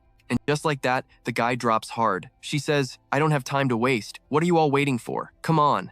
Then Debo asks what's going on, because more portals have appeared. Kier, looking to his side, notices a few there too, wondering if they all lead to the second part. But Ralph says they must be special types of portals. If what I read is correct, he says, each of these portals is connected to a different point in the second phase. And if a certain number of individuals pass through one, that portal closes, forcing the rest to use another passage. At this, Debu tells him to wait, questioning him. Are you saying we won't know where we'll end up? And how are we supposed to find the boss? But Ralph says he doesn't know, and it's not like they have a choice other than to try their luck. And with that, they step through a portal and find that the three of them pass through easily. He says they should keep an eye on their surroundings, because El Palm could appear from another portal. The sooner they regroup, the better it would be. But then he looks ahead and asks, "Who is that?" Debo notices he's running toward them for some reason and wonders if it's their boss, but it turns out to be Iboro, fleeing from those monsters and nearly dead. He thanks them for saving him, but Debo questions what he's talking about, telling him not to come over there. Iboro says the Boro pirates have the best camaraderie, but the kid shouts that he's obviously wrong about that, telling him to run the other way. Meanwhile, he is running from those monsters, arriving at that location all alone. He says there's no chance this is happening, and Gil tells him that these aren't normal monsters. So these things are wearing crew uniforms. Does that mean they used to be human? But Pau's like, who cares? The real problem is they just don't die. He says he even put a bullet straight through their skulls and it did absolutely nothing. Now we're running out of ammo. The main character is totally baffled. He's never seen anything like this. How can a monster not have a core? It makes no sense. He figures if they're basically zombies, born from human bodies, that would explain why they have no weak spots. But none of this lines up with his memories. The rules have totally changed, and he can't figure them out. He has to find a way to take them all down. But then he notices it. A strange thread of mana connected to each of them, leading off into the distance. He wonders just how massive this thing is, guessing its source must be through the wall. Following the mana flow leads him right to Debo. He sees everyone else made it to the next stage too, but damn, he burned through way too much mana. His reserves are hitting empty, and he can't even maintain his skill. Just like that, the monsters swarm him. Dio screams at Palm to get the hell out. A beast lunges, but a pillar suddenly crashes down, crushing it. And who shows up? Minor. Gil's face lights up as she opens fire, burying the horde under the debris. The guy with Gil thanks her for the save, asking if she's all right, but she just glares at Kevin. Get out of my way, she warns, unless you want to die. He has no clue what she's talking about. But she makes good on her threat, unleashing an explosion that rips through everything. Palm just stares in shock at the gaping hole she created. Kevin yells at Minor, "You almost killed US!" But she's not fazed. There's plenty more where that came from. The real problem? They're running low on ammo. She figures she can probably pop off one more shot like that, if she pours every last drop of her mana into it. But Palm stops her. Wait, don't do it yet. We might need that skill for what's coming next. She's stunned. You're lucky to even be breathing right now. She scoffs. Did you not see those things? We can't afford to be picky. The main character cuts in. We're about half a mile from the boss. Straight shot. There's no time for a new strategy. He looks at her. Just buy me 5 minutes. No, 3. 3 minutes? What can you possibly do in 3 minutes? I'm gonna clear this portal, he says, popping a mana crystal. Meanwhile, Debo is a freaking whirlwind, his axe cleaving through every monster in sight. What the hell is going on? He thinks.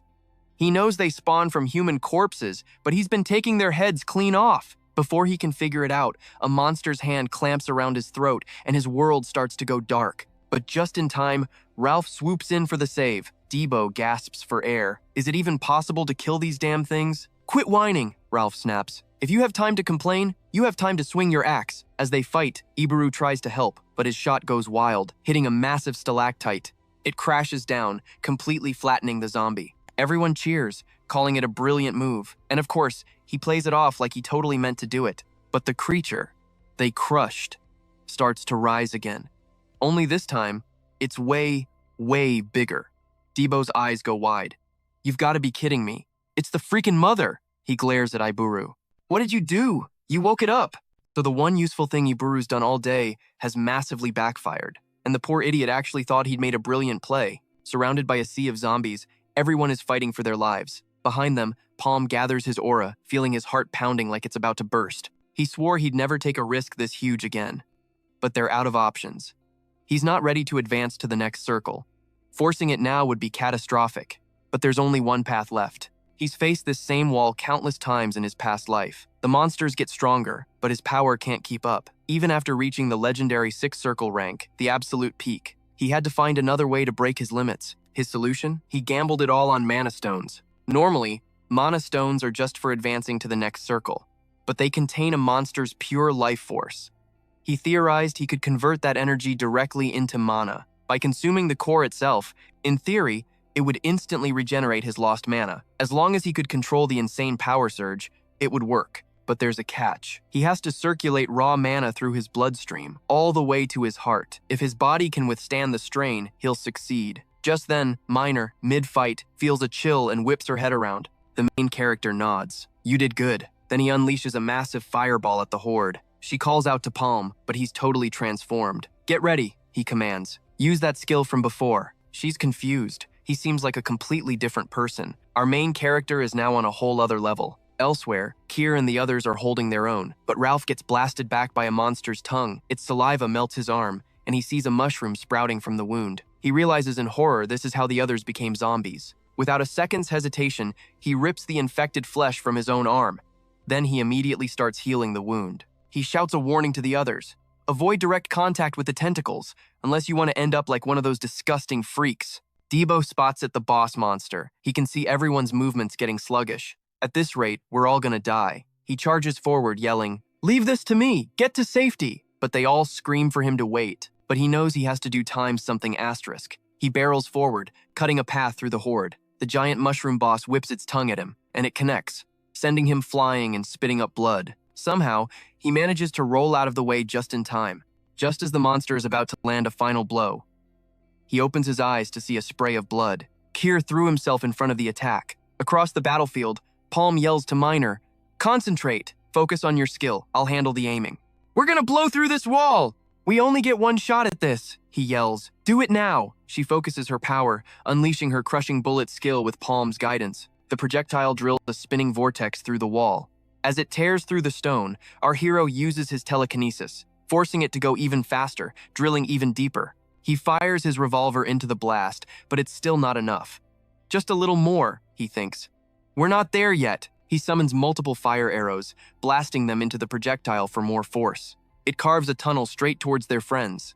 But Gil yells that he's out of ammo. Monsters are now swarming both Minor and Palm. On the other side, Debo is trapped, his hope completely gone. But here's the thing, these mindless monsters are basically puppets. They've been tricked by the horde. The truth is, mana strings are attached to each body, all leading back to the true master with the core. That's why they seem invincible. The real target is the giant boss in the back, and our hero's projectile was aimed at that monster all along. It closes the distance and he activates rocket impact. The blast rips through the boss, shattering it and its core. Debo and Ralph can only stare in awe. With the core destroyed, the entire threat vanishes. Minor finally collapses as the monsters crumble to dust. Gil and Iburu are ecstatic. It's over. Our main character looks on.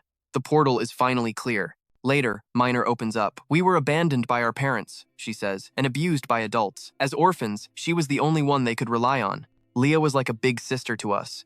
A hero." The scene shifts to the future, with her sitting next to Minor. "It's already been 10 years since the captain took us in," she says, lost in thought.